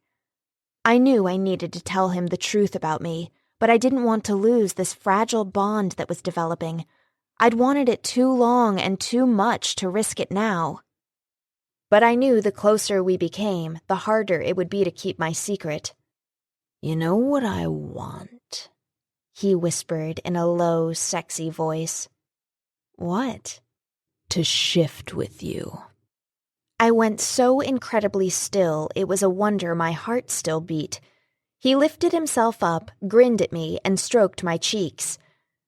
"Hey, don't look so scared. I know it won't be anything like your first time, but if we wait for a full moon and make it special, it could still create the bond." I licked my lips, my heart breaking for what I couldn't give him. We probably shouldn't be talking about this now. His brow furrowed. "Yeah, you're probably right. Sorry, didn't mean to rush things." He started to get up, and I locked my arms around his neck, holding him in place. "No, it's not that. I swear to you, Connor, there's nothing I want more." He grinned. "Okay, then. It's settled. But first things first, right? We gotta get the hell out of here." I nodded. Yeah, that was a priority. Then I could face destroying us with the truth about me. 12. Monique brought us breakfast. Funny thing was, she appeared really nervous doing it and wouldn't even look at us directly. "I'll see if I can find you some blankets for tonight," she said quietly before leaving. "What was that about?" I asked as I ate the sausage and biscuit. "Do you think watching us last night embarrassed them?" Connor shook his head. "I don't see how.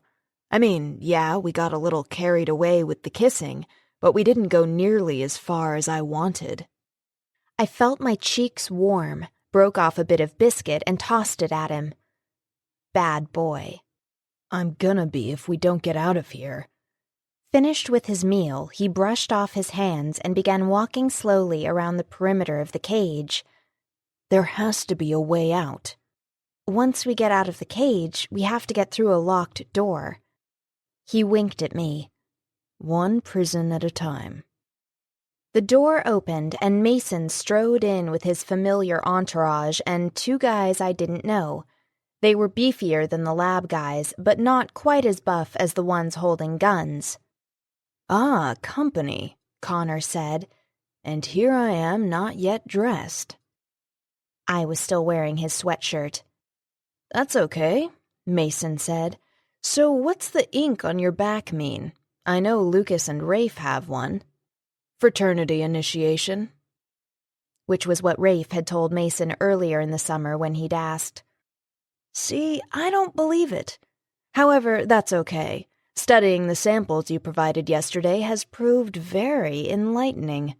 But what I really want is to see you transform into a wolf. Afraid you're just going to have to be disappointed, because I can't transform." "Can't or won't?" Mason asked. "Don't you think if I had the ability to change into a wolf, I'd have done it when you captured me before? You know, when I was escaping? Wolves invaded our camp. Are you saying you're a wolf whisperer?" "I'm saying I'm not a werewolf." Mason grinned. "One way to find out for sure." I heard clanking and glanced over to where Ethan, Tyler, and the two new guys were building what looked like a metal tunnel. I was dying to ask Mason what was going on, but I wouldn't give him the satisfaction.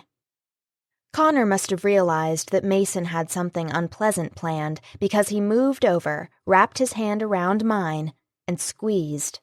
I squeezed back. "What do you think he has planned?" I asked. "I don't know, but I don't like it." They shoved the tunnel over until one open end covered the doorway of our cage. I heard the squeaking of wheels and watched as a cage was rolled in. A cage housing a cougar. "Damn," Connor muttered. "Is he a shifter?" I whispered. Some of our kind shifted into other animal forms. Connor shook his head. "No, he's the real deal." I was grateful that he didn't question why I couldn't sense the truth about the cougar. I figured he was too busy thinking strategy. Unfortunately, if what I thought was about to happen happened, he had only one option. They set the cage in front of the other end of the tunnel and secured it. Connor glared at Mason. "Mason." The threat in his voice was unmistakable. "It's for the good of mankind."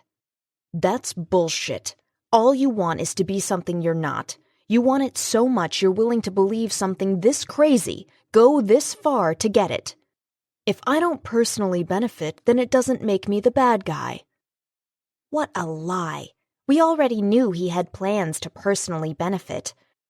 "Read my lips," Connor said. "Look into my eyes. I am not a werewolf. If you let that cougar in here, he's going to kill us." For a split second, a single heartbeat, Mason seemed unsure. Then he shook his head, nodded as though he'd been arguing with himself. "I know what I know," he said sternly. "At least take Brittany out of here so you don't have 2 deaths on your hands." "She's my guarantee you'll fight and not surrender," Mason said.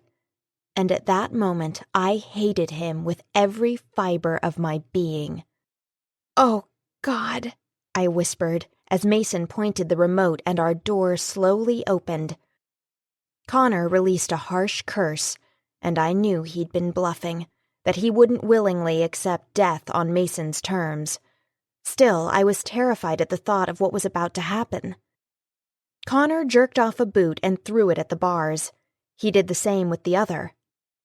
I moved back, leaving him room to maneuver. His socks came off next, and then he was reaching for his belt. The door to the other cage began opening.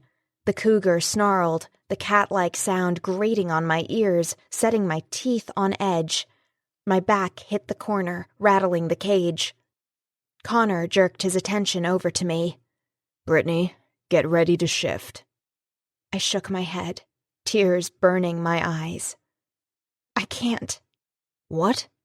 Connor took a step toward me, flinging his hand out to where Mason and the others stood. "Forget them. Ignore them. This is our survival we're talking about. I might be able to take him, but if he gets a shot at you, you're in a better position to defend yourself as a wolf." I knew I had to kill any hope he had that we were in this together. "I can't shift. I'm so sorry, Connor, but I'm not a shifter. I'm human." They were the hardest words I'd ever spoken, and judging by the stunned expression on Connor's face, they were the worst words he'd ever heard. The cougar shrieked as it loped down the tunnel. Connor's survival instincts kicked in. He backed into the far corner to give himself maneuverability and began to remove his jeans. I turned away, wrapping my hands around the bars because I couldn't stand to watch the confrontation. The cage shook with the power of the cougar entering it, and then I heard the howl of the wolf. I spun around. The wolf and cougar were entangled in a deadly embrace, similar to what Connor and I had experienced when we'd wrestled. First one would be on top, then the other, then they'd break apart and come at each other again. Teeth and claws were striking hard, making wounds, drawing blood that was beginning to leave trails on the floor. My gaze drifted over to Mason once. He looked as though he was experiencing ecstasy. I could see the hunger, the yearning to possess the power that Connor now exhibited. But mostly, I watched Connor fighting for his life, knowing there was little I could do. I had no weapon. I had no way to help him maneuver the cougar into a position that would allow him to sink his teeth into its throat. I jumped around the cage, trying not to get in the way, thinking that if I could get to the doorway, I could scamper into the tunnel and give Connor more room to fight without having to worry about me. As though he was now worrying about me, he was probably wishing the cougar had taken me first as a snack. Suddenly, I was angrier than I'd ever been. Angry at my mother for leading me to believe that I was a shifter, angry at Mason for forcing me to reveal that I wasn't. I wanted to take him on. Then I thought, to hell with him and his manipulations. Just because I wasn't a shifter, it didn't mean that Connor had to fight alone. I had a mean roundhouse kick. Making fists, bouncing on the balls of my feet, I concentrated on the battle playing out before me, waiting for the moment to make my strike. I knew Connor's moves, had experienced them firsthand. His wolf maneuvers wouldn't be that different, because even in wolf form, he was still Connor. I watched, saw the opportunity, moved in, and kicked the cougar's rump hard. Hard enough to make it screech, hard enough to distract it. I quickly backed off. Connor had an advantage now, and he took it. Went in for the kill, sank his teeth into the cougar's jugular. I knew, unlike Mason, Connor took no pleasure in ending any creature's life. Shifters respected all aspects of nature. Even an enemy was killed with regret. The cougar thrashed and stilled. Connor backed away, stumbled, and went down. Until that moment, I hadn't realized that he'd been seriously wounded. I rushed over to him, knelt beside him, and gently lifted his head into my lap. When shifters transformed, hair turned into fur, hands and feet became paws, teeth sharpened and lengthened, noses turned into snouts. But the eyes didn't change. When someone looked into the eyes of a shifter, he saw human eyes, not wolf eyes. So now, as I gazed at the wolf's face, I was looking into Connor's eyes. It was Connor I was seeing, Connor I was talking to. "I'm so sorry. I should have told you." I combed my fingers through his fur. "I'm so sorry." I knew I was repeating myself, but I couldn't think of any other words to express my sorrow and remorse, and my shame. I'd let him down, something I'd never expected to do. No matter the circumstances, I'd always thought I could protect our kind, I could uphold my end of any confrontation. I heard movement and glanced up. Mason and Wilson were standing by the cage, Wilson pointing a dart gun. I held up my hand. "No, you have to give him time." Wilson fired. Connor jerked as the dart lodged home in his shoulder. He struggled to lift his head, but in his eyes I could see the drug taking effect. He collapsed in my lap. "Damn you, Mason! You needed to give him time to heal." I tore off the sweatshirt, and by the time I draped it over Connor, he had returned to human form. "Huh," Mason said. "So they revert back when they're unconscious?" I wasn't in the mood to answer his questions. Blood was soaking through the shirt. "He's badly hurt. He needs a doctor." "You're not a werewolf, but you know about werewolves." He was stating, not asking. "Shifters. They refer to themselves as shifters. Get him a doctor, and I'll tell you everything I know." No lies? No lies. He nodded and glanced over his shoulder. Ethan, go get my dad. I wouldn't leave until Dr. Keene was finished treating Connor. Since I'd last seen him, his hair had gone completely white. I imagined working with his out-of-control son could do that to a man. So I just stitch him up normally, as though he were human? Dr. Keene asked. I confirmed his question with a nod. Connor's head was in my lap, and I was combing my fingers through his hair. The cougar had gotten him in the shoulder, side, and thigh. When he wakes up, he'll heal himself. So he can shift at will, Mason said. Not just when danger threatens. I mean, he doesn't need an adrenaline rush to trigger the change. He shifts at will, I confirmed, feeling sick to my stomach with each fact I corroborated. When we shot Lucas with a tranq dart, he didn't shift back. Maybe he wasn't completely unconscious. So Lucas is the wolf with the multicolored coat. I hated that I'd unwittingly betrayed Lucas by not paying more attention to the questions. Yes, I'd promised to tell Mason everything, but I was only planning to tell him everything that wouldn't give him any sort of advantage over the shifters. I may not be one of them, but my loyalty first and foremost was to them. Yes. So are only the male Sherpas shifters? Mason asked. I swallowed hard. No, there are girls. But not you. I shook my head. Our tests have already proven it's genetic, and Connor thought you were a shifter, so what's the story there? I didn't figure I had anything to lose, so I told him about my shifter mother and human father. Then the shifter gene is recessive, he said. I shrugged. You're the scientist, not me. Has to be. Otherwise there'd be more shifters than humans. Maybe you just don't recognize a shifter when you see him. I couldn't prevent the snide comment from slipping out, but regretted it as soon as Mason said, You know we can rip those stitches right out of Connor. We could even inflict some more wounds if we wanted. Worse wounds. I gritted my teeth. Humans outnumber shifters. Thank you. See how easy it is when we all cooperate? Thank God he didn't ask any more questions until I was satisfied with the work his dad had done on Connor. It wasn't the prettiest stitching I'd ever seen, but it wasn't as though I planned to frame it and hang it on the wall. It just needed to do its job, stop the bleeding until Connor woke up and could tend to his own wounds. To my immense shock, Mason let me take a shower to wash off all the blood. Monique served as my bodyguard and stayed in the bathroom to make sure I didn't try to make a run for it. But her presence was totally unnecessary. I wasn't going to leave Connor. You know, I never really believed it was possible, Monique called through the shower curtain. The ability to change into another shape. It just seemed so improbable, something better suited to the sci-fi channel. Scrubbing my body hard, I didn't answer. But the pay was so good, you know? I'm the oldest of 7.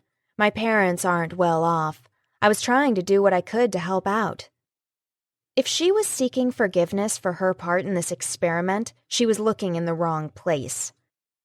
Monique was taller than I was, but sweats are somewhat adjustable, so she let me borrow a pair that she never used in public, but used solely for hanging around her house. She liked them large, so she'd be comfy. What was loose on her was snug on me. She also located some blankets and borrowed a sweatshirt from Johnson that I could take to Connor. Not that I thought he'd wear it. It had the Biochrome logo imprinted above their slogan, Studying Chromosomes for a Better Tomorrow. When you brought us breakfast this morning, you knew what they had planned, I said. She appeared remarkably sad when she nodded. Yeah. For what it's worth, we all thought it was a bad idea, but Mason is obsessed with the medical ramifications. Don't you understand the lives that we could save? The shifters don't hold the cure. Do you really believe you can transfer abilities that easily? There are creatures with the ability to regenerate missing limbs. Do you think they'd provide us with that capability if we sucked the life out of them and put them in a test tube? They're not as similar to us as the werewolves are. Shifters, I corrected her. I expected her to take me to an interrogation room like I'd often seen in movies. One table, one hard chair, a dim light bulb hanging from a cord. Instead, she took me into an opulent room that was all white furniture and black decor. Mason and his father were sitting in large, plush chairs. Wilson and Johnson were standing nearby, tranq guns at the ready. Maybe they were worried that I'd try to overpower them. But all I wanted was to get this interview over and get back to Connor. Mason indicated the sofa. Make yourself comfortable.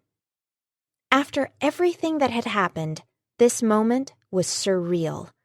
I tried not to moan at the luxurious comfort that enveloped me when I sat.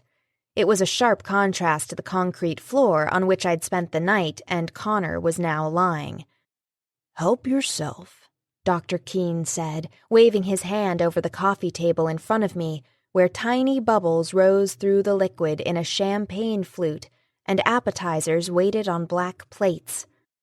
Let's just get this done, I said impatiently, anxious to get back to Connor, even though he probably had no desire to see me return now that he knew the truth about me. All right. Mason leaned forward. So shifters are born? Yes. Do they always have the ability to shift? No. He arched a brow at my reticent answer. Explain. The ability to shift is dormant until the girl turns 17 and the guy turns 18. During the first full moon following the designated birthday, the first shift occurs. It can't be stopped. It can't be controlled. After that, a shifter learns to shift at will. Is everyone in Tarrant a shifter? No. We had a lot of tourists, campers, and nature buffs who came through, so it wasn't a lie. The tattoos I've seen, what do they signify? Shifters are connected to wolves, and wolves mate for life. When a guy finds his mate, he has a Celtic symbol representing her name, or as close to it as possible, inked on his shoulder. It's tradition. Celtic? Are your origins in Great Britain? We don't know for sure. We think so, but... This was hard, telling him so much. But... He prodded. Shifters live all over the world, different clans. Are they all wolf? No, but I've never seen one that wasn't. So the different animals don't mix? I shrugged. I don't know. I just know I've never seen one. Interesting. He ran his fingers over his face as though he could see it changing into that of a wolf. His actions gave me the creeps. He narrowed his eyes in thought. So what are the Sherpas protecting in the forest? Little hidey holes like the cave where you found Connor and the others a couple of weeks ago. That's it? He asked in disbelief. Isn't that enough? I thought maybe there was a village or a secret city. No way was I going to tell him about Wolford. Shifters are nature lovers. They like to hang out in forests. As you saw with Connor, clothes come off when they shift, so they have areas where they hide things. Extra food, clothes, that sort of thing. He leaned forward, his eyes searching my face. Tell me everything you know that I haven't asked. I wasn't going to reveal that when in wolf form, a shifter could communicate telepathically with other shifters who were also in wolf form. That was Connor's secret weapon. It was the only chance he had to save himself, the only chance the shifters had to possibly stop word of their existence from reaching beyond biochrome. But I knew I had to give him something. The first time a guy transforms, he goes through it alone. But a girl always has her mate with her. If she doesn't, she'll die. Why? I have no idea. Maybe it's some sort of evolutionary thing. Could have an impact on your experiments. He gave me a smile that made me feel as though I had ants crawling over my skin, as though I was suddenly one of his team, part of his inner group. That's good info to know. Thanks, Brittany. Can I go now? Yeah, sure. You'll be staying in Monique's room with her. No, I want to go back to Connor. Why would you want to go back to a cage with a cement floor and no comforts? Besides, didn't you see the way Connor looked at you? He was disgusted. I had seen it. It was part of the reason that I needed to get back to him, to try to explain. And if he still hated me, it wouldn't be any more than I hated myself at that moment. Come on, Mason, let me go back. I told you everything I know. Everything? Everything. Then what do you have to bargain with? Mason and I dickered back and forth until we finally made one more deal. It would either bring me happiness or death. 13. With his entourage in tow, Mason led me back to the prison room, his hand wrapped around my arm as though he thought I'd try to run off. I was carrying the blankets and sweatshirt that Monique had given me. The sun was setting, the shadows easing back in. Connor was sitting up in the cage, his jeans on, the only sign of his earlier wounds, the bloodied sweatshirt that he'd managed to throw out between the bars. It was a rumpled heap on the floor. With his arms crossed over his bare chest, he glared at us as we approached. "So you've healed yourself," Mason said. Connor simply continued to glare. "What? No witty comeback?" Mason prodded. If looks could kill, Mason would have died on the spot in 2 seconds flat. "I know my measures were a bit extreme, but we're making remarkable progress, and I needed to know if what we're seeing in the lab ferrets when we inject them with the serum is how it's supposed to work." I jerked my head around to stare at him. "You're turning ferrets into wolves?" He held up a finger and thumb with a small amount of space between them. "Very small wolves. Sometimes it works, sometimes it doesn't." He tapped his head. "I'm thinking it's the consciousness that makes the difference.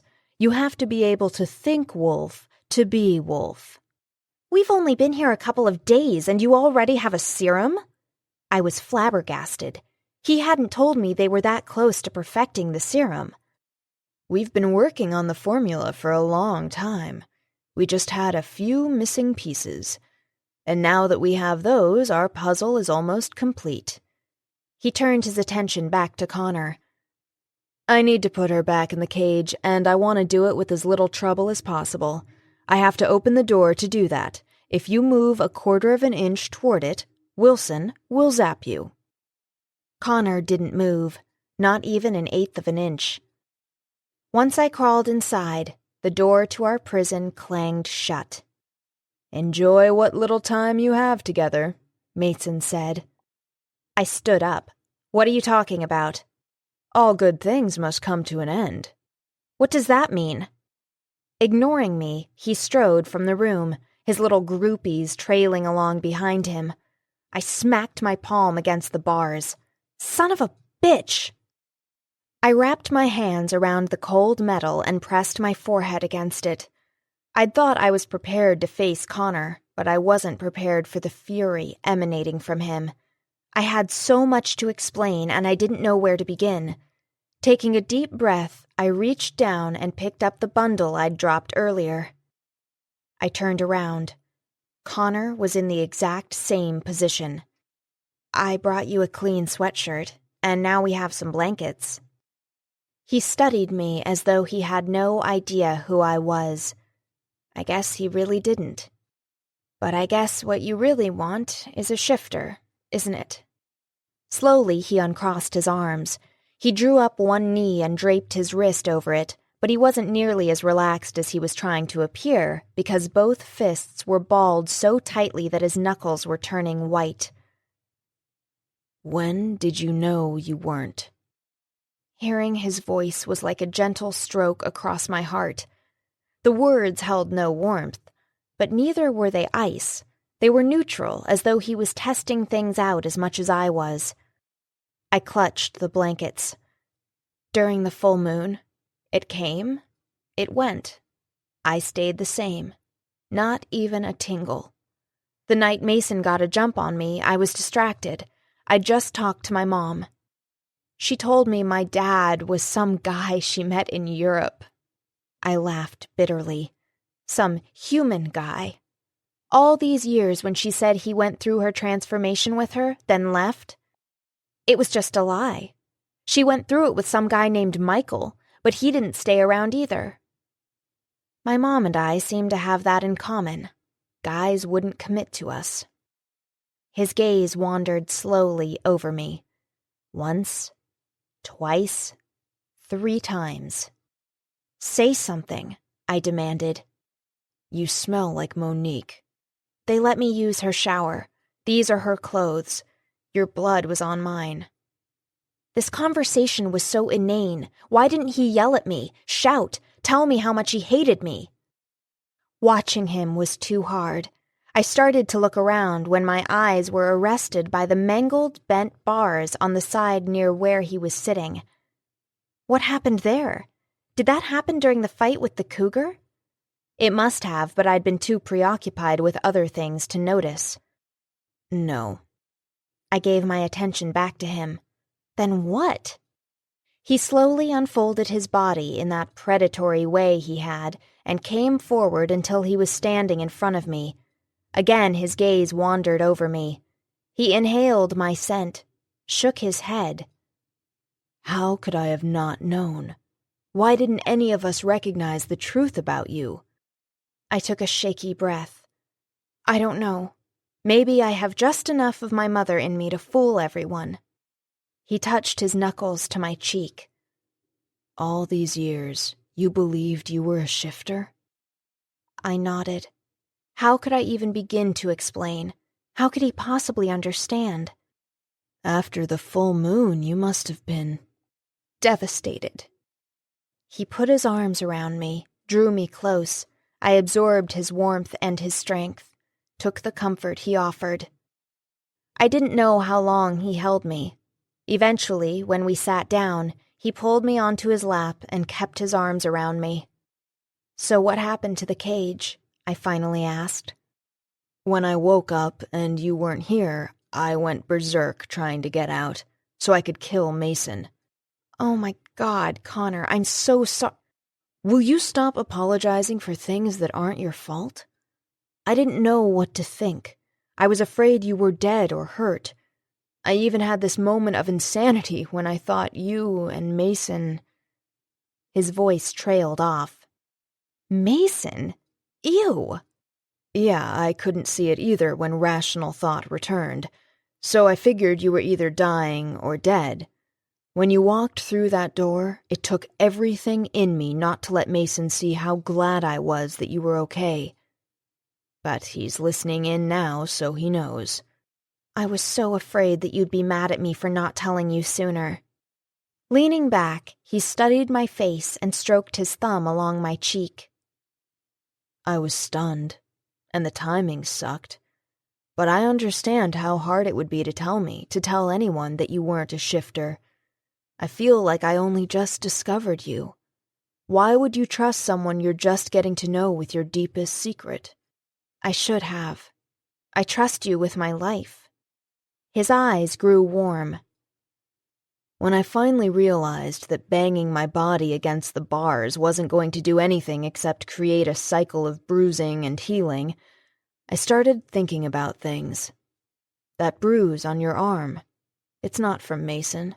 It's from me. The day we wrestled. I wanted to deny it, but if I had any chance at all of salvaging what remained of Connor's feelings for me, I had to be totally honest. I nodded. I have one on my thigh, too. But it happens when someone is wrestling that aggressively. It's not as though you meant to bruise me. When you were standing in the media room, it was too dark for me to see the empty seats. I was waiting for my eyes to adjust. When I kissed you and raced off in wolf form, you didn't follow because you couldn't. I was embarrassed almost beyond enduring to admit it, but I murmured, yeah. "Hey," he said tenderly. It was only then that I realized tears were spilling from my eyes. I sniffed and wiped at the irritating wetness. "I'm sorry." "I told you not to apologize for what you can't control." "It's just that I hate being such a girl." "I like that you're a girl." He tucked my hair back behind my ear. I hadn't bothered to braid it after the shower. "I like it a lot." He kissed one corner of my mouth and then the other. His touch was as gentle as a butterfly alighting on a petal. He brushed his lips over mine, and then his tongue followed the same path. Warmth swirled through me. "I don't care that you can't shift," he said quietly before he settled his mouth over mine. Easy enough to say when it was only the two of us in this small world, alone, not knowing what tomorrow might bring. But back in the real world, when he realized what an embarrassing freak I was, he wouldn't feel the same. But I had tonight, and I planned to make the most of it. Death hovered in the shadows. Through the slit of the window, the barest of moonlight filtered in. I'd always drawn comfort from it, but tonight it was Connor offering me solace. Within our prison, the mound of blankets softened the floor beneath us. One blanket covered us. Connor never bothered to put on the sweatshirt I brought him, so my fingers had the luxury of dancing over his bare chest. "Don't be afraid, Brittany." Connor's voice was soft, gentle. But how could I not be afraid? We both knew that tomorrow we might die. Facing death brought urgency to life. All the things we'd put off, all the things we hadn't dared to explore, suddenly loomed before us as dreams that might never be fulfilled. Connor held me close, his warm lips brushing over my temple. Beneath my palm, I felt the steady pounding of his heart. How could his be so calm when mine was fluttering like a bird trapped in a cage? He skimmed his mouth over my cheek. I heard him taking a deep breath, inhaling my fragrance. I pressed my face into the curve of his neck and took his unique scent into my lungs.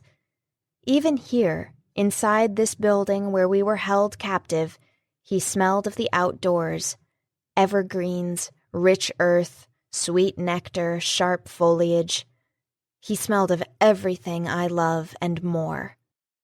I'd waited so long to know the feel of his hands moving slowly over my back, urging me closer. I never wanted these moments to end. "Don't be afraid," he whispered again. Then the beast inside him that always hovered near the surface broke free and chased away the gentleness. He kissed me hungrily, desperately, as though with our wildness we could ward off the arrival of our enemy. I eagerly returned his kiss. I wanted to experience life with a passion I've never before known. I accepted that under normal circumstances we might not be tasting each other or running our hands over each other. But these circumstances weren't normal. We'd been stripped of everything except the intense craving to experience everything we'd soon be denied. "I love you, Brittany," he whispered. Tremors cascaded through me. My heart pounded against my chest so hard that I was afraid my ribs might crack. He'd given me what I'd always longed for, what I absolutely didn't deserve. Would his love turn to hate when he discovered that I'd betrayed him? That I'd betrayed all the shifters? That I'd given Mason the final thing he needed to complete his experiments?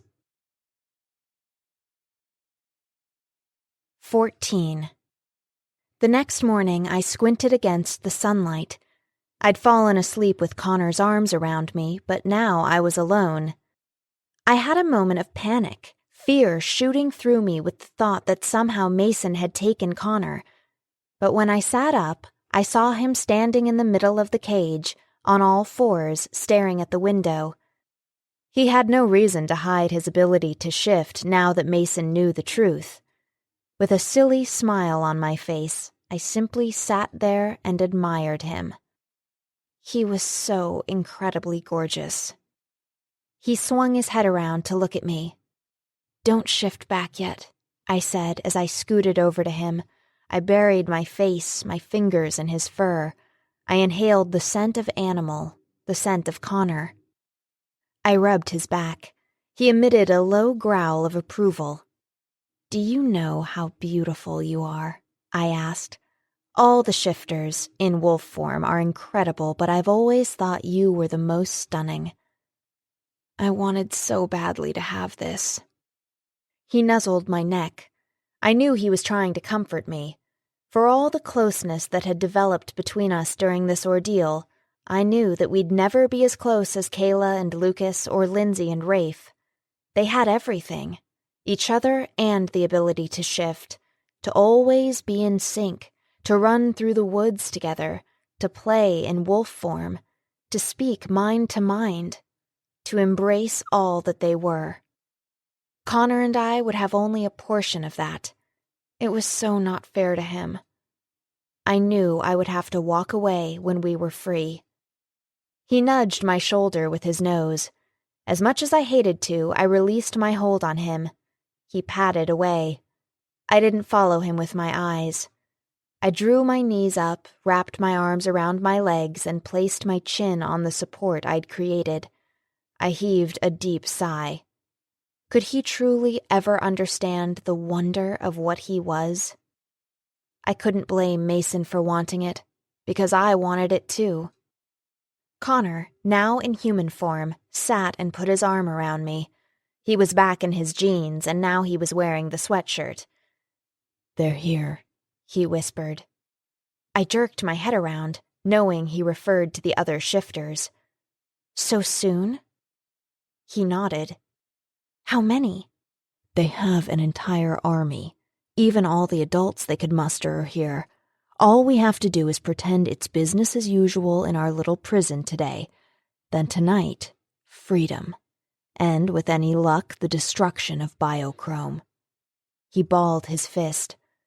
"I hope they get to us quick so we get a chance to join in the fight." My stomach dropped. I wouldn't be able to fight like they did. I could imagine them all whispering in their minds, "Why isn't she shifting?" As though reading my thoughts, Connor tucked his fingers beneath my chin and tilted my face toward his.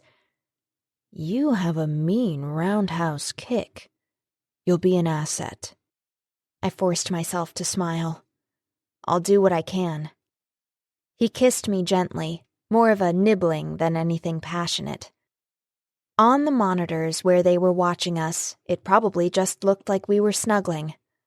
But in reality, my world was in the process of crumbling around me. "So, do you know anything at all about your father?" Connor asked. We were sitting side by side while we waited. He was constantly combing his fingers through my hair, as though he liked the feel of it as much as I enjoyed the feel of his fur. We were both restless, edgy, but for different reasons.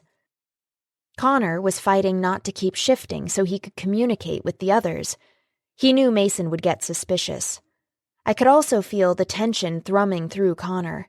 He was more than ready for the battle to begin. Me? I was fighting not to shout out to Mason. My chance to be complete, to have the ability to shift, was slipping away. "His name is Antonio. She met him in France." "Antonio? That's not very French-sounding." That hadn't even occurred to me when she told me. Maybe he's not French. Maybe that's just where she met him. I didn't exactly hang around for details when she told me. I was so mad. "I can't believe she never told you." "I know, but that's so my mom. Sometimes it's like she thinks if she doesn't face things, they'll just go away." "And that's so not you." "Usually. But I wasn't good at facing the truth after I didn't shift. I was coming up with some excuses that were pretty out there." He smiled. "I can imagine. I guess someone, the elders maybe, should have figured something out. Mates don't usually leave, on account of that whole mate for life thing." I shrugged. There are always exceptions. Look at Rafe's dad. I'm not sure I ever saw him sober. And all those times Rafe came to school bruised. Some shifters inherit the worst of human characteristics, I guess. I thought that was my dad. Everything's going to be all right, Brittany, Connor assured me and kissed my cheek. I nodded. For him, maybe. But I knew if I had to choose for things to be all right for just one of us, I'd choose Connor, even if it meant losing him in the end. He might have told me he loved me last night, but the emotion wouldn't stick once we were back among his kind. My dad had probably used the same words with my mother, but then he'd seen the reality of what she was. Or maybe Mom had become disgusted with what he wasn't. I wished now that I'd asked her more questions, but I'd been so mad at her for lying to me all these years. It felt as if she'd purposely tried to ruin my life. So when they took you out of here, what did it look like? What can you remember of the layout? I put a little bit of space between us and began drawing an invisible map with my finger. I explained the route we'd taken to get to the living quarters, everything I'd seen, heard, smelled, knowing even as I provided inadequate descriptions that they would have been far richer if I'd been a shifter with keener senses. They didn't take me to the lab, I said quietly. That surprises me. I figured Mason would be dying to share his masterpiece in progress with you. I keep thinking about those little ferrets he turned into wolves. I'd bet money they died. I jerked my head around. You think? Like I said before, I'm no biologist, but Mason is messing with stuff he can't possibly understand. But do you think we are being selfish by not willingly sharing what we know, what you are? I mean, what if your ability to heal could really heal others? Honestly, Britt, we have shifters working in medical research because before the full moon, we're as vulnerable as anyone to disease or injury. I truly believe that if there was a way to bring our healing abilities to others, they'd have made it happen. They understand how we work way better than Mason. He was right. Shifters worked at all types of jobs in cities around the world.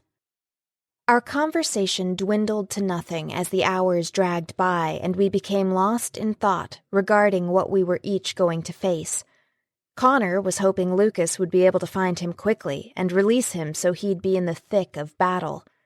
I was wondering if I could get to the lab in time after I was released. All I wanted was one shot at the serum.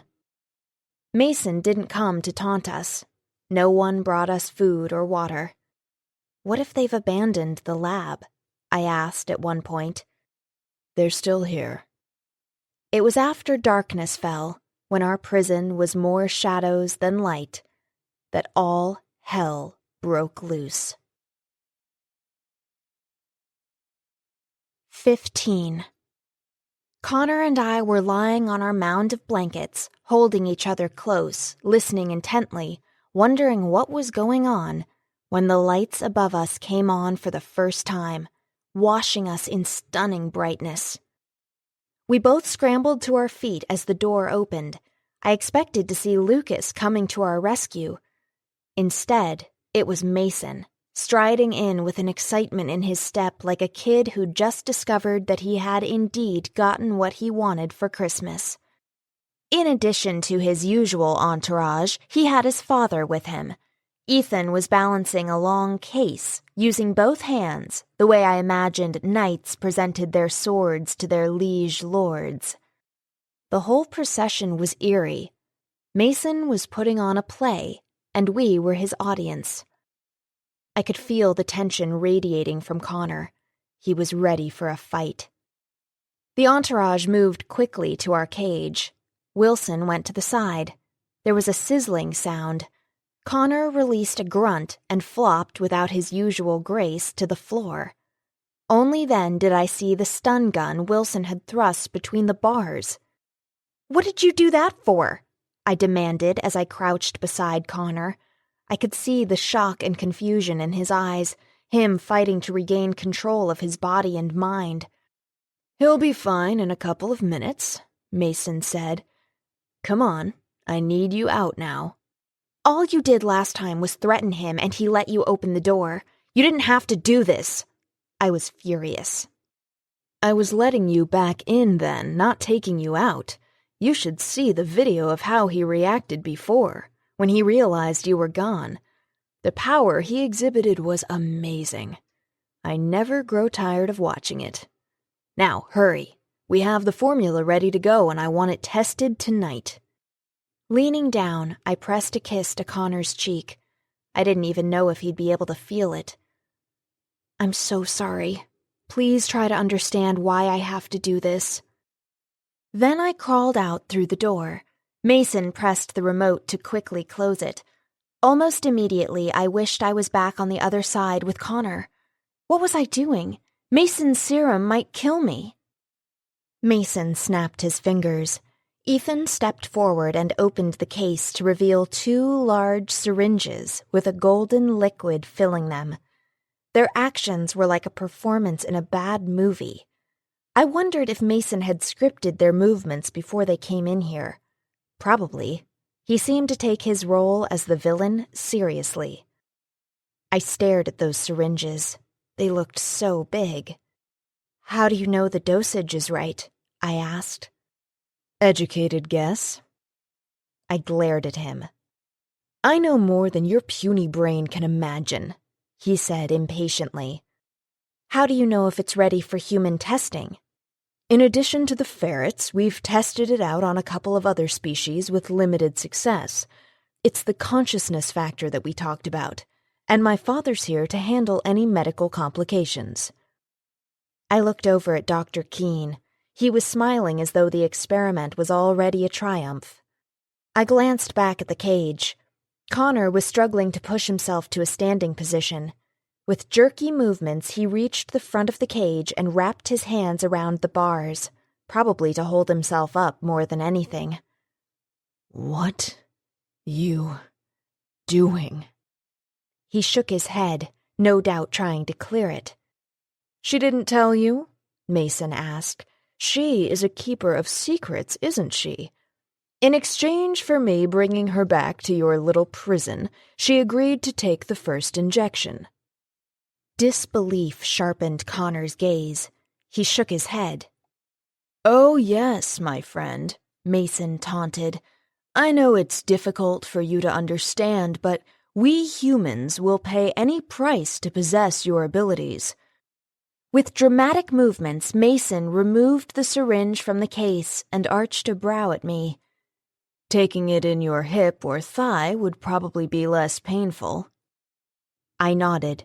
My mouth was dry, but my palms were damp. Don't do this, Brittany. I jerked my head around.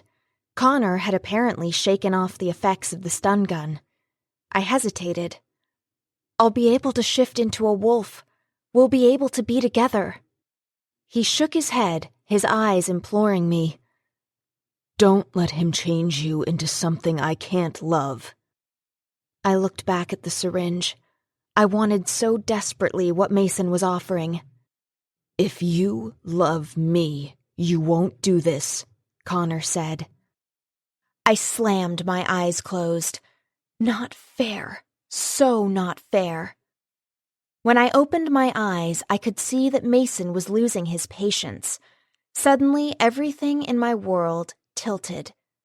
I could have what I'd always dreamed of being, but only if I was willing to give up what I'd always dreamed of holding.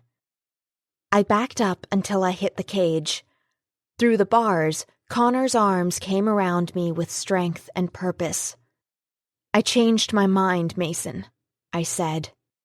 Too bad. Wilson, hold her. Wilson started toward me. Touch her and you're dead, Connor said, and even though he was trapped in a cage, the threat in his tone made Wilson halt. Mason, it won't do any good to force me, I stated calmly, even though my heart was racing. I won't will myself to change, so you won't know if it works or not. His expression took on that mulish look I'd seen before. Ethan, he barked.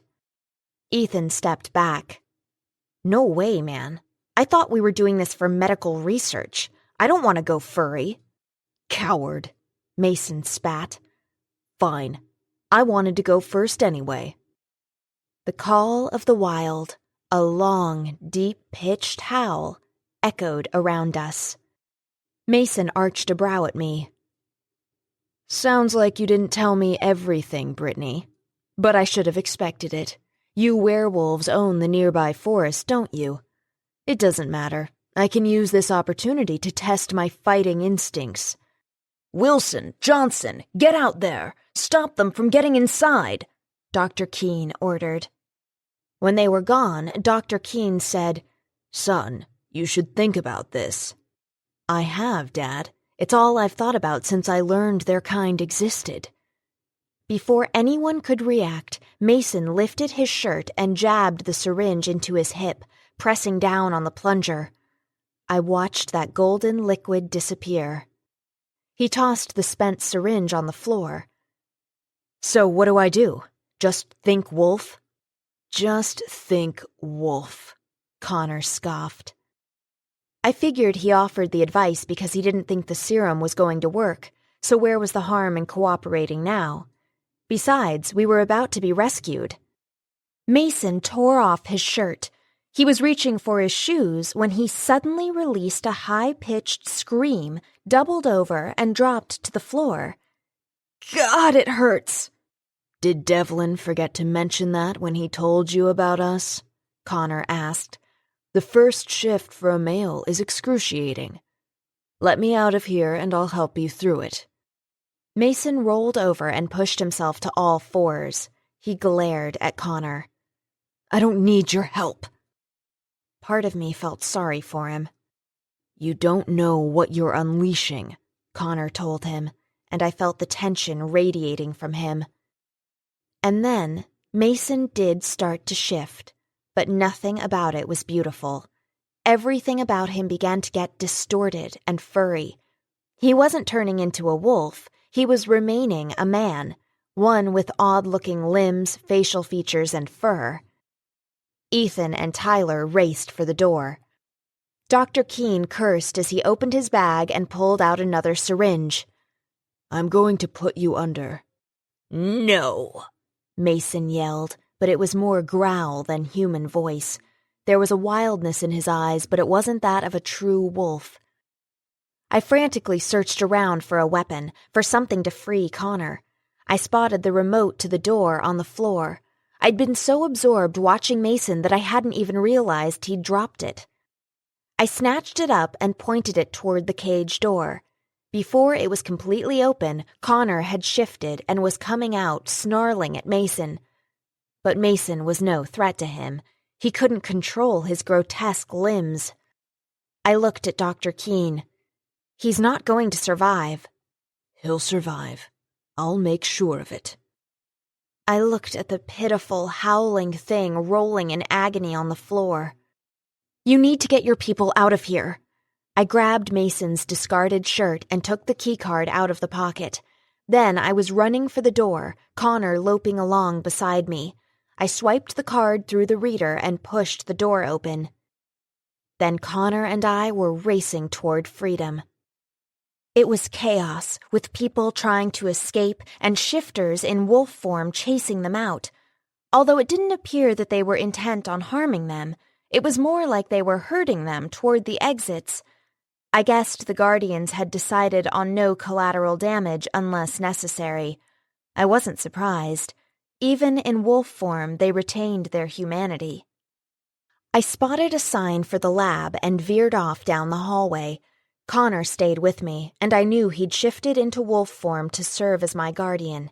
He had no weapon other than his powerful bite and his strength, but it would be enough. The lab was empty except for 2 monkeys. I wondered where the other animals were that they'd been testing. Had they set them free in the forest? Or had they died? I released the monkeys from their cages and ushered them into the hallway where their survival instincts took over. I heard glass breaking. When I looked back, Connor was leaping up on tables and knocking off equipment. I returned to help him. If they imploded the building, it would all get crushed anyway, but better to destroy it before anyone decided to take a dangerous souvenir. When we were finished, we headed back out. Now, more wolves than people were scattering through the building. Every now and then, a wolf would stop to stare. I knew it was looking at me, wondering why I hadn't shifted. And the speculations were spreading.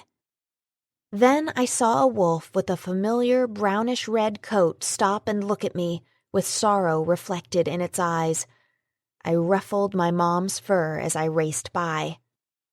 Eventually, Connor directed me, with gentle nudges, outside.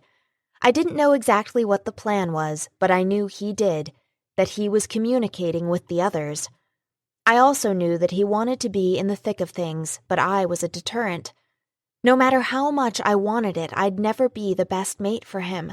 I'd always be holding him back. Once outside, I saw many of the wolves near the trees. They began disappearing in pairs, and when they returned, they were in human form and dressed. I looked down at Connor. "I didn't think to bring your clothes." He licked my hand and sat. I dropped down beside him and wrapped my arms around him, burying my face in his fur. "You both okay?" a deep voice asked. I looked up at Lucas. Kayla stood beside him. I forced myself to smile. "Yeah, what's the plan?" "All of the humans are out of the building.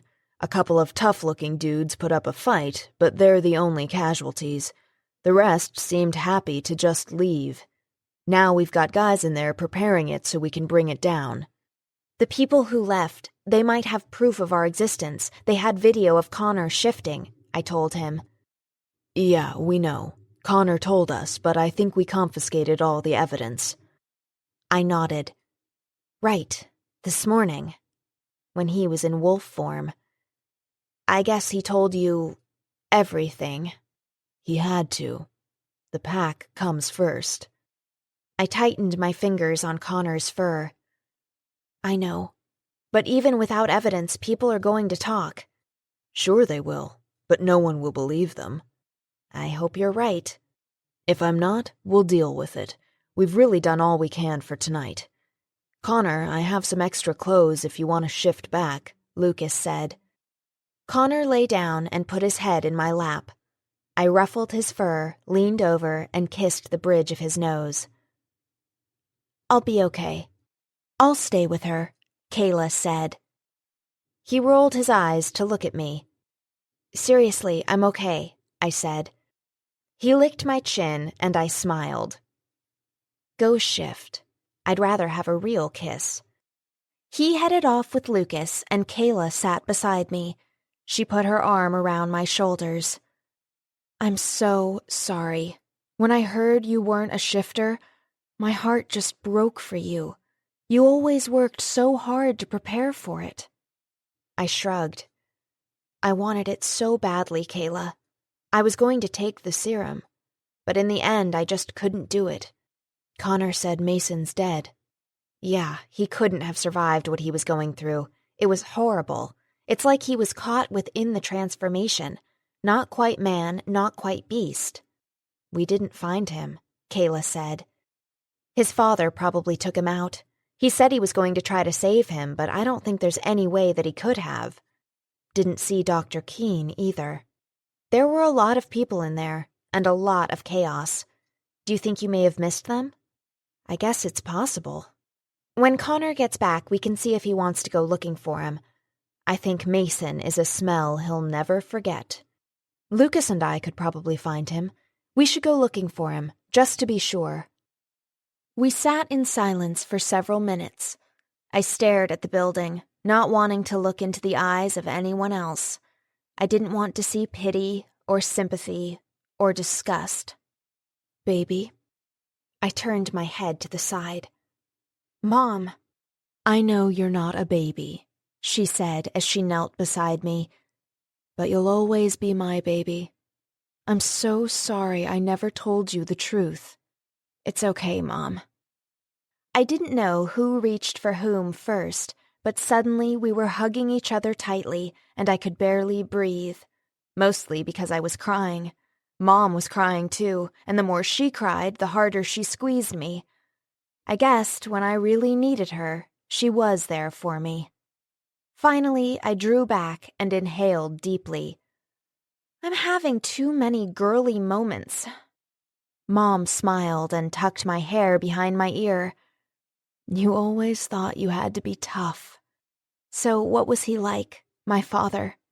Listen, I'm going to leave you two alone, Kayla said. Mom brushed her hand in the air. Oh, you can stay.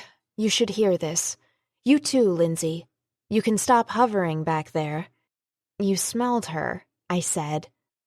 Of course, Mom said, as though it was nothing. Then embarrassment touched her features as she realized I would never have the ability to distinguish individuals simply by their scent. Britt, it's okay, Mom. You can't stop being who you are, and I need to learn to be and accept who I am. I didn't want to disturb you, Lindsay said as she knelt in front of me. I reached out and hugged her quickly. Long hugs seemed to generate tears. Thanks for holding my secret. Hey, anytime. Although it might be better if people didn't find out I knew. Right. She'd made a grave error in judgment putting me before the pack. I'd never forget her for it, though. I turned back to Mom. So, my dad. She pressed her hand to her heart. Oh, Brittany, I hardly know where to begin. It was after my full moon. Michael and I had decided we weren't destined mates. We were simply friends. We went our separate ways, and I was feeling restless, so I went to Europe. Then I met Antonio. He was from Spain. He was the most handsome man. And he had the most delicious accent, the most beautiful eyes. Your eyes. And he was so romantic. She nudged her shoulder against mine. We actually met in Brittany, France. Which is why I named you Brittany. We toured Europe together. I've always heard that when you meet your mate, it's like a kick to the gut. How unromantic. I smiled, remembering saying something similar to Connor. But falling in love, my mom said dreamily, is wonderful. It happens over time. He'll say something or do something and your heart just tightens. I thought of Connor and all the times he'd made me smile or laugh or grow warm with desire. But he left you. Was it because you were a shifter? I asked. Mom shook her head. No, I never told him. I didn't have the courage to tell him. I could so relate to that. I loved Antonio. Still do. He was the one for me. But I knew he could never accept what I was. Then I realized I was pregnant. Mom continued. I wanted you raised among our kind, so I came back here. I know you were always disappointed that I wasn't one of the legendary Dark Guardians, but I was always a mother first. I don't regret it. She cradled my cheek. I don't want you to regret it. I don't. I might have understood if you'd told me. And you might not have. It was my burden to carry. I mean, really, when do you tell your child that you were a rebel in your youth? Might give her ideas. She made me smile. She'd always been able to make me smile. I love you, Mom. Winking at me, she squeezed my hand and nodded. I figured she thought anything more would result in additional tears. We'd never been big on tears. I didn't smell him, I didn't hear him, but I knew he was there. I twisted around and smiled at Connor. Hey. Hey. He sat behind me and put his arms around me. Hi, Ms. Reed. Hello, Connor. She patted my arm. Think it's time for me to go find some folks closer to my age. I brought the car. It's parked about 10 miles from here. Find me if you want to lift home. I figured she was the only shifter who had arrived in a car, but then she was the only one with a human daughter. I'll see. I didn't know yet what my plans were. For all I knew, the elders would have me placed under house arrest for impersonating a shifter. Okay, Lucas yelled. No one is left in the building. Everyone stay back. They're ready to demolish the building. He raced toward us. Kayla met him halfway. Lindsay wandered over to where Rafe was waiting for her. Connor and I stood up to have a better view. The series of explosions went off in a timed sequence, and the building crumbled into a pile of debris and dust. Somehow, after all we'd faced, it seemed anticlimactic. After the vaporous clouds settled, Lucas walked back over to us. I'm going to send guardians out to search for Mason and Dr. Keene. Their underlings I'm not too worried about, but the Keenes we need to find. We can take them to Wolford, hold them prisoner there until the elders decide what to do with them. I'll help you search in a minute, Connor said. I need to take care of something first. Lucas nodded as though he knew what that something was.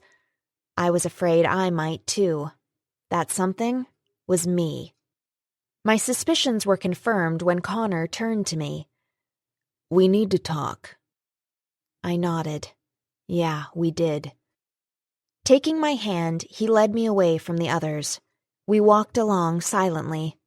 On the horizon, the moon was leaving its quarter phase. They hadn't waited for the dark of the moon. Our being captured had sped up their plans, but in the end, it seemed to have all worked. I wasn't convinced we'd seen the last of Biochrome, but no one else had seemed as obsessed as Mason and Dr. Keene, so maybe we were in the clear. We could always hope, but continue to prepare for the attack. I liked to think that the others were truly in it for the good of mankind, even if their methods were questionable. We were at the edge of a clearing near an abundance of trees when Connor finally stopped and turned to face me. Were you serious about wanting to be Mason's guinea pig? He asked. He wasn't going to return me to the cage, so we made a deal. If he returned me, I'd take the first injection. Why? Because I wanted to be with you, and I wanted to be a shifter so bad. I wanted to shift. I wanted to be beautiful. You're already beautiful. Oh, Connor. His words made me happier than I thought I could ever be, but I needed to explain that it was so much more. You can't understand how much I wanted it. It's hard to let that dream go, to know I'll never... I reached up and rubbed his bristly cheek. It won't work with us if I can't shift. We can make it work. Be realistic, Connor. You can shift and be home by dawn. Or I could ride home with your mother. I released a strangled laugh. Yeah, that'll always be your number one choice. I'm not saying there won't be difficulties, but we could work them out. Besides, shifting is overrated. With a smile, I pressed my face into the center of his chest. His arms came around me. Was I being a silly dreamer to imagine that we might be able to make this work? Placing his knuckles beneath my chin, he tilted my face up. I told you not to take the injection if you loved me, he said. Does that mean you love me? I've loved you for a long time. I wanted to die thinking about you and Lindsay beneath a full moon. You can walk away from those feelings. If I have to. You deserve a mate. I don't know if I can ever truly be a mate. Shaking his head, he gave me a soft grin. I don't know if I've ever known anyone as strong as you. His mouth found mine with unerring accuracy. I wanted to believe that it wasn't so much because he could see in the darkness, but because of something stronger, a bond between us. My mom had talked about falling in love. I couldn't deny that I'd fallen in love with Connor. He'd said he loved me. Why was I so afraid to trust the intensity of his feelings? What if one day he looked across a room and felt that jolt that signaled he'd just found his true mate?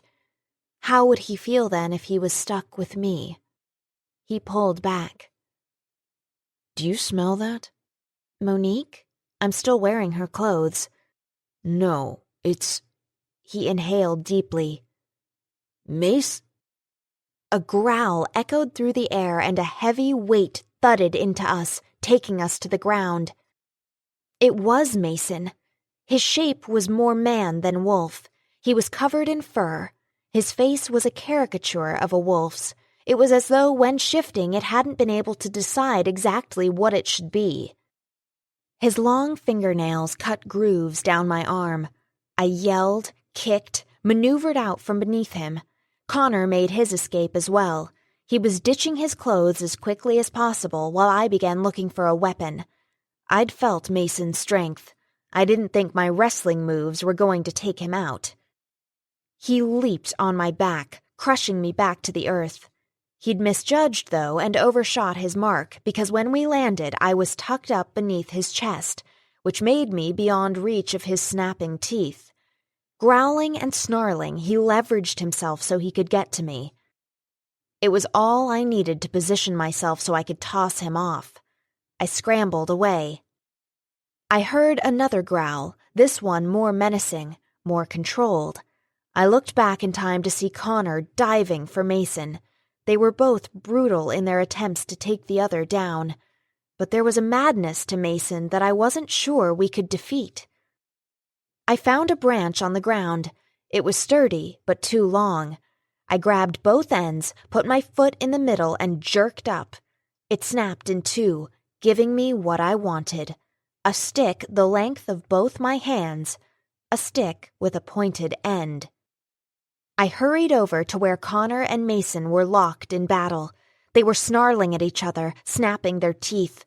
Connor was on top, but he couldn't get close enough to the jugular because Mason's absurdly long arms kept him beyond reach. Bouncing on the balls of my feet, I prepared myself. Then I swung my leg around and knocked Connor off.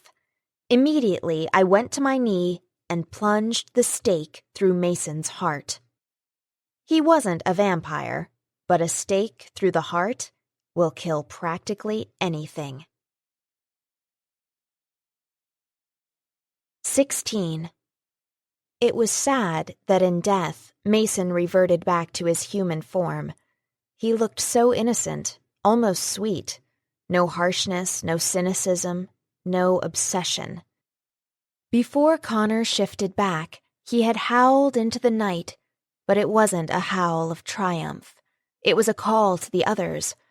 That he'd taken no satisfaction in Mason's death made me love him all the more. I didn't know where Kayla had found the blanket, but she knelt beside Mason and draped it over his still form. With gentle fingers, she combed back his hair. Find peace, Mason. Earlier in the summer, they'd been friends.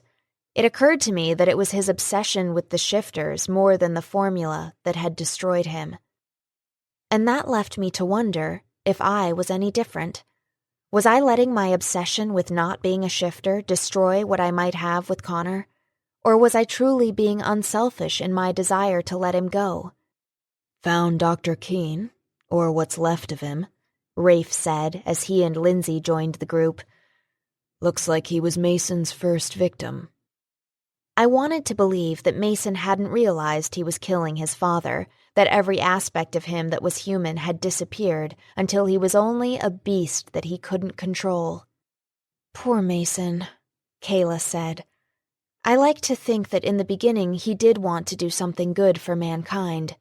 Our healing properties are miraculous. He got greedy, Lucas said, slipping his arm around her. We can lay him and Dr. Keene to rest at Wolford. She glanced back at him and smiled. Thank you.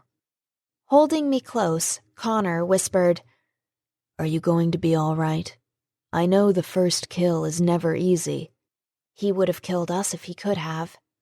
Still doesn't make it easy. Sorry I kicked you. I'm not. I couldn't have held him off much longer. I nestled my face into the curve of his shoulder. I want to go home. My mother hadn't yet left, so Connor and I found her. The three of us hiked to her car. When Connor and I started to get in the back seat, she said, Hey, I'm not a chauffeur. You drive me. She tossed him the keys. She sat in the back while I sat in the passenger seat. I think she forced that arrangement so Connor and I wouldn't be snuggling in the back seat. Mom was okay making out with a Spaniard when she was 17, but she didn't want her daughter doing anything of the sort. Still, Connor held my hand, his thumb sometimes circling my palm, and I wondered what he was thinking during those moments. I still didn't know what I was going to do about us, but I was too exhausted to think clearly. I figured he was as well. When we got to the house, Connor pulled into the drive. I tried to get out of the car, but it was like my body didn't want to work. It had grown heavy, weighted down. Or maybe it was just so incredibly tired that it could no longer send messages to my brain. "Brittany?" Mom prodded. "I'm fine." An easy enough lie to pull off since Connor had come around, opened the door for me, took my hand, and pulled me out. I'd forgotten that he was raised in a traditional, well-mannered family that did things like that. I didn't know what I was thinking to fall for him. We had nothing in common. With his arm behind me, he practically propelled me up the walk to the door. Mom opened it, then turned around and held up her hand like a traffic cop. 5 minutes. She closed the door, leaving us on the dark porch. The light suddenly came on. "Has she always been like that?" Connor asked. "There's never been a guy in my life before. She's probably making up for lost chaperone time or something. She'll settle down." I had to shove out each word. He trailed his fingers along my cheek. "Call me if you need me." He bent his head and kissed me so gently that I almost didn't feel it. Then he opened the door and pushed me inside. "Tell your mom she owes me some rollover minutes." I released a light laugh as he pulled the door closed. I stood there for the longest time, envisioning him walking home. He didn't live that far. How many times in high school had I detoured by his house after school, hoping to catch a glimpse of him? I might have stayed there all night if Mom hadn't come over and put her arms around me. "Come on, I prepared you a bubble bath." "Will you burn Monique's clothes?" I asked as she led me toward the bathroom. "I never want to see them again." "Consider it done." As I got undressed, I noticed that I'd collected a few more bruises. I had a couple of scrapes, but nothing that would scar. The scratches I received when Mason raked his claws over my arm were another matter. They might scar. When I sank into the hot water, I thought I'd found heaven. I didn't remember anything feeling so good, except lying against Connor. Even on a concrete floor curled up against him was wonderful. There was a knock on the door. "Brittany, can I come in?" "Sure, Mom." She handed me a glass of white wine. "I'm not 21, I reminded her. "Sometimes, my dear, you're older than your birth certificate claims." I took a sip. It was sweet and smooth going down my throat. It sent a warm lethargy through my veins. Mom knelt beside the tub. "Relax now. I'm going to wash your hair." "Mom, you haven't washed my hair since I was about 6. "I still remember how." She poured water over my hair, added shampoo, and began to massage my scalp. I thought I might just sink below the water and sleep forever. "So," she began, "you and Connor." "That was subtle." "Maybe. I don't know, Mom." "I like him." I smiled. "You mean I got the guy thing right on the first try?" "It happens." "Was my dad your first?" "Mm-hmm." "You've never seen him again?" "In my dreams. Every night." "Is that enough, Mom?" "For me. But I wish more than that for you." I wished more than that for me, too. After my bath, my hair and skin practically squeaked. I applied some antibiotic cream to the scratches on my arm and bandaged it up. I slipped on soft cotton shorts and a tank, said goodnight to Mom at my bedroom door, unable to remember the last time we'd actually taken a moment to say it, then crawled into my bed. My body sank into the mattress. I tried to close my mind, but the events of the past several days were running through it like a slideshow. I'd see Connor fighting the cougar, the shock on his face when he learned the truth about me, Mason holding up the syringe, the stake, the way it had felt going through his chest. I wanted to concentrate on the good moments, Connor kissing me, holding me, defending me. But the uglier images kept shutting them out. My chest grew tight and I felt a building up of tears behind my eyes. I felt as though I was strangling. I heard a knock on my window. Glancing over, I could see a shadow. I scrambled out of bed and pulled back the curtain. Connor was balanced on a tree branch. I opened the window. "What are you doing?" He crawled in through the window. "I've slept with you so many nights that now I can't sleep without you." "Seriously?" "I am serious." He touched my cheek. "I just thought you might need holding tonight." Tears flooded my eyes. I shook my head. "I'm not going to cry. I'm not going to cry. I'm not—" He lifted me in his arms and carried me to the bed. "It's all right to cry, Britt. It's been a hell of a few days." He laid me on the bed, slipped in beside me, and took me in his arms. The tears wouldn't stop, which really made me mad because they were making my nose go all stuffy, and I was finding it more difficult to inhale his scent. "You smell so good," I said. "I showered.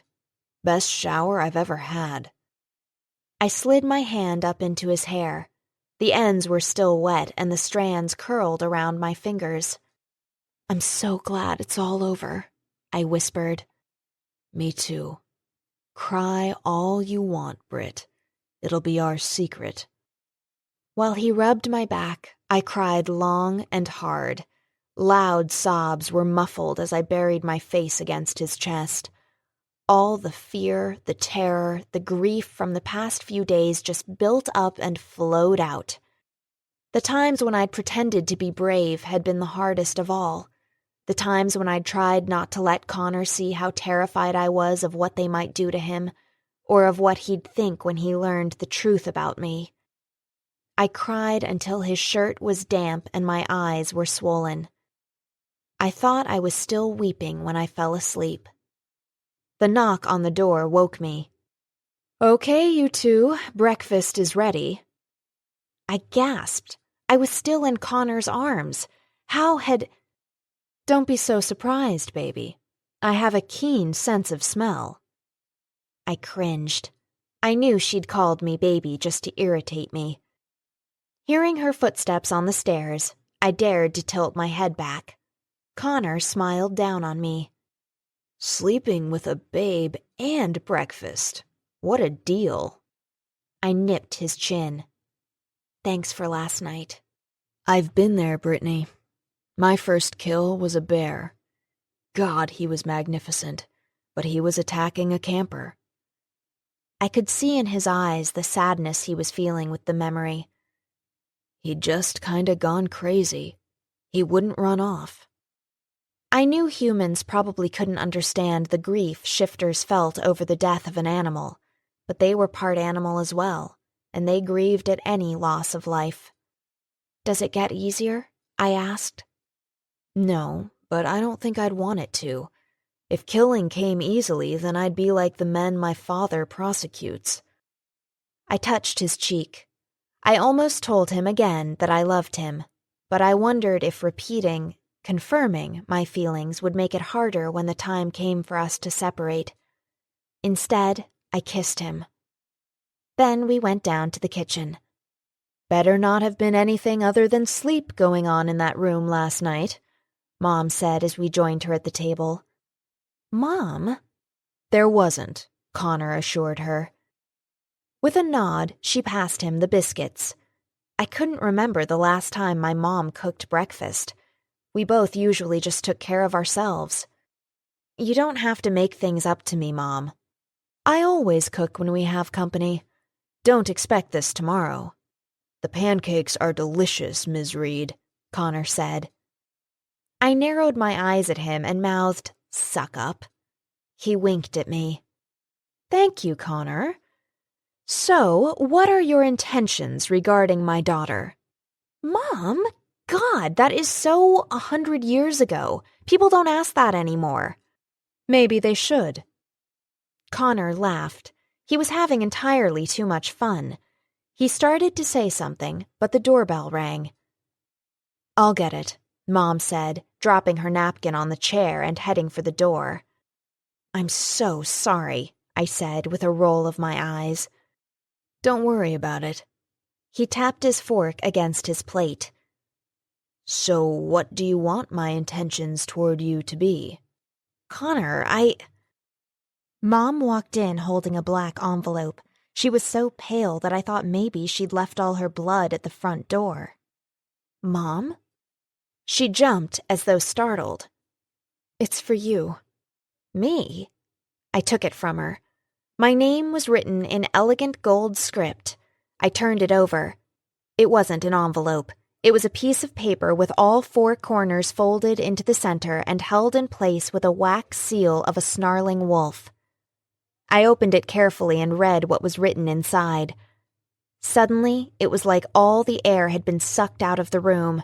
I grew dizzy. "Brittany," Connor said, covering my hand with his. I looked at him, then at Mom, then back at him. "It's from the Council of Elders. It's a summons. Tomorrow they're holding a tribunal to determine my status as a Dark Guardian." "They could have at least given her a few days to recover from the hell we went through," Connor said to his father. His father was a lawyer. I knew Connor planned to follow in his footsteps. Now, though, he was pacing in his father's study. I'd never seen so many books in my life, except in a library. But I was beginning to get accustomed to Connor's anger where injustice was concerned. His father was sitting behind his desk. He looked so incredibly distinguished. I wondered if Connor would resemble him as he got older. "The elders don't usually put off the unpleasant." "You can represent her," Connor said. "Lawyers aren't allowed inside." "So what? She has to face them alone?" His father tapped an expensive-looking gold pen on his desk. "The tribunal will involve the Council of Elders and the Dark Guardians. They'll listen to the evidence and make a determination." Connor looked at me where I was sitting in a chair by the window and smiled. "Then you've got nothing to worry about. If the Guardians—" "Connor, your decision can't be based on emotion. It has to be made after listening to the facts and determining what is best for the pack. As a matter of fact, son," he lifted a black envelope similar to what I'd gotten, "you're not to have any contact with her until after the tribunal. If you'd been home this morning, this would have already been delivered to you and you'd understand your responsibilities." Averting his eyes, Connor crossed his arms over his chest. "Until I open it, I don't know exactly what it says. Be careful, son. If you go against the elders' wishes, they'll ban you from the tribunal, and then you'll be facing one of your own. They don't take well to insubordination.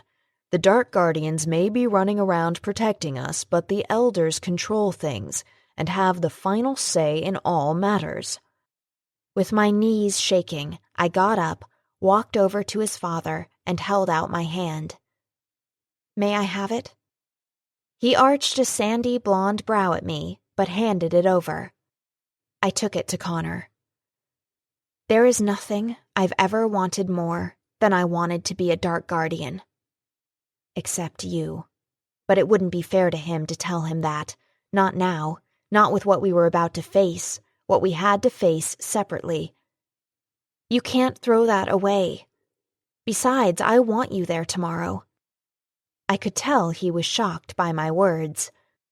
"I can make it through this thing if I can look over and see you. I draw strength from your presence, and if they determine that I can't be a dark guardian, and quite honestly, I'd vote against me, I'll survive. So think about your vote. Your dad's right. It shouldn't be based on emotion. The pack comes first. I tucked the envelope behind his crossed arms. As I walked out of the room, he didn't say a word, and I knew he'd be there tomorrow, doing his duty as a dark guardian, determining my fate. 17. I wore black trousers, a black shirt, and a black jacket. I looked like someone preparing to go to a funeral. I just hoped it wasn't my own. My mom wanted to come with me, but I felt as though there were some things I needed to face alone. This was one of them. I'd always known my actions, claiming to be a shifter when I wasn't, sneaking into the treasurer's room, other lies and transgressions, came with consequences, not to mention everything I'd told Mason. If anyone discovered the secrets I'd revealed, I hadn't told them about my trip to the white and black room, its decor so eerily symbolic, good and evil. Connor didn't even know everything I'd told Mason, all that had transpired while I'd been away from him. But whatever my punishment was for any of my offenses, I was prepared to accept it. Given the choice, I knew I'd do them all again, especially the deals I'd made with Mason. To save Connor, I would have given up my life. I drove Mom's car to Wolford. We were going to go car shopping this afternoon, regardless of this morning's outcome.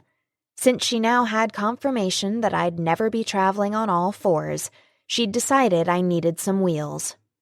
I was okay with that. Now I was waiting to be called into the council room. I paced in front of the door, trying not to think about what was going to happen on the other side. I'd prepared a little speech, but I thought I might hyperventilate before I could give it. It would be so much easier if they just let me wrestle for the right to remain a guardian. The door opened, and I swore it sounded like the report of a rifle. Lucas came through looking as though his face had been set in stone this morning, and I realized this wasn't any easier for them than it was for me. Why hadn't I just faced the truth of my situation after the full moon? Why had I tried so hard to hide it? Secrets always came out. "We're ready for you," he said solemnly. With a nod, I followed him into the room and stood in the designated spot. In front of me, the 3 elders sat at a table covered with a black cloth. Like judges, they wore black robes. Resting before Elder Wilde was a book I recognized, the book that housed the ancient text. So things were going to be pretty formal. I'd heard somewhere that in ancient days they'd thrown the guilty into a pit of real wolves. I was really hoping that wasn't one of the ancient rituals they clung to. Behind them was a large flat-screen TV. I had a feeling that didn't bode well for me.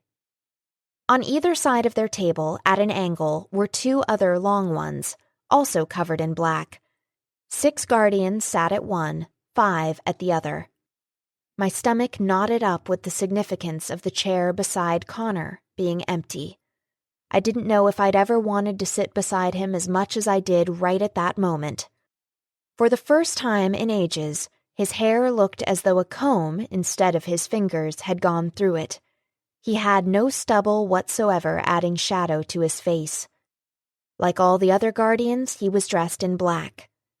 As handsome as he appeared, I missed the rough, don't-mess-with-me look that usually characterized him. My stomach fluttered just a bit as I envisioned him, polished and perfect, striding into a courtroom years from now. Elder Wilde slammed a gavel on a slab of wood, and I jumped. I hadn't been this unnerved facing Mason. But then the only thing at risk had been my life. Right at that moment, I knew I could lose everything I treasured, everything that made my life worth living. "The tribunal will begin," he said in a deep, sonorous voice that echoed off the walls and made me think the reverberations would hang around for generations. "Guardian Reed, You have been brought before this tribunal because of actions and failures to act that cause us great concern regarding your ability to effectively serve as a dark guardian, protector of our kind. Please step forward." I did as he instructed, 3 long steps that seemed to take forever to make. He pushed the leather and gilded book toward me. "Do you swear on the ancient text to answer all questions truthfully?" I placed my palm on the book. I'd touched it before, but never had it felt so intimidating. "I do." "Step back." Again, I followed his orders. I knew now was not the time to be belligerent, even though I thought they were being a little too dramatic. It seemed to me this could be handled fairly quickly. "Are you a shifter?" "No." "You're out of here." But the elders apparently thought things needed to be dragged out. "Was the last full moon designated as your shifting moon?" Elder Wild asked. "It was." "Did you face it alone?" "I did." "Did you shift?" I darted a glance at Connor. He gave me a barely perceptible nod. It was enough to strengthen my resolve not to cower from the truth. "No." "Did you tell shifters that you did?" I furrowed my brow. "I don't think I ever actually said it, but I might have insinuated that I did." "Are you a shifter, Guardian Reed?" Out of love and respect for my mother and the choice she'd made, I lifted my chin as haughtily as I could. "No, I'm human." Kudos for me, my voice didn't shake. "Are you aware that only shifters may serve as dark guardians?" "Yes." "You didn't think you needed to inform the elders of this shortcoming?" "I was ashamed." "Did you enter the treasures room without permission to look through the sacred ancient text?" "Yes." "Were you captured by biochrome?" I'd so hoped that they wouldn't go there. My gaze jumped to the flat screen before settling back on Elder Wild. "Yes." He gave a nod. Elder Mitchell twisted around in his seat and pointed a remote at the TV. It came on, and in the next instant, Connor and I were back in the cage right after the cougar attack. I was holding him in my lap, yelling at Mason. My first thought was that I looked terrible. My hair was a tangled mess. My eyes had a wildness in them. My face was smudged with dirt. How could Connor have stood holding me? It was painful to hear me bargaining with Mason. Even more painful to see Connor lying there so still and pale. The scene abruptly cut to the white and black room. I was freshly showered. I looked like a traitor. Standing in the council room now, I fought not to squirm as I watched Mason peppering me with questions that I answered in a flat, emotionless voice. My eyes even looked dead. Having to endure all this again was cruel and unusual punishment. Where was Amnesty International when I needed them? The video rolled along until it reached the worst part of my ordeal. "Come on, Mason, let me go back. I told you everything I know." "Everything?" "Everything." "Then what do you have to bargain with?" I looked panicked when I thought I'd appeared so cool and in control. I could see my mind searching for something, anything. I knew by the slump of my shoulders when I found it. Then I straightened on that stupid white sofa. "At some point, you're going to need to test your serum or whatever it is on a human." He grinned. "Are you volunteering?" I swallowed. "Yeah." "Let me make sure I have this right. If I take you back to the cage, when the serum is perfected, you'll willingly let me inject you with it?" "Yeah, as long as you don't talk, because I'm really getting tired of hearing you talk." "I'll want a full report of everything you experienced, everything you felt." "You'll get it." Watching the victorious grin of satisfaction that crossed Mason's face, I saw again on the screen what I'd recognized in that stupid room. I'd given Mason exactly what he'd wanted all along, a human guinea pig. Thank goodness the TV suddenly went black. The torture was over. Everyone knew that my lying about being a shifter was the least of my transgressions. I couldn't look at Connor. I just couldn't. I'd never wanted him to know exactly what had happened when I wasn't with him. I'd betrayed everything he and the Dark Guardians were fighting for, to protect their kind. Do you have anything to say in your defense for your flagrant disregard of our traditions and rules and your willingness to consort with the enemy? Elder Wilde asked.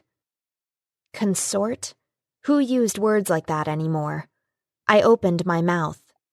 If it pleases the elders, I have something to say, Connor announced.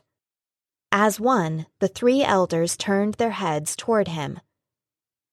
It does please the elders, Guardian McCandless. Connor stood, his gaze homing in on the elders like that of a predator who intended to intimidate its prey into surrendering. I've known Brittany a long time. He shook his head. No, I haven't known her. I've seen her, working out, running, taking campers into the wilderness. Not until we were captured by Biochrome did I really get to know her. You've only watched a minuscule fraction of our time with Biochrome. For days we were prisoners, left alone with no idea of what was going on. She never grew discouraged, she never complained. Sometimes she even made me laugh.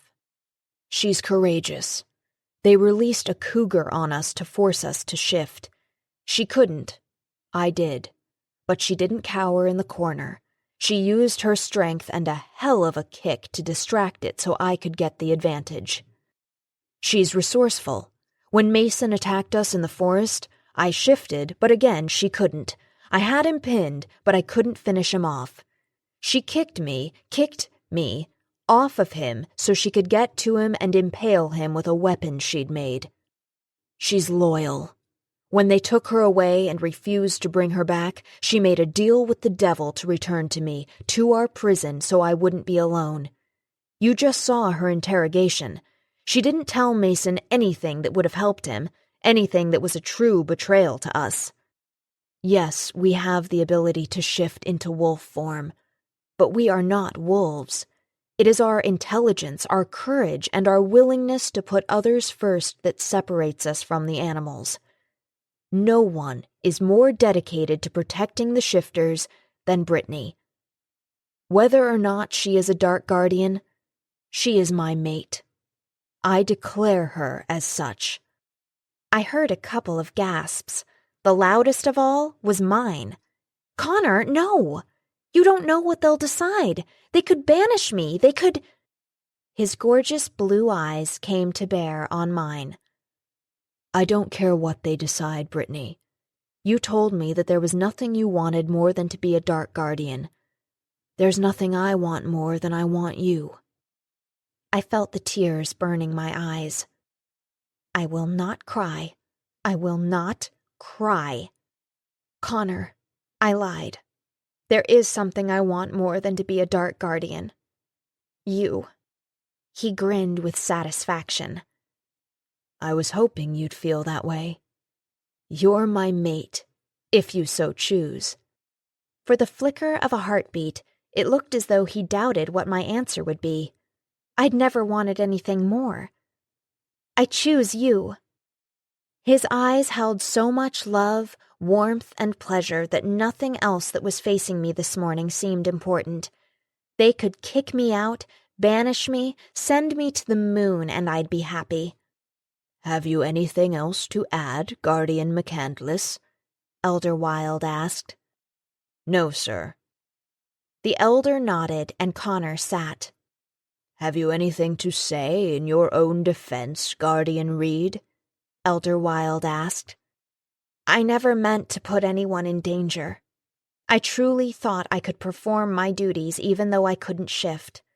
But I also knew if I told the truth about my situation that I wouldn't be accepted. I've only ever known life among the shifters, so maybe I'm not quite as brave as Connor thinks. I didn't want to be kicked out, but I will accept the decision of the tribunal. I released a deep breath. In the back of my mind, I thought I'd said too little, that there was more I should have said. Elder Wilde held my gaze. The question before the tribunal is whether or not, in light of your actions, you may serve as a Dark Guardian. Before we go any further, I have something to add. The answer you were seeking in the ancient text. I may have found it. I couldn't have been more stunned if he'd suddenly announced he wasn't a shifter either. You didn't even know the question. He gave me an indulgent smile. I am the senior elder for a reason. I wasn't even sure I knew the question anymore. So much had happened, and now I knew I'd never be able to shift, so he certainly hadn't found the secret to that dilemma. All right, what's the answer? First, answer me this. Are you ready to face your judgment? Swallowing hard, I nodded. Yes, sir. He folded his hands on the old leather book as though he had the ability to access its contents through osmosis. The ancient text refers to a woman with the heart of a wolf, but the inability to shift. It says, through her, the humans and shifters will unite. Perhaps you will become that woman, Brittany Reed. Perhaps not. But the Council of Elders cannot deny you have the heart of a wolf. It is up to the Dark Guardians to determine whether or not you are worthy to stand beside them. As you are his declared mate, Guardian McCandless may not vote. I saw Connor's jaw clench, but since that was the only reaction he exhibited, I decided he'd known what his declaration would cost him. We will take the vote, Elder Wilde said. Lucas stood. Worthy. Kayla. Worthy. Rafe. Worthy. Lindsay. Worthy. Those four I'd expected. Daniel stood. Worthy. I was halfway there. 5 more guardians stood. Worthy. I knew Dark Guardians didn't cry, but all the blinking in the world didn't stop a solitary tear from rolling down my cheek. I let it go, didn't try to swipe it away because I didn't want to bring attention to it. The decision has been made. Brittany Reed, you will remain a Dark Guardian. My knees grew so weak that I thought I was going to have to sit down. Thank you, sir. I won't let the shifters down. He smiled. I never thought you would, Brittany. You should also know that the elders have always known you didn't have the ability to shift. I didn't know whether to be angry or stunned. But you tried to find me a mate. So you wouldn't be alone when you learned the truth. Why didn't you just tell me? The transformation involves more than the body. It is a journey of the heart, soul, and mind. You still had roads to travel in order to arrive here. That morning in the archive room, you were setting me up. We were testing you. I had a feeling they were still testing me, so I clamped my mouth shut. With a smile, as though he'd read my thoughts, he said, This tribunal is now ended. He brought his gavel down with a loud rap. Chairs scraped back, and I knew the guardians were going to start coming over to welcome me back, but there was only one I wanted to be with. He met me halfway, put his arms around me, lifted me up, and laughed. It was such a warm, joyous sound. Are you sure, Connor? Are you sure you want me for your mate? I've never been more sure of anything. But with me, you'll never experience that first shifting with a mate, that bond that is created. His eyes heated, but his voice was teasing. There are other firsts that we'll experience together, other ways to create bonds. Then he kissed me, in front of the other guardians and the elders, but I didn't mind if the whole world knew. At long last, I had my mate. But more than that, I had Connor. 18. That night, we all met at the Sly Fox. Lucas, Kayla, Rafe, Lindsay, Connor, and me. We were sitting in a horseshoe-shaped booth, eating pizza and drinking root beer. For the first time in a long time, I really felt included, part of the pack. The tension I'd felt with Lindsay for much of the summer because of her relationship with Connor had melted away, and I was looking forward to getting to know Kayla better. She was going to start jogging with me in the mornings. "You really took a chance there disqualifying yourself," Lindsay said to Connor. "What if the vote had been tied?" My dad advised me that if I didn't want her banned from being a Dark Guardian, then I had to convince them that I thought she was worth making sacrifices for. Giving up a vote? Small stuff. He reached for his mug of root beer, and his newest tattoo peeked out from behind his sleeveless shirt. I skimmed my fingers over it. That afternoon, while I'd been out shopping for cars with my mom, he'd had the tattoo bearing Lindsay's name removed. I didn't want details because I was fairly certain it had been a painful process that involved shifting to heal. Then he'd had my name interwoven in a Celtic symbol inked onto his left shoulder. Because the ink is injected into the second layer of skin, while the wound that tattooing creates does heal during shifting, the ink remains in the original design in which it was applied. I'd always heard that a shifter male had to bear the name of his first choice forever, I said. Urban legend, he said as he gave me a quick kiss. The whole point was that guys were supposed to be discouraged from making rash decisions regarding their mates, Lindsay said. Yeah, well, maybe the girls need to give it a little more thought, too, Connor teased her.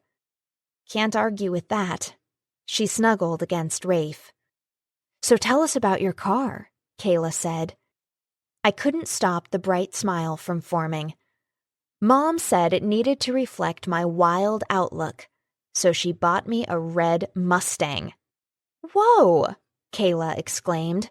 Way to go, girlfriend. You'll be the coolest girl at school in the fall. Oh, I can walk to school. Mostly I'll use it to go see Connor at college. It should get me there pretty fast. You better drive slowly, Connor warned. No accidents. I knew he was worried because I didn't possess his ability to heal. Their kind did tend to be reckless because only a fatal wound was ever really a problem. But humans live to ripe old ages too. I was going to have to look for a new doctor, though, since the only ones shifters usually went to were pediatricians. Kids didn't have the ability to shift and heal either. Hey! A pitcher of root beer thudded down onto our table. Glad things worked out for you. I smiled at Daniel. Thanks for your vote this morning. I never hold a grudge when a girl turns me down. I didn't exactly turn you down. Grab a seat, Connor offered. We're going to have to find you a mate, Kayla said to Daniel. Well, let's not go with the old draw a name from a hat technique. That didn't work out too well, he said, grinning. I peered over at Connor. Thought you said it was a bowl. Does it matter? He asked as he put his arm around me. No. I snuggled up against him, always amazed by how perfectly we fit together. So, Lucas prodded.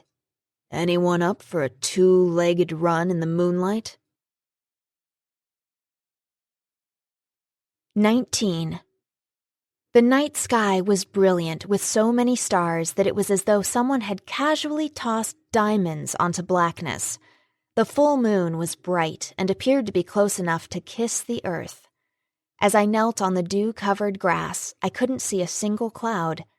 Taking a deep breath, I could smell the wildflowers that coated the ground. Nearby, the trees rustled in the breeze while I waited. I was in a place that shifters simply referred to as the waterfall. It was possibly the most romantic place within the national forest. I could hear the nearby water rushing over the cliffs and crashing into the pool below. Behind the curtain of water was a cavern where we stored essentials for those rare times when someone needed a sanctuary. But most of all, the males brought their mates here for their first shifting. Afterward, they'd go to the cave to spend their first night together. But before tonight, Connor and I had already slept curled around each other. We'd awoken several mornings in each other's arms. What we were doing tonight was more symbolic. Connor wanted to share a ritual with me that neither of us had experienced before, and while it wouldn't be exactly what every other shifter couple went through, what he'd planned seemed perfect for us. I watched as the moon rose higher in the night sky. Moonlight washed over me. I tingled, but it wasn't the moon's work that caused the pleasant sensations. It was simply the result of me awaiting the arrival of my true mate. When the moon reached its zenith, I lowered my gaze to the trees that lined the perimeter of the clearing. The brownish-golden wolf waited at its edge. The moonlight glistened over his fur as he stepped out. He was powerful and magnificent as he prowled toward me, his eyes holding mine. In Connor's eyes, I saw all the love he held for me. When he stopped before me, I buried my fingers in his fur and pressed him against me. I hoped he heard the pounding of my heart and understood that his nearness made it beat faster. That when I was with him, I always felt as though I was running, always experienced the heady rush of an amazing workout. He licked my chin, and I laughed. Reaching over, I picked up the black cloak that the guy usually wore while he helped his mate welcome her first transformation. I draped it over the wolf, and in the blink of an eye, the wolf had retreated and Connor was kneeling before me. For most shifters, the bonding happened when human became wolf. For us, it happened when we were both in human form. Like my ancestors, we'd taken the human route toward finding a mate. We'd fallen in love. I once told Lindsay that I thought shifters were the most beautiful when they were in wolf form. I think she thought I was crazy. She said that for her there was no difference. I didn't understand. I touched his cheek. I've always thought you were gorgeous in wolf form, but now I prefer you like this. Turning his head, he kissed my palm. I'll only revert to wolf when I have to protect the pack. Do you think there will still be dangers? Mason is gone. I heard Biochrome has no more funding.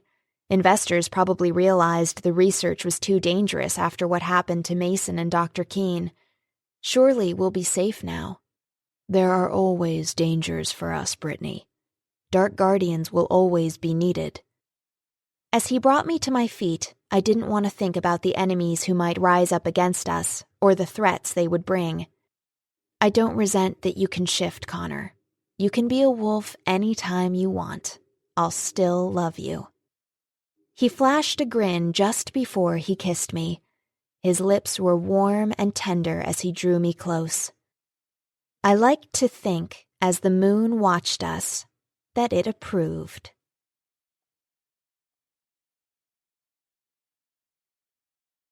This is Julia Whalen. We hope you have enjoyed this unabridged recording of Dark of the Moon, a Dark Guardian novel, by Rachel Hawthorne. This program was produced by Tantor Media, Incorporated. Executive producer, Karen Jakonski. Text copyright 2009 by Jan L. Nowaski. Production copyright 2011 by HarperCollins Publishers. All rights reserved. Thank you for listening.